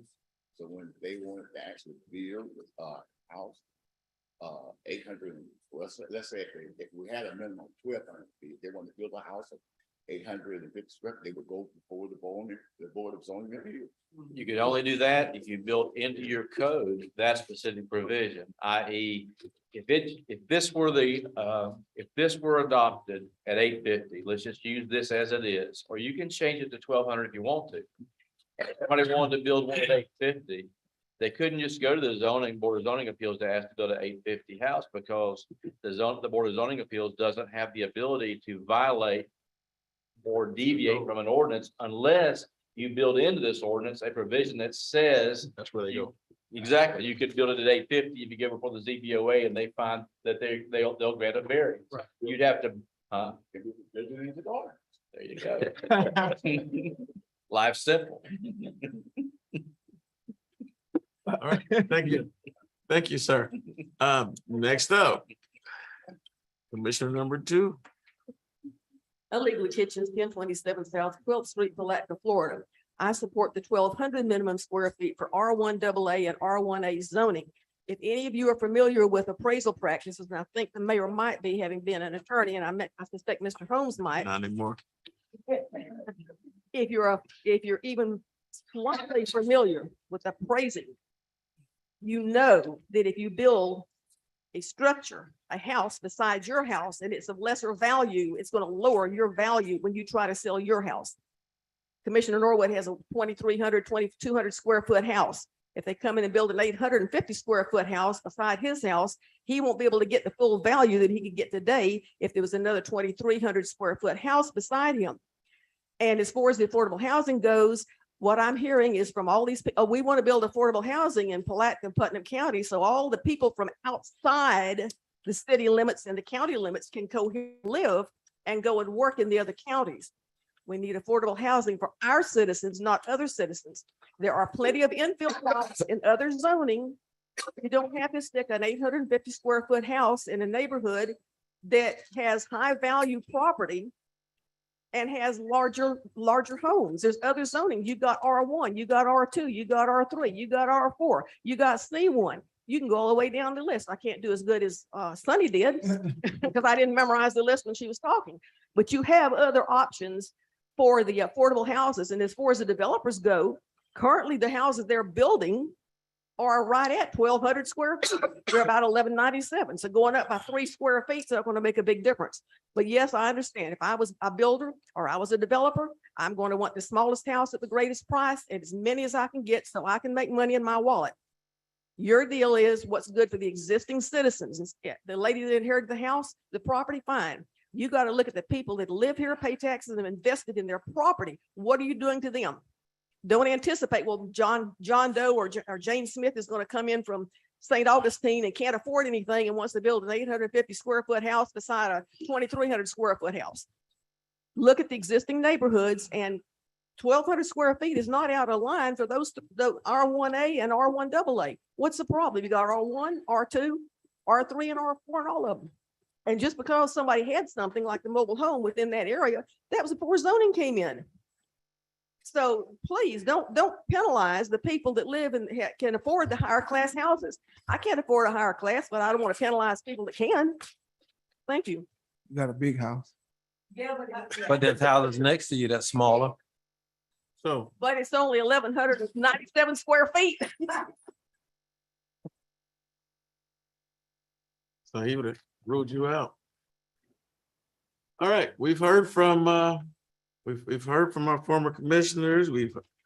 Now it's time for it. There's no one else here. It's time for us to make a determination at this point. I like,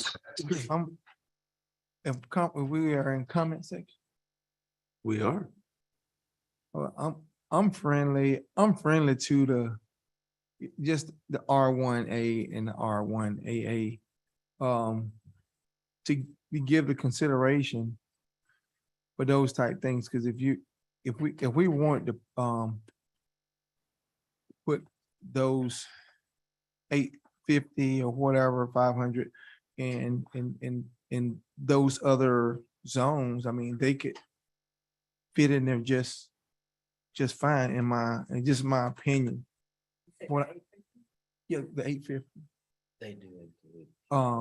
So I just think that if we looking at the zone and R1A and R1AA, and they described it well. I mean, I'm friendly to it. I don't know what everybody else thinks, but I would hate to make a policy that I think is detrimental to people who already made some investments. Any other And comments? not spot zone. Understand that I'm in agreement with the previous proposal of 1,200. You're in agreement with the 1,200? For the R1A For the R1A and the and R1A. AA. What, Okay. All right. Commissioner Jones. I think correction need to be made. That was, we already voted on the 850. This is the second reading. am I Well, on the correct? well, this is the thing. So when here's the deal. You go through 2 readings because you still have an opportunity up until the second approval for there to be modifications made. So when you have an approval, so when we approved at the 850, we Mhm. still have there's still an opportunity for there to be any modifications or changes made if the commission saw fit to do so based upon information that was brought forward.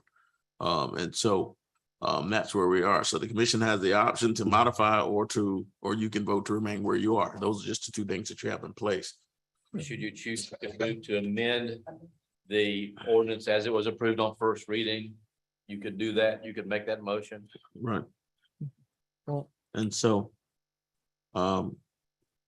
Based on information from the previous meeting and tonight, and the economic status of the people of Palatka, I vote that we could keep it the way it was, that we voted on the first reading with the minimum in those areas of 850 square foot tower.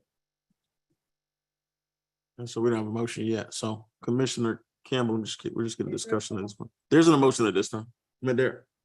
Was there previous motion on the floor? Open it up. Yeah. Mr. Krantz, is there a motion on the floor?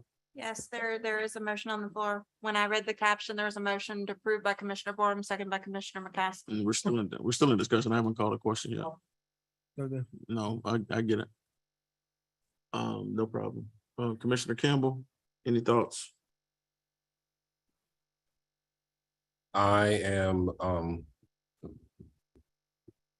I want to keep it the same than what we've already discussed. Okay. Okay, at this point of we're gonna go ahead and call the question. And we'll do a roll call. And Okay, so for clarification, the motion on the floor is to pass the motion, which includes the 850 square foot minimum for R1A and R1AA and Correct. R1. right, So the motion that was on the floor, is that it's for 850? for 850, It was based on what we approved last time. That was your motion, Commissioner. right, but that was, Oh, no, I did that to You can have, with- you to can- come, to have for discussion. You don't, You can withdraw it. you can withdraw it. Okay, then. so yes, I would like to withdraw the motion I made just so that we can have discussion. So I hope that's friendly to the commission. Who was the second? The Ms. Krantz? second, Yes, it was. Commissioner McCaskill. So is that friendly to the second? Can't hear me. No. So there's a motion on the floor to approve at 850. As previously discussed during first reading. We'll go through a roll call. Commissioner McCaskill. Repeat that again. So the motion is for the 850 minimum. It's for the 850 minimum in the areas that we discussed as previously put in place, and for the 500 in the remaining areas. R1. Nay.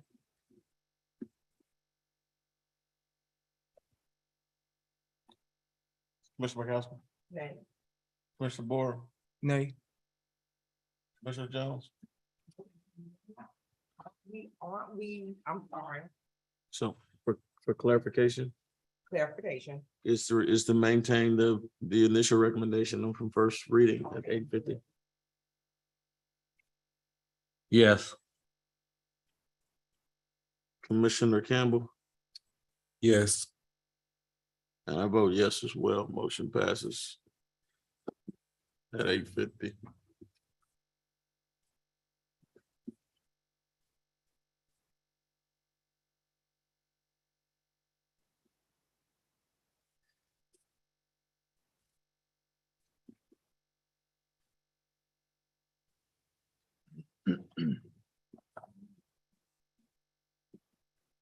Moving on to ordinance 2022-10, extending the suspension of impact fees collection for 8 months, first reading. Thank you, Mr. Mayor. Ordinance 2210, an ordinance of the city of Palatka, Florida, amending the city of Palatka ordinance 0820, the city of Palatka 2008 Economic Recovery and Incentive Program, extending the suspension of collection of the city's parks and recreation facilities impact fees, fire rescue impact fees, road impact fees, and law enforcement impact fees for a period not to exceed 8 months, providing for notice of impact fees upon expiration of the suspension period and or reinstatement of collection of suspended impact fees, whichever comes first, providing for severability, providing for an effective date. So moved. Second. Second.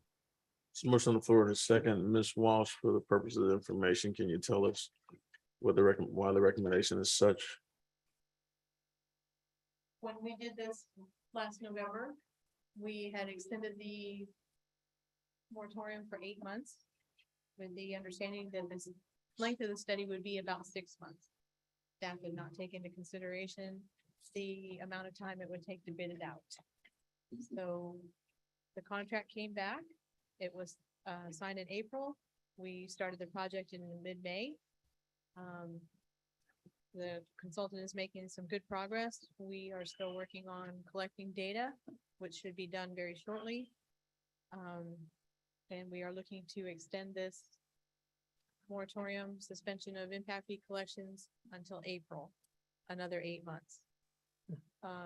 Mr. Joe Williams is online on Zoom to give a brief presentation on the study and its implications, its progress, and expected completion. Mr. Williams. Welcome. Good evening, Mayor, Commissioners. Can you hear me? All right? Yes, sir. We hear you very well. Okay, great. Thank you. I guess I will share my screen. I'm not seeing the presentation come up at the moment. So let me do that here.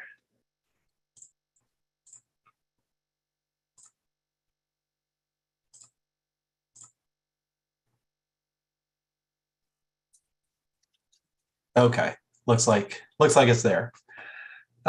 Okay, so I work with Reftelis, who you all retain to update your impact fees, municipal impact fees, and water and sewer impact fees, which you see on the screen here, we'll be changing the recommendation to call those connection fees in some fashion. And that's related to Florida statutes, which we'll go through here in a moment. So brief overview of the study objectives and kind of how we approach updating impact fees. So you currently have police, fire, parks, transportation, water, and sewer. We're going through the process and effort of updating each of these. You currently only charge the water and sewer. Those are not part of the suspension. So it's the first 4 that are being suspended.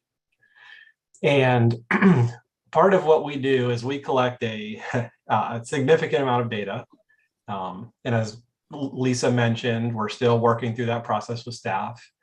And, these fees have not been updated around 2007 is, I can believe, when the last set of studies were done. So there's been a lot of information that's changed over time. Staff, is not familiar with the process. It's a new process. And in smaller cities and towns where we do a lot of these studies, it is a challenge in the early part to get all the data and get the data in the way that we need it. So staff has been great. We're just kind of getting the last couple pieces, and we're pretty far into our analysis. So as I'll show you at the end, we do have a schedule, an updated schedule for you all on kind of what we're seeing. And part of the process as well, I don't have all the all the fees in this presentation, but what we do is we look at the different land uses that you charge the fees, how they're charged, and we discuss with staff and look at kind of industry trends on whether those land uses are appropriate, whether you may want to be adding different land uses that get charged different amounts as they develop because they have different demands on the city services.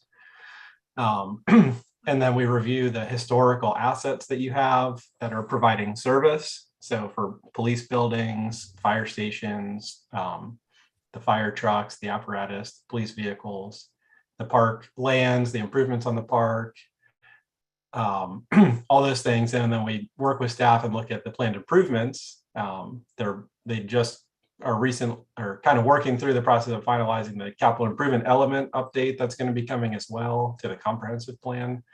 So that has a new CIP, capital improvement plan, and we're going to be relying on those projects to help justify the study and the fees that we're calculating.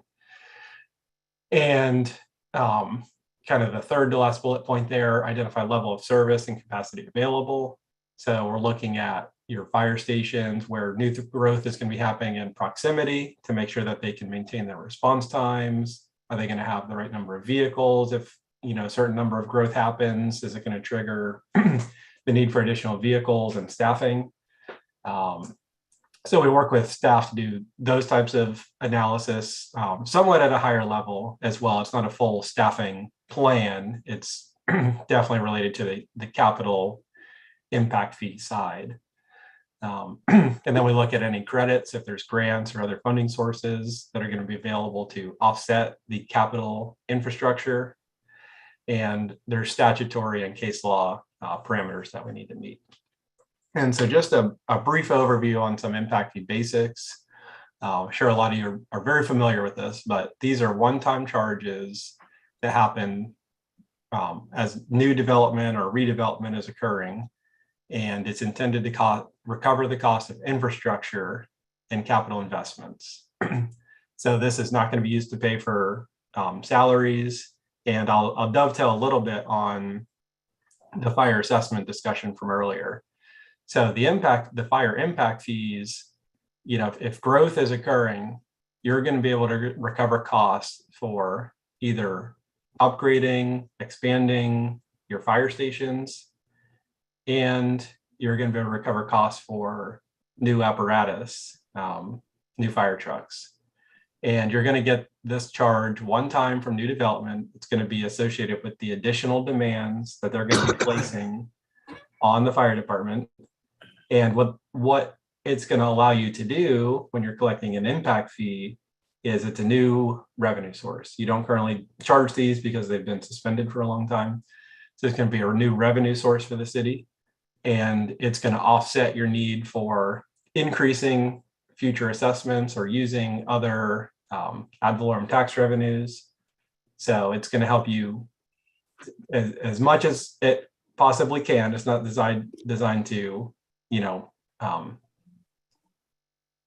reduce those fees, but it's going to help you maintain those fees at the level they're at, as opposed to having to increase them to buy new vehicles and upgrade your stations. So it's going to help provide a new revenue source and some offsets. And there's some additional bullet points here, kind of clarification. So we're not just, it's not going to fund roof replacements, for example. We're not going to come in and say, hey, the city says you really need to have 5 fire stations already, but you only have 3. So this fee would, it would not be able to make up some additional fire stations that you're already behind. It's going to keep the level of service that you're providing to existing residents the same as for new residents. And again, the final one, we're not funding operations and maintenance. So this will not help fund the ongoing salaries that you'll incur as you have to increase the police department or fire staffing as growth kind of starts to take off in the future. Some statutory requirements. So these are governed by section 163.31801 of the Florida statutes. They call it the Florida Impact Fee Act. And it is a pretty long statute. And I believe in 2019, 2020, and 2021, the Florida legislature made changes to this statute. So they've been looking pretty closely at it. I won't take you through everything. We can go through more of the kind of detailed information as the fees start to come to light a little bit, and I give you another update where we go over some initial fee calculations, as we'll show you the schedule in a couple of slides. Now, one thing we will want to be cautious of is the newest addition to the statute is extraordinary circumstances. And really what happened in the last update to the impact fee statute is that the Florida legislature put limitations on how impact fees can be increased over time. And you see in item B here, if there's a calculated increase of between 1% to 25%, you have to phase in that fee over 2 equal annual increments. If the fee increase is calculated at above 20% to a maximum of 50%, you'd have to phase that in over 4 years. And then you can only increase your fee in item E here once every 4 years. But then they do give you an out based on if there's certain extraordinary circumstances. And those extraordinary circumstances are not exactly defined. So it's kind of up to us working with staff to make sure we're comfortable and legal to make sure we're comfortable bringing a recommendation that you would meet some extraordinary circumstances. And then this outlines the process from the statute by which you would have to go to meet the extraordinary circumstance clause in the statute. So you see in item 1, there needs to be a demonstrated need study, and that would be the report and the study that we produce. If we feel that we have strong justification and recommendation to have extraordinary circumstances. And then item 2, in addition to your normal ordinance readings, which is 2, you'd have to have 2 additional publicly noticed workshops. Again, it's up to legal, but generally this happens before the second reading of the ordinance where the fees are adopted. And item 3, you need a 2/3 vote. So if you have 5 members on commission, you'd need at least 4 of them, is the way the math works out, 4 of the 5 votes to approve that ordinance with the full fee calculation. So that's a little bit of a process, a brief overview on our approach. And again, once we have some preliminary fees to discuss with you, you see, and we're kind of looking at the 4th bullet point here, October-November timeframe. We go more into detail on the actual assets, the cost basis, the land uses, the whole development forecast, everything there would bring you that extra detail, and it would be up for discussion, review if you had questions, clarifications, and we'd have the fees calculated at that time. So here we're looking kind of this month, early next month, we're going to be finalizing the data collection in September. We're planning to have schedule a staff meeting to have a preliminary review of the fee calculations and getting buy-in from all the different departments, we'd be looking at delivering a draft report in the September, October timeframe, likely more in the October timeframe. And once staff has reviewed the draft report, we'd come back to you with a presentation, and that would kind of kick off the the whole process of ordinance readings and everything like that. And in the Florida impact fee statute, you can see the last sub bullet there. Once you adopt fees, and if any of them are increasing, there is a minimum 90-day waiting period to begin charging those increased fees. So that plays into the the 8 months total schedule that Lisa has in front of you in the ordinance. So it gives you just a little bit of extra wiggle room if the schedule got delayed for some reason, if there were some, I know December can be challenging with holidays and vacations. So if those kind of second readings went into the January timeframe, it still gives you that 90 days to to work with, and you could have fees effective for May 1st once the ordinance in front of you would expire again. Okay. Any questions? Well, so what you're currently working on for us, I mean, in terms of, we already had something in place already that was suspended. So if it was implemented, or if it sunset, I mean, if it was implemented based on your new, I guess, your new assessments, would that be a new overall? Or are we going to use what we currently had and base it from there, from the 25%? You say we couldn't charge over 25% of whatever. So whatever the new restrictions are in terms of adding impact fees. So what schedule would we go off of? We go off our old schedule, or are we creating a whole new schedule? Yeah, that is a great question.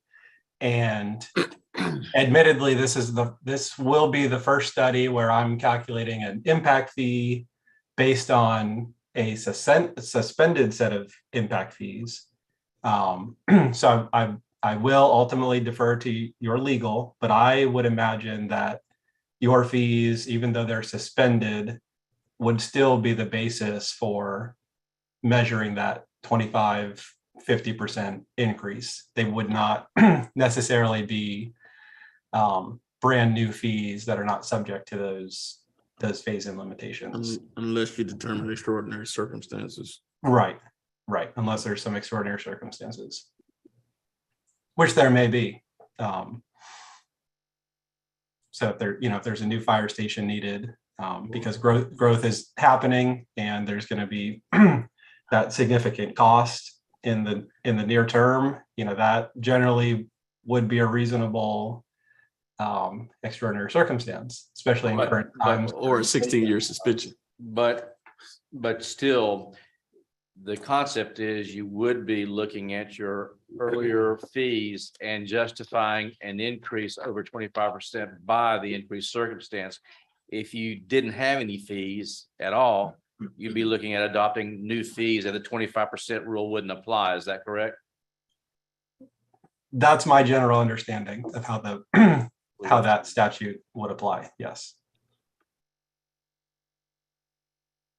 And you can exceed if there's a determination of extraordinary circumstances. Right.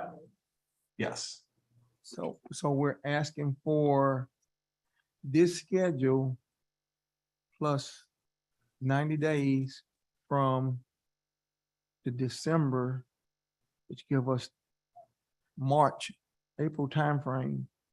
That's what we're asking. That's what the ordinance is. So that 8 months. They're asking for the 8 month for the 8 months in additional suspension in anticipation of this process being able to be completely implemented by May. Could I ask him a question? Go ahead, Commissioner. So, Mr. Williams, you currently do not have all the information from our end to complete your assessment, your review, or your report that you need to deliver delivered to us? That's correct. There's a few pieces, kind of few key pieces that we're working with staff to get. And again, they're fairly unique. They're not things that you necessarily need on a day-to-day basis. So producing them for an impact fee study can be a little more challenging. But I know staff is working on it, and we're getting very close on a couple of those. But we do have a lot of information. So once we get that information, it's not like we're starting from zero. We're pretty far into the process. Hence why we think once we get that data, next month, which is starting in 5 or 6 days, we'll be ready to have some preliminary reviews with staff on on our assumptions, how we handled things, how we analyze things, and take their feedback and make any adjustments that we need to, and start putting that report really to I think that we probably have some factors that will reach or meet the extraordinary circumstances. We've had school closures here in the city of Palatka where middle schools have been closed, and we actually have one junior senior high school, which would definitely have an impact on our resources here within the city. Do you think that would qualify as one of the extraordinary circumstances? And so the school had closed, it's going to reopen, is that? Well, there will be some reopening, but that's not, I think that's being discussed right now, but there are future schools to be rebuilt. Understand it. But what I'm saying is you mentioned extraordinary circumstances. So that's a circumstance in itself where we probably would be able to include in the packet to get us under that statute 163.31801 and identify as a extraordinary circumstance. What I'm saying is one of the things that, like Commissioner Bourne said from 2007, I guess my question is, what circumstances could we have used to say we want to bring back the impact fees and bring them back 25% over the rate that they were at that time? Was that just a no-go? I know you referred us to legal, but have it happened in the past? Okay. The biggest caution I would give you is item 4A in that regard. Ensure that the calculation of the impact fee is based on the most recent and localized data. So the fact that you have fees from 2007, at this point, almost anything you did would be hard to meet that test of recent and local data unless you did a new study. Just applying inflation, that probably wouldn't cut, make the test. So that would just be my initial reaction to that discussion, is that right here, item A, most recent and localized data and it says ensure, that's language that they've been changing as well, because it used to say must be based on recent local data, and now it says ensure that the calculation. So little nuances that they've been focusing on when they update these impact fee statutes. Yeah, well, I understand, but it's just like if I was going to get a physical and they say the most recent physical. If I hadn't got a physical in 10 years, that'll be the most recent. So that's why I asked that question. It makes sense to me, but we didn't have one. The most recent is the one that we used last. That's my question. I don't have any further for you, sir. It's a good point, because again, in the charter, in what we had in our ordinance or whatever, it was just that it would revert back.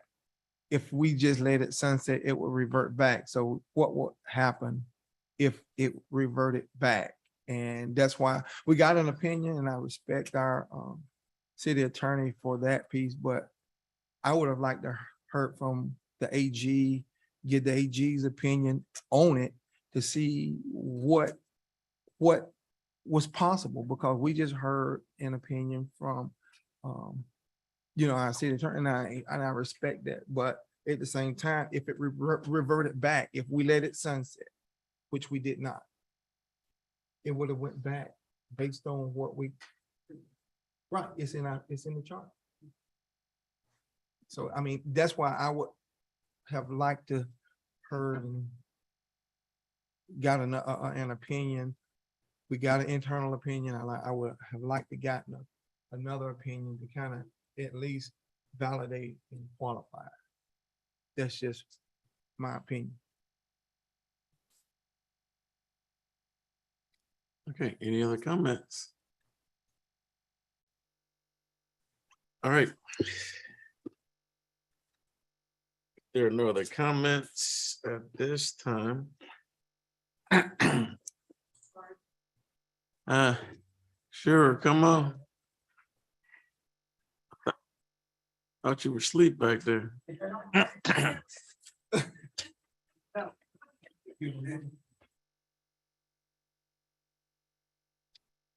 Just y'all just stand up together. Like a tag team and arrest the manager. Allegra Kitchens, 1027 South 12th Street, Palatka, Florida. I kind of agree with Commissioner Borum. I love Ms. Thomas, and she's very brilliant, but I would love to hear the Attorney General's opinion on whether or not we'd be in violation of the statute, the 163.31801, if we simply reinstated. We never got rid of our impact fee. We simply lifted it temporarily. And now that I hear this gentleman talk, and he's saying he's going to use our current impact fee as a basis for updating it and doing the one he's doing, why not go ahead and restate the impact fee tonight, let it be in effect, and then when this gentleman brings his information in November, or he's saying he's gonna get it in November, then you can update the current impact fee. We're not in violation. We haven't increased anything over 25% of current values. And when our study was done, it was based on the current local values in the area. And the statute says local values, but we never got rid of it. If we were putting a new one on, then we would have to have the current local values, but we just lifted that one and we just want to drop it back down and then update it. So I don't see why we can't do that. The other thing I might add, and Miss Walsh, I think, cleared up that issue, is at the last meeting, you all talked about the fact, or the city staff talked, that they were so swamped by permits and building requests that they had to get done. They did not have time to get the information for the company that you hired when you requested the information from the company be to you by November. So then you extended the suspension till April of next year. Now, from what I hear from Ms. Walsh, is that they are pretty much caught up, and shortly they're going to have the information.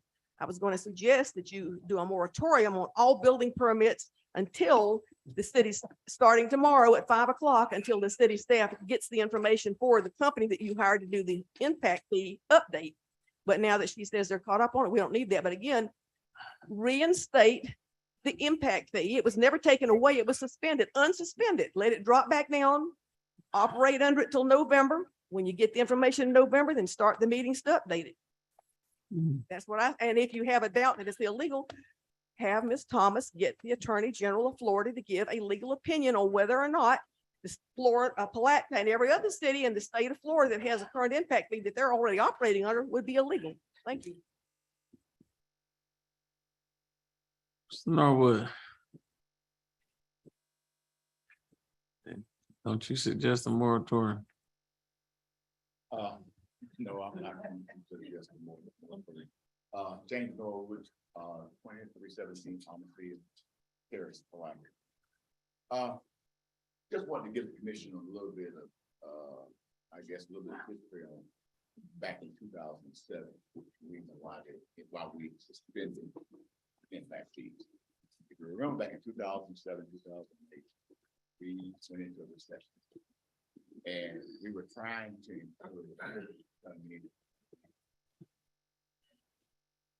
even though we suspended impact, we still did not get our objective accomplished. Now, you're at the height of the building market. And there, which everybody's coming in, wanting to build and whatnot.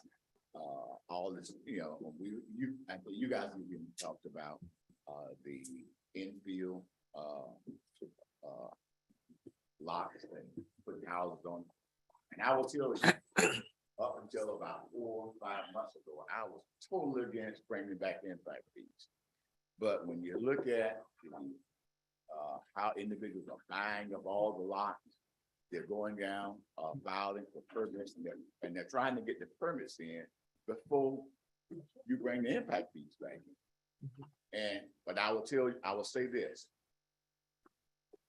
Every sink, every toilet that goes in impacts your water, wastewater system. Not only do they have an impact on wastewater, but you have an impact also on number of police calls that you're going to be getting. You have an impact also on all your city services as well.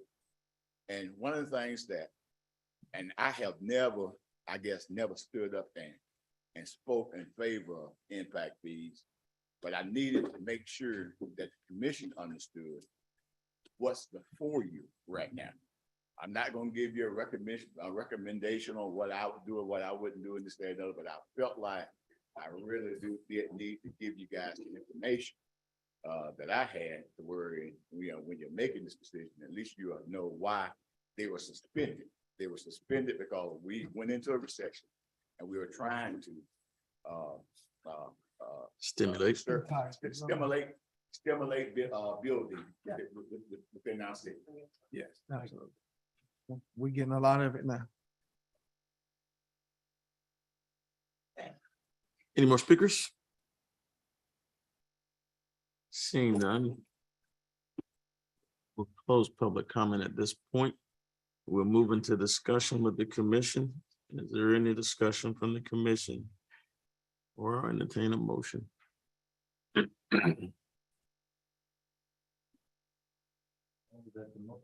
Motion already been made, I think. There's a motion already on the floor to extend for 8 months. Any further discussion on that motion?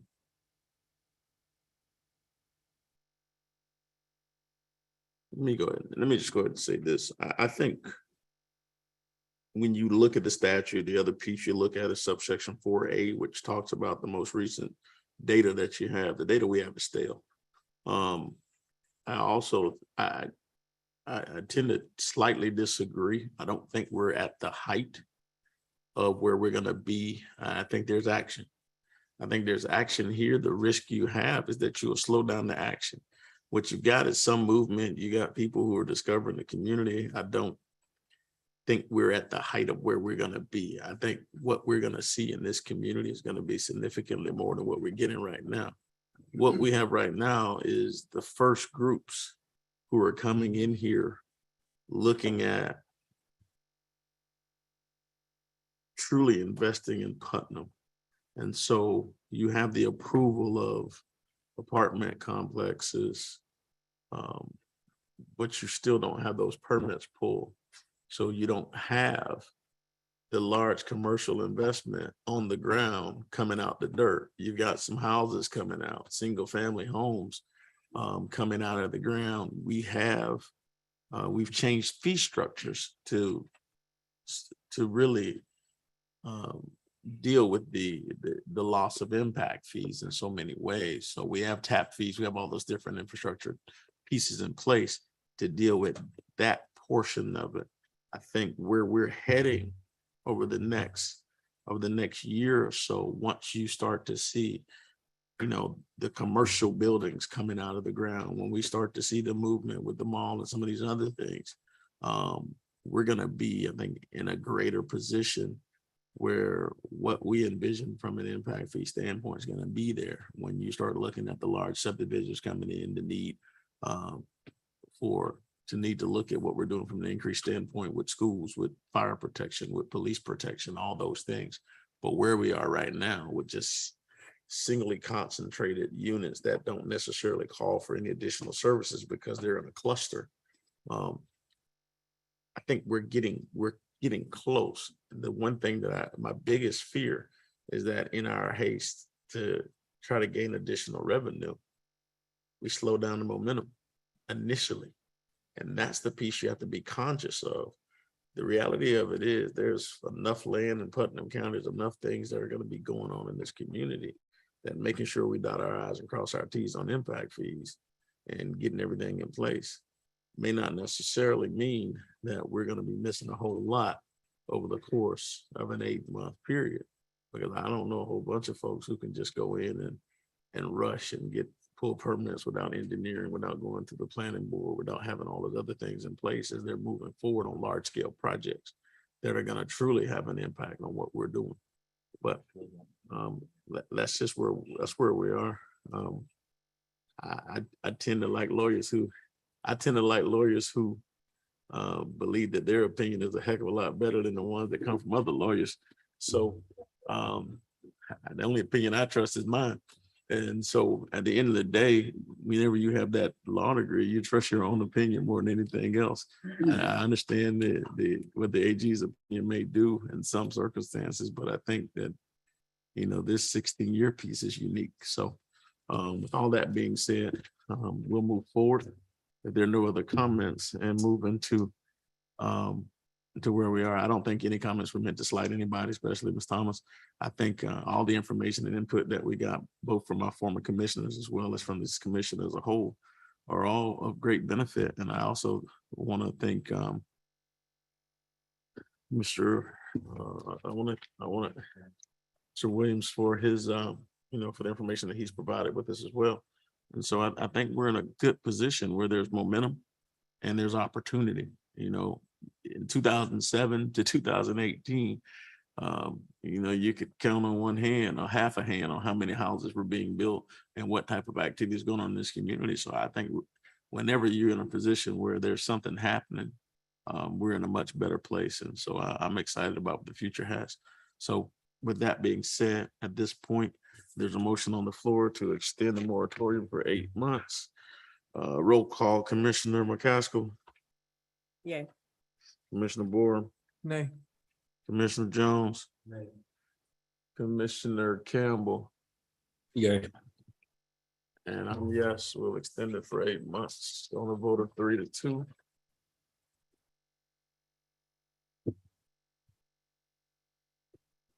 Appreciate the vote. On that, on the opinion that Commissioner Borum asked about, is that possible? I don't know, was that a direction, Commissioner Borum? Well, I would like for the commission to be friendly to it, just so that I can hear from, and I trust her opinion, but again, I like to hear from AG. You gonna make a motion? I'd like to make a motion that we give the city attorney, city manager to seek the opinion of the AG regarding our impact fee, our impact fees, building impact fees. The motion on the floor, is there a second? Second. Second on the floor, all in favor, say aye. Opposed, nay. Motion carries 4-1. No, sir, I said nay. Motion carries 3-2. I'm sorry.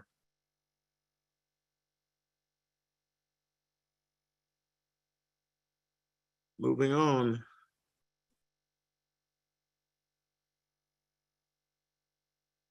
To item number 11D. Request for annexation 0.24 acres into city to amend the plume. Thank you, Mr. Mayor. Ordinance 2207, ordinance of the city of Palatka, Florida, annexing corporate limits of the city of Palatka, Florida, certain adjacent territory identified as 934 South State Road 19, Palatka, Florida, 32177. Part of the west half of the southwest quarter of the west of Street Road 19, official records book 126, page 683, plus official records book 410, page 1794. Excluding official records book 410, page 1791, parcel 111026400701 contiguous to the boundaries of the city of Palatka, Florida, providing for scrivener's errors and providing for an effective date. So moved. Is there a second?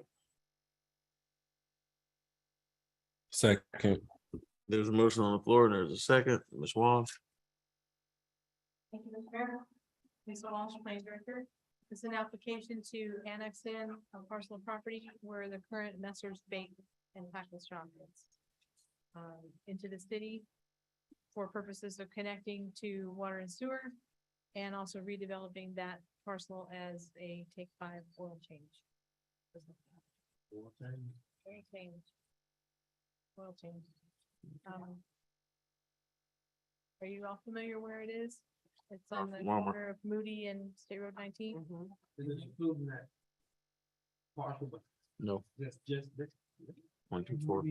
Oh, 1, 2, 4 acres. Moody in 19? Yeah. Yes, sir. 1/4 acre. Oh, I don't, Mr. The bake shop. yeah, oh, wow. That's a pretty seriously, highly congested area there. Mr. Mayor, the applicant, Mr. Jupek, was on the line, but I don't see him anymore. Okay. All right. I'm sorry, can you guys hear me? I'm still on the line. I'm just on my cell phone now instead of laptop. Okay. We have the applicant on the phone. Is there anything that Yes, you sir. wanna present to us today, sir? I can give you a brief rundown of our intentions. Yes, sir. So we're requesting annexation into the city of Palatka. Our property is just outside of city limits. I believe the other side of State Road 19 is within Palatka, and we're requesting annexation just so we can connect and step into city utilities. Okay, thank you, sir. Ms. Walsh, will you advise the commission as to whether or not this has been presented to the planning commission?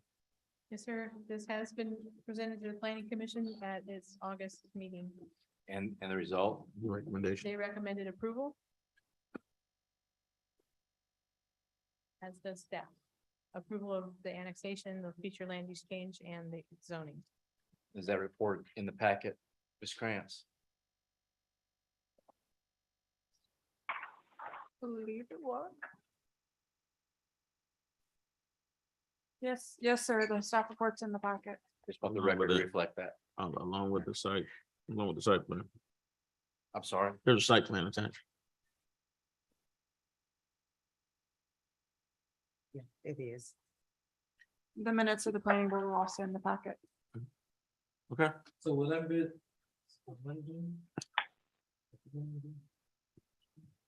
Mr. Jupek, sir. Jupik, Mr. Jupiter. your mic's off. You Mr. guys hear me? Jupiter, just out of curiosity, so the bait and tackle shop will no longer exist as the current operation? It will turn into a oil change facility? Yes, sir. Yes, sir, that is correct. Okay. So what would the main entrance be on Moody Road or 19, State Road 19? Ms. Krantz, can you put it I believe Moody, let me just double check.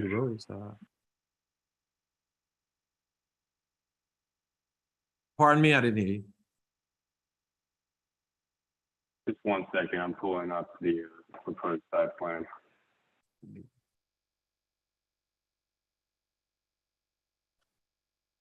Is that the only site plan we have? No, there's another. There's another one. Yeah, I'm pulling it up on my laptop right now.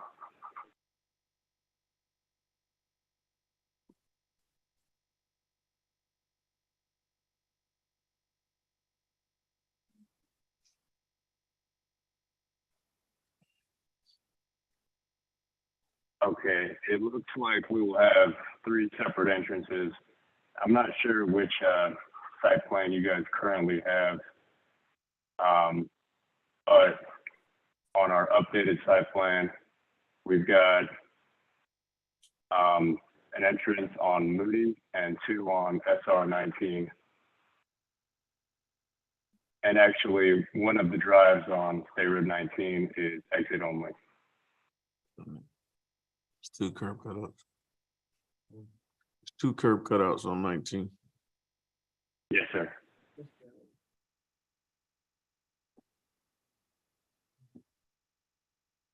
Any other questions?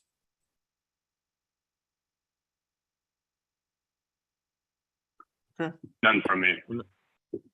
We'll open the floor for public hearing. Is there anyone here for public hearing? Seeing no one, we'll close public hearing. I'm moving to discuss, we're moving to discussion at this point.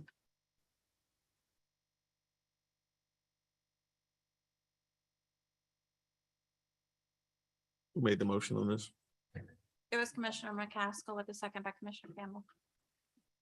No other discussion? All in favor, say aye. Aye. Aye. Oppose? Motion carries unanimously. Moving on to item 2, to amend the future land use ordinance 2022-08 Thank for you. adoption. An ordinance of the city of Park, Florida, providing that the future land use map of the adopted comprehensive plan be amended with respect to the following parcel of land less than 50 acres in size from Putnam County Commercial CR to the city of Palatka Commercial Com to the following property, 934 South State Road 19, Palatka, Florida 32177, part of the west half of the southwest quarter, west of State Road 19. I keep wanting to say street, I'm sorry. Official Records Book 126, page 683, plus Official Records 410, page 1794, excluding Official Records Book 410, page 1791, parcel 11, 10, 26, 400701, 40, contiguous to the boundaries of the city of Palatka, Florida, and providing for scrivener's errors and providing for an effective date. So moved. Is there a second? There's a motion on the floor in a second. Now open the floor for public hearing. Is there anyone here for public hearing? Seeing no one, we'll close public hearing. Is there any discussion on the motion? All in favor, say aye. Opposed? Motion carries unanimously. Ordinance 2020-09, an ordinance of the city of Palatka, Florida, providing the official zoning map of the city of Palatka, Florida be amended from Putnam County Commercial Neighborhood C1 to City of Palatka Commercial Intensive C2 for the following property, 934 South State Road 19, Palatka, Florida 32177, part of the west half of the southwest quarter of west of State Road 19, Official Records Book 126, page 683, plus Official Records Book 410, page 1794, excluding Official Records Books 410, page 1791, parcel 11, 10, 26, 000007010000, building.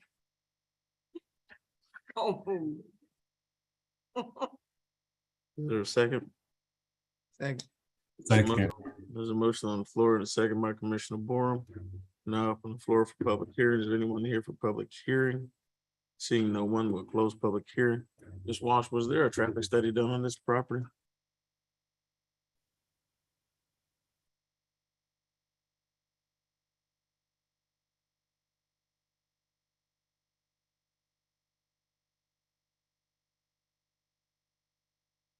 Mr. Jupick, was there a traffic study? Not that I'm aware of. Not recent.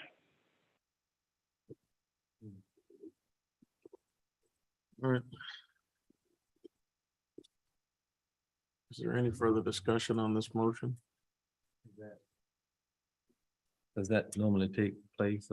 He said no, or did he say he wasn't sure? He wasn't aware of any. Sorry. Said he wasn't aware of any. Okay. Is he required to have one, Ms. Wall? Planning board didn't require it. He would be at site plan submittal, but this is annexation, land use and zoning right now. And that's an important distinction to make in that I don't want, by my asking if that was the only site plan we had, I didn't mean to imply that Ms. Walsh had done something or had not done something that she was required to do on a rezoning. As you probably know, it isn't a particular use that's at issue. It's the classification of land that you're voting on, not the particular use, because any one of the number of uses that are allowed under that zoning might be put on that piece of property. As she indicates, when there is a particular building proposed, that's when you would have a specific site plan and perhaps a traffic study. So I didn't mean to give the impression that she was remiss by not having a more detailed site plan. Technically, he wouldn't even have to disclose what he's putting there technically for a rezoning or Right. annexation. All right. So I could see an increase of traffic issues there. any further discussion at this point? Seeing that, all in favor, say aye. Aye, oppose. Motion carries unanimously. Moving on to second reading. Thank you, Mr. Jupick. Thank you. Next up, there is an item that we're looking to take on as an emergency item. They got an event that comes up on the 27th. Time is of the essence. I entertain a motion to take this car show item as an emergency item. I'll make the motion that we accept this as an emergency item. Second. There's a motion on the floor in a second. All in favor, say aye. Aye. Opposed, motion carries unanimously. All right, Mr. Cutright. Mr. Mayor, I'll also note that the request that it be on the agenda as an emergency item was not a result of Mr. Cutright's failure to move in any kind of speedy fashion. This was a response to a call from a business person that I received yesterday. Just to give you a little bit of history on the emergency item, it's the owner of Velchos. They apparently have had these classic car shows there in the past, and they've used the green space on the hotel with permission of the hotel for the classic car shows. They anticipated they would have that same permission for this show on Saturday, and the permission was denied. So he had car shows set up and cars coming and no place to put them. And so he asked if we could scramble to perhaps facilitate him being allowed to park the cars on St. John's Avenue between Second Street and Memorial. I asked Mr. Cutright if he would look into being able to accomplish that, and he was able to get a special events permit application, get it processed, meet with police and everyone else involved, and speed the thing along. So this really isn't anything that staff is simply trying to accommodate a local merchant in something in an event that it looks like we could pull off without there being a problem. Not to steal your thunder, Mr. Cutright, but I want to let him know that He stole it. You don't have to add anything. We don't need anything else. Any other questions? Not at this point. I entertain a motion. Sure. A resolution of the city of Palatka, Florida, granting a special events permit to Velchos Corner LLC for a classic car show on August 27, 2022, setting forth the provisions of the permit, granting permission for road closures and providing for scrivener's errors. Can you speed up next time? Hey, I did it without laughing that time. There was no zeros. There's a motion on the floor in a second. We'll now open the floor for public hearing. Is there anyone here for public hearing? Seeing no one, we'll close public hearing. Is there any further discussion on this motion? All in favor, say aye. Opposed, motion carries unanimously. I'm pretty sure Mr. Cutright has a site plan. So don't need to comment, Mr. Cutright. That's rhetorical. Thank you very much for presenting that. You did a great job. Next up, Mr. Cutright, you've got a community fairs presentation. That's gonna go ahead. Player, I want to start quick. I just want to give this opportunity to show y'all what my staff is doing over the summer. So I know we Michael. talked about it. It's long, blue. I just want to take this opportunity to show the commissioners, the city manager, and also the people in the room what my staff been doing over the summer. So this is a small. What did you do over the summer? Hey, you see, it's in there. I'm in a lot of pictures. You're in the picture.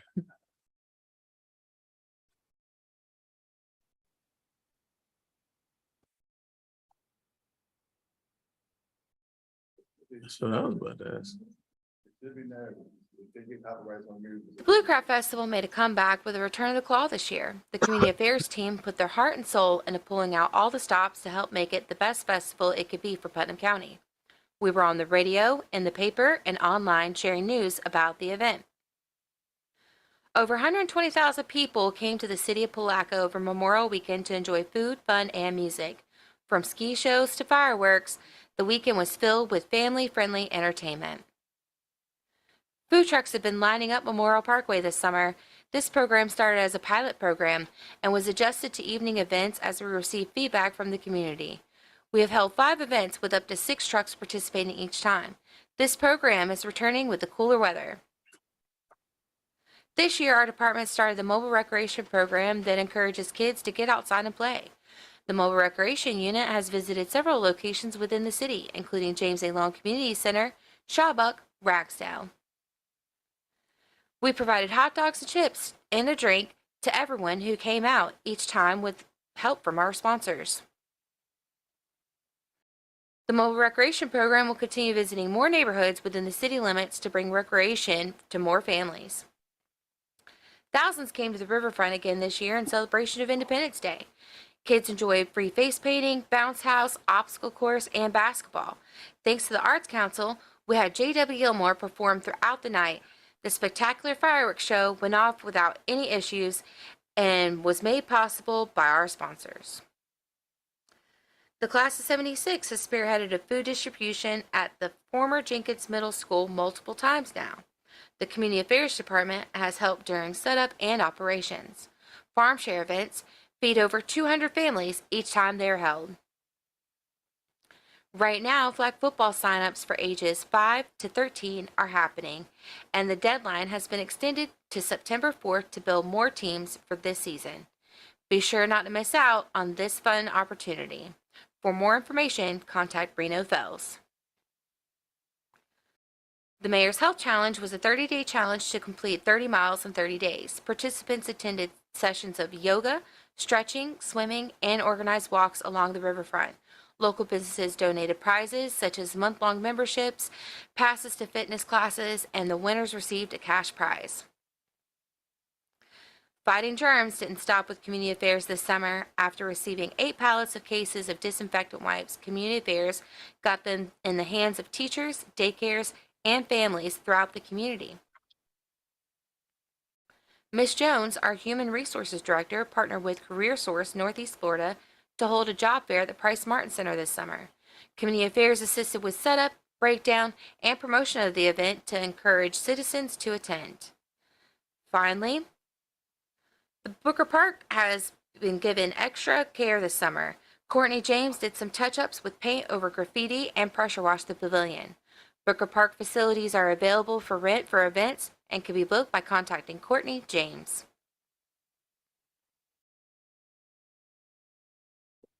That is it.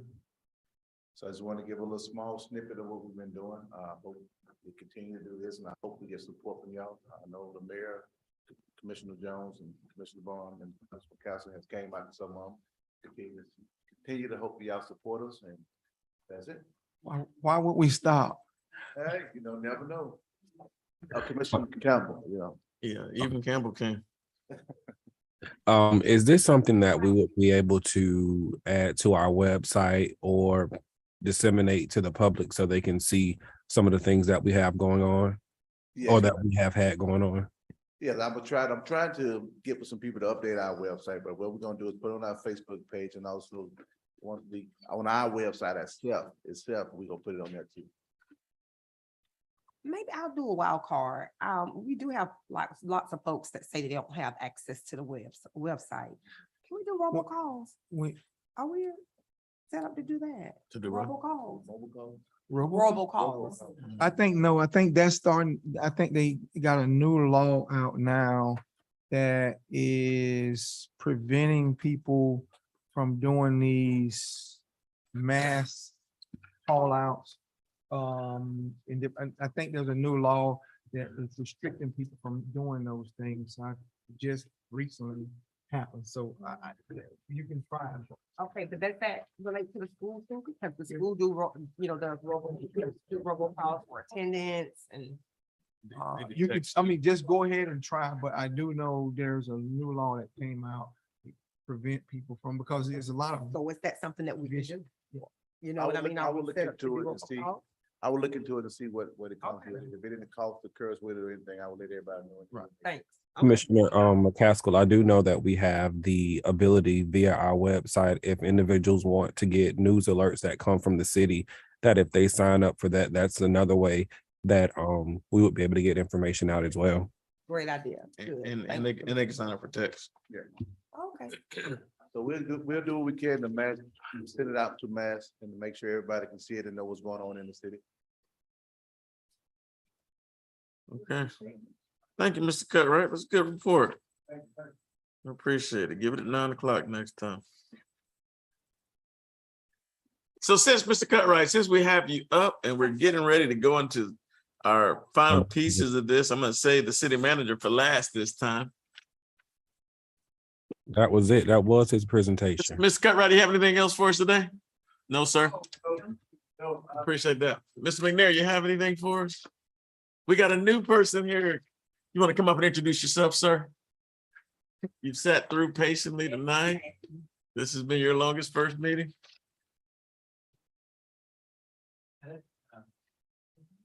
Blue light. Blue light, okay. Hi there, my name is Dale McMillan. I'm now your Public Works Director.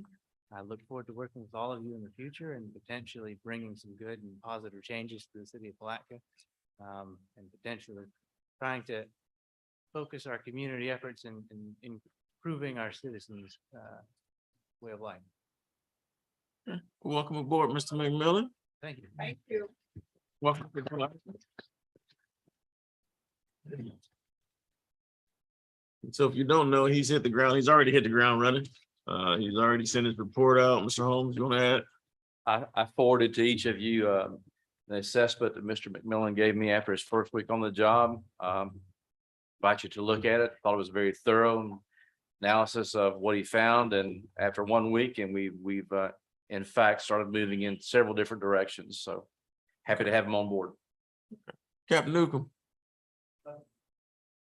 One question, Captain, I'm sorry. On this report, this report that we have here, the NIBUS report, on the bottom, the domestic violence part, I don't see any numbers for that. Is that all? That last row there? Is it something separate or is it included up in the assault and battery part? Do you see that? That very last line?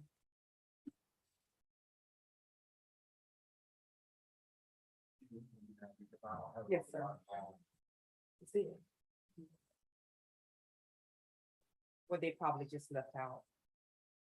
That honestly, that may have gotten left out. Okay. Accidentally. Yes, I'll have sir. to get with our Okay. IT person. They're not the IT people that do the city stuff. Yes, That's sir. not who runs it. That's Okay. our administrative lieutenant, how we call him, the IT guys, actually, we call him that. But Lieutenant Mass generates this, Yes, so I'll sir. have to check. Okay, thank you. I'll let you know tomorrow. Yes, sir. Thank Thank you. you. All right. Thank you. Ms. Walsh?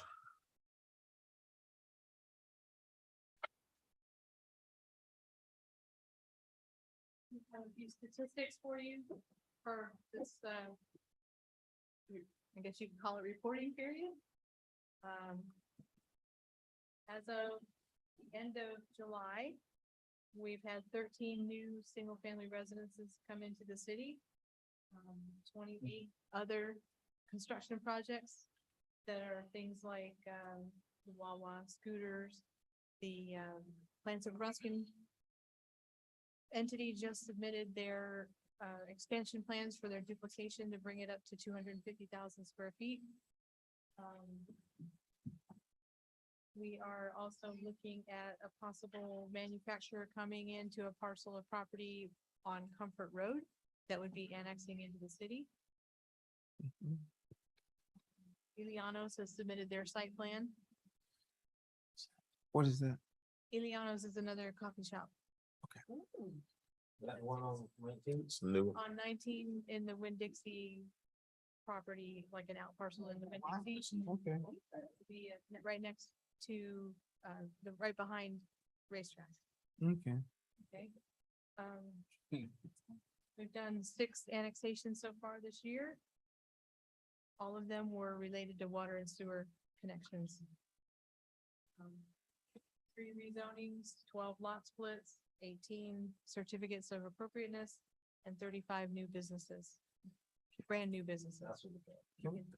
Can we like all have that kind of like report, you know, that way that's something that we can really positively show to the community how So you make send that summary to me and I'll push it out to the commissioners. I will do that. Be happy to. Yeah, Thank like to you. showcase the city of Palatka and what we're doing, because some people don't think we're doing a whole lot. PIO. Keep saying that word.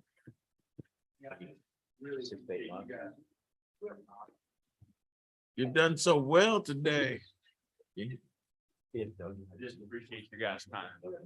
Talking and recognizing our people, man, that goes a long way with those guys. I really appreciate your time. All right. Thank you, sir. Appreciate you. Thank you, sir. Mr. McNair, did I call you already? Yeah. I appreciate that. Ms. Krantz? Ma'am? Is now the appropriate time to talk about a third budget workshop, sir? Sure. You keep me on task. Are we able to do that third budget workshop right before we do the commission meeting on the 8th? We'll do it a couple hours in advance. We're pretty much covered most of it, I think. 3:30 to be safe. Everybody in favor of that? 4 o'clock? Come on. Okay, 4 o'clock. 4 o'clock works. 4 o'clock. 4 o'clock, Commissioner Campbell. I suppose. 4 o'clock is done. Here we go. That's very easy, right, Ms. Grant? That works. All right, so we got that in place. And Ms. Grant, anything else? Nothing further, sir. You sure? You want to say some more zeros?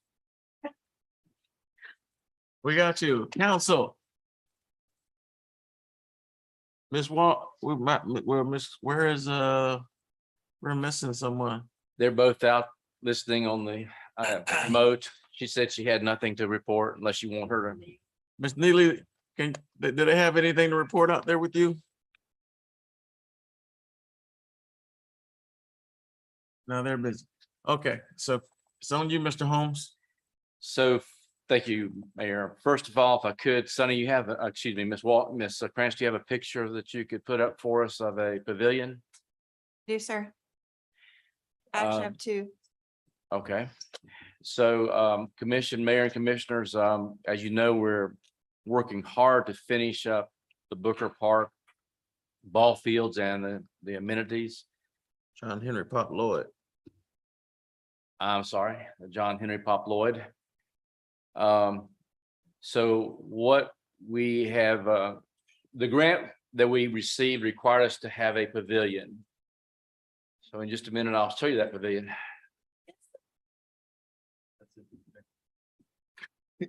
That's not the pavilion.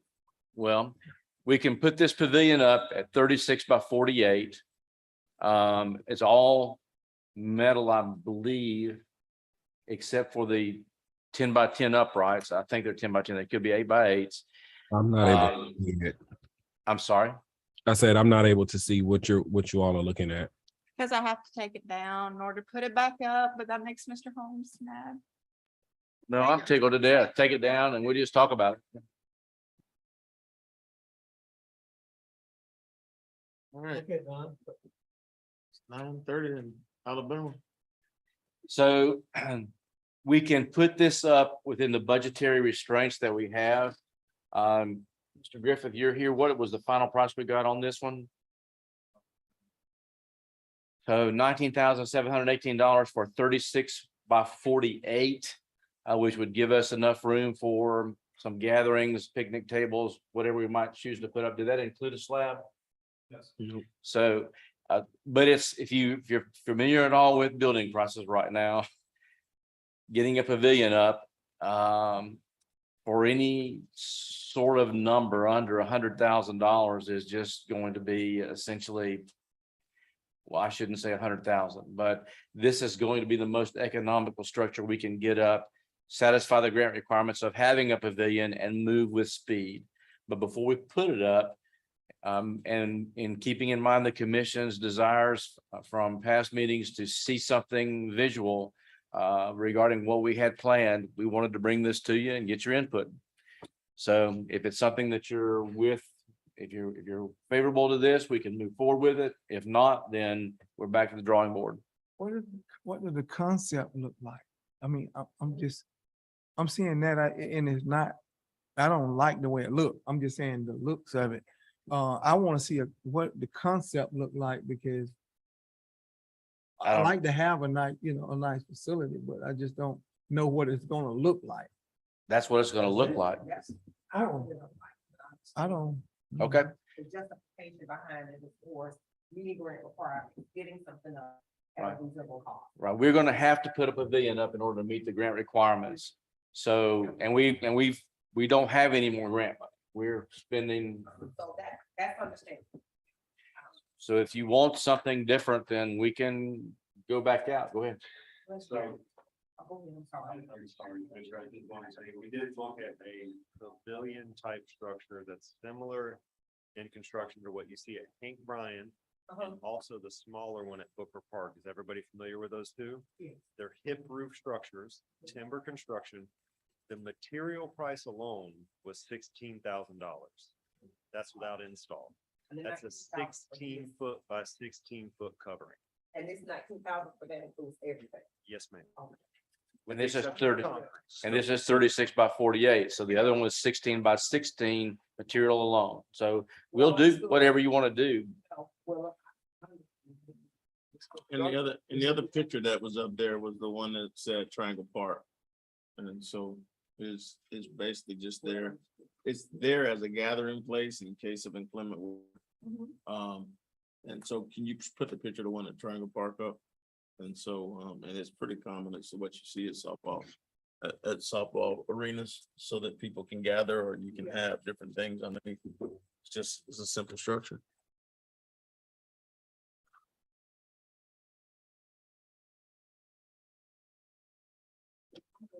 I'm trying to share it for Commissioner Kennedy. Commissioner Jones, anybody, commission as a whole, opposition, thought process, let us know the direction. I mean, it it's a was- lot of stuff out of our control right now. I mean, it's just, you're meeting grant requirements and you just kind of get something unless you want to spend an inabsorbent amount of money. I'm in agreement. You can wrap the legs and make it look better. Definitely. Okay, so if that's a consensus that we can move forward with that, then we'll move forward with a 36 by 48 and get that structure up. We've already got the foul poles. The original source that we went to was going to be about 3 months out. We've dealt locally with a local vendor is going to fabricate them for us, which will be probably 2 to 3 weeks out. Good. Another week now. We've got the scoreboards ordered, should be in shortly. Dugouts we've agreed upon and are moving forward with. So we plan to wrap this project up in the not too distant future. The other thing I had been asked, well, if anyone has any questions about Booker Park, I'll stop. If not, I'm going to go ahead and move to my final topic, which was requested by Commissioner Jones, that an update on Johns Metals. Commissioner, would you like me to move forward with that? Before you go there, so you have those truck wash racks out there at Booker Park, so we have those through there. What's the plan with that? I mean, where is the pavilion going? Have y'all figured that part out? Jonathan, you want to tell him where the pavilion would go? You bring on people who are having fun on Vincent Ocean Street. You just tell him, Not that it matters about you just tell him. pavilion, but the situation with the truck wash. Yes, sir. So, the pavilion, we're proposing that it get located in the open field immediately adjacent to the southern field. Once Public Works is relocated, the location of the wash rack is at the central point of the ball field radius. It's the logical location for permanent restrooms and a press box. Is that the right terminology, Mayor? And we already have sewer and water at that point. So once Public Works is relocated, the wash rack location will be repurposed into the permanent restroom facilities in the future. I thought we went with portable restroom. So you have the option to have a permanent facility in the future. We did go forward with with a portable for now. Yeah, so we talking about cost factor at this point. So the cost factor, we decided that we were gonna purchase the portable restrooms. But I think what he's saying with the permanent restroom, it's a future consideration whenever you decide, if you ever decide to do that. All right, I just want to know at the point, and I know Dale knew, so it'd be unfair to ask him, but those wash racks are very important right now with the upkeep and the maintenance of those trucks. So I want to make sure that it didn't impede anything that we got going on with the ball field, but the ball fields, more importantly, didn't impede with the public works things that we have going on, because you follow me? It's on the first base line of the southernmost field. Sir, we'll be able to construct the pavilion and it will not impede the use of the wash rack. All right, Mr. Holmes. Okay. So, as the commission knows, I believe all of you know, we have, met and tried to come up with a strategy for addressing what we think is, a concerning situation at Johns Metals on 19th Street. We've addressed it in a multifaceted fashion. At the most recent code enforcement magistrates hearing, the fine that had accumulated on both the property located there and what is an additional property that, I guess, was that the old Best Packers? A second property. There were code violation and code fines running on both. Those fines were converted to a lien, and we are now in the process of moving forward to foreclosure on those liens. As you're well aware, the foreclosure process simply means that we will file the foreclosure suit. In that process, ultimately, if the fines aren't paid, the property would be sold on the courthouse steps. The amount that we would only have to bid in would be the amount of our fines. But it's a method of moving forward. We also had commissioned the citing and identification of the exact right-of-way line on 19th and Madison. Unfortunately, we had not gotten the line information. We were advised that there were some difficulties in some of the deeds and research, and they were having difficulty in citing it. And now I understand that the surveyor that we have hired is in the hospital, and that's why we haven't heard from him this week. But as soon as we can get a line established as being a fixed line, we'll move forward to try to essentially mark that line with barricades so that we can try to avoid the use of these street right away by the business at that location. And then finally, I've conferred with the city attorney, and once we do have that line verified, she's prepared to move forward with a nuisance abatement suit. So that's where we are on Johns Metals. But we did, at the most recent code hearing, convert the fine to a lien, and we will be moving forward with the foreclosure.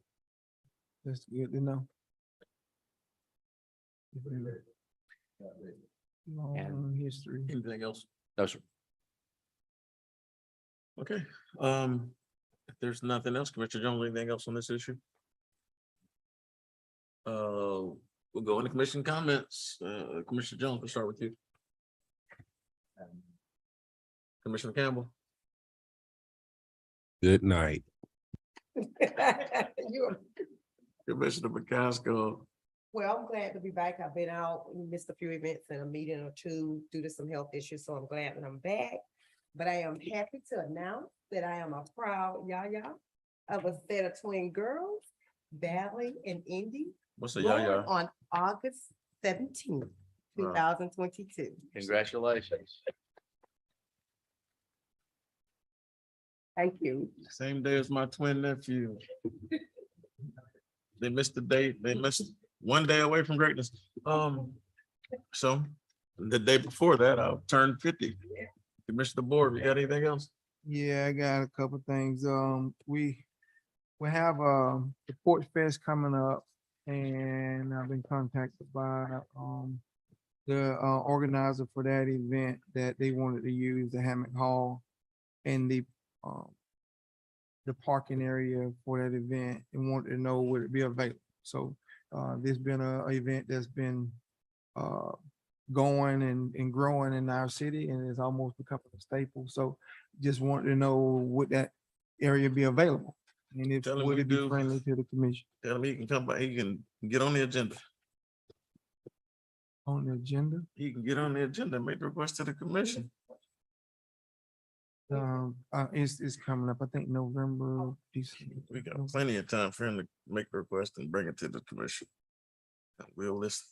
He just want to know what was it gonna be, the property gonna be available. But, all right, I got, the other thing, when we talked about the HD, where the historic district, did we clear that up in terms of when we voted on the last zoning improvement? Did we take care of that piece of the zoning? Remember what we talked about? No? For Hammock Hall? I don't know what you're No, zoning, just zoning, let's go back to zoning now. I'm gonna move from him and all. Moving on to the zoning. Remember when we did the last zoning, where we didn't have the historic district label for housekeeping purposes? I checked with, the GIS people, the property appraisers office. There are no properties at all in the city that are zoned HD. Okay. It doesn't exist. I think it's a typographical or an oversight in our code. Okay. All right. Just want to double check and make sure. And the last thing, I just have a request. I know, we had the biggest, Blue Crab Festival, the best.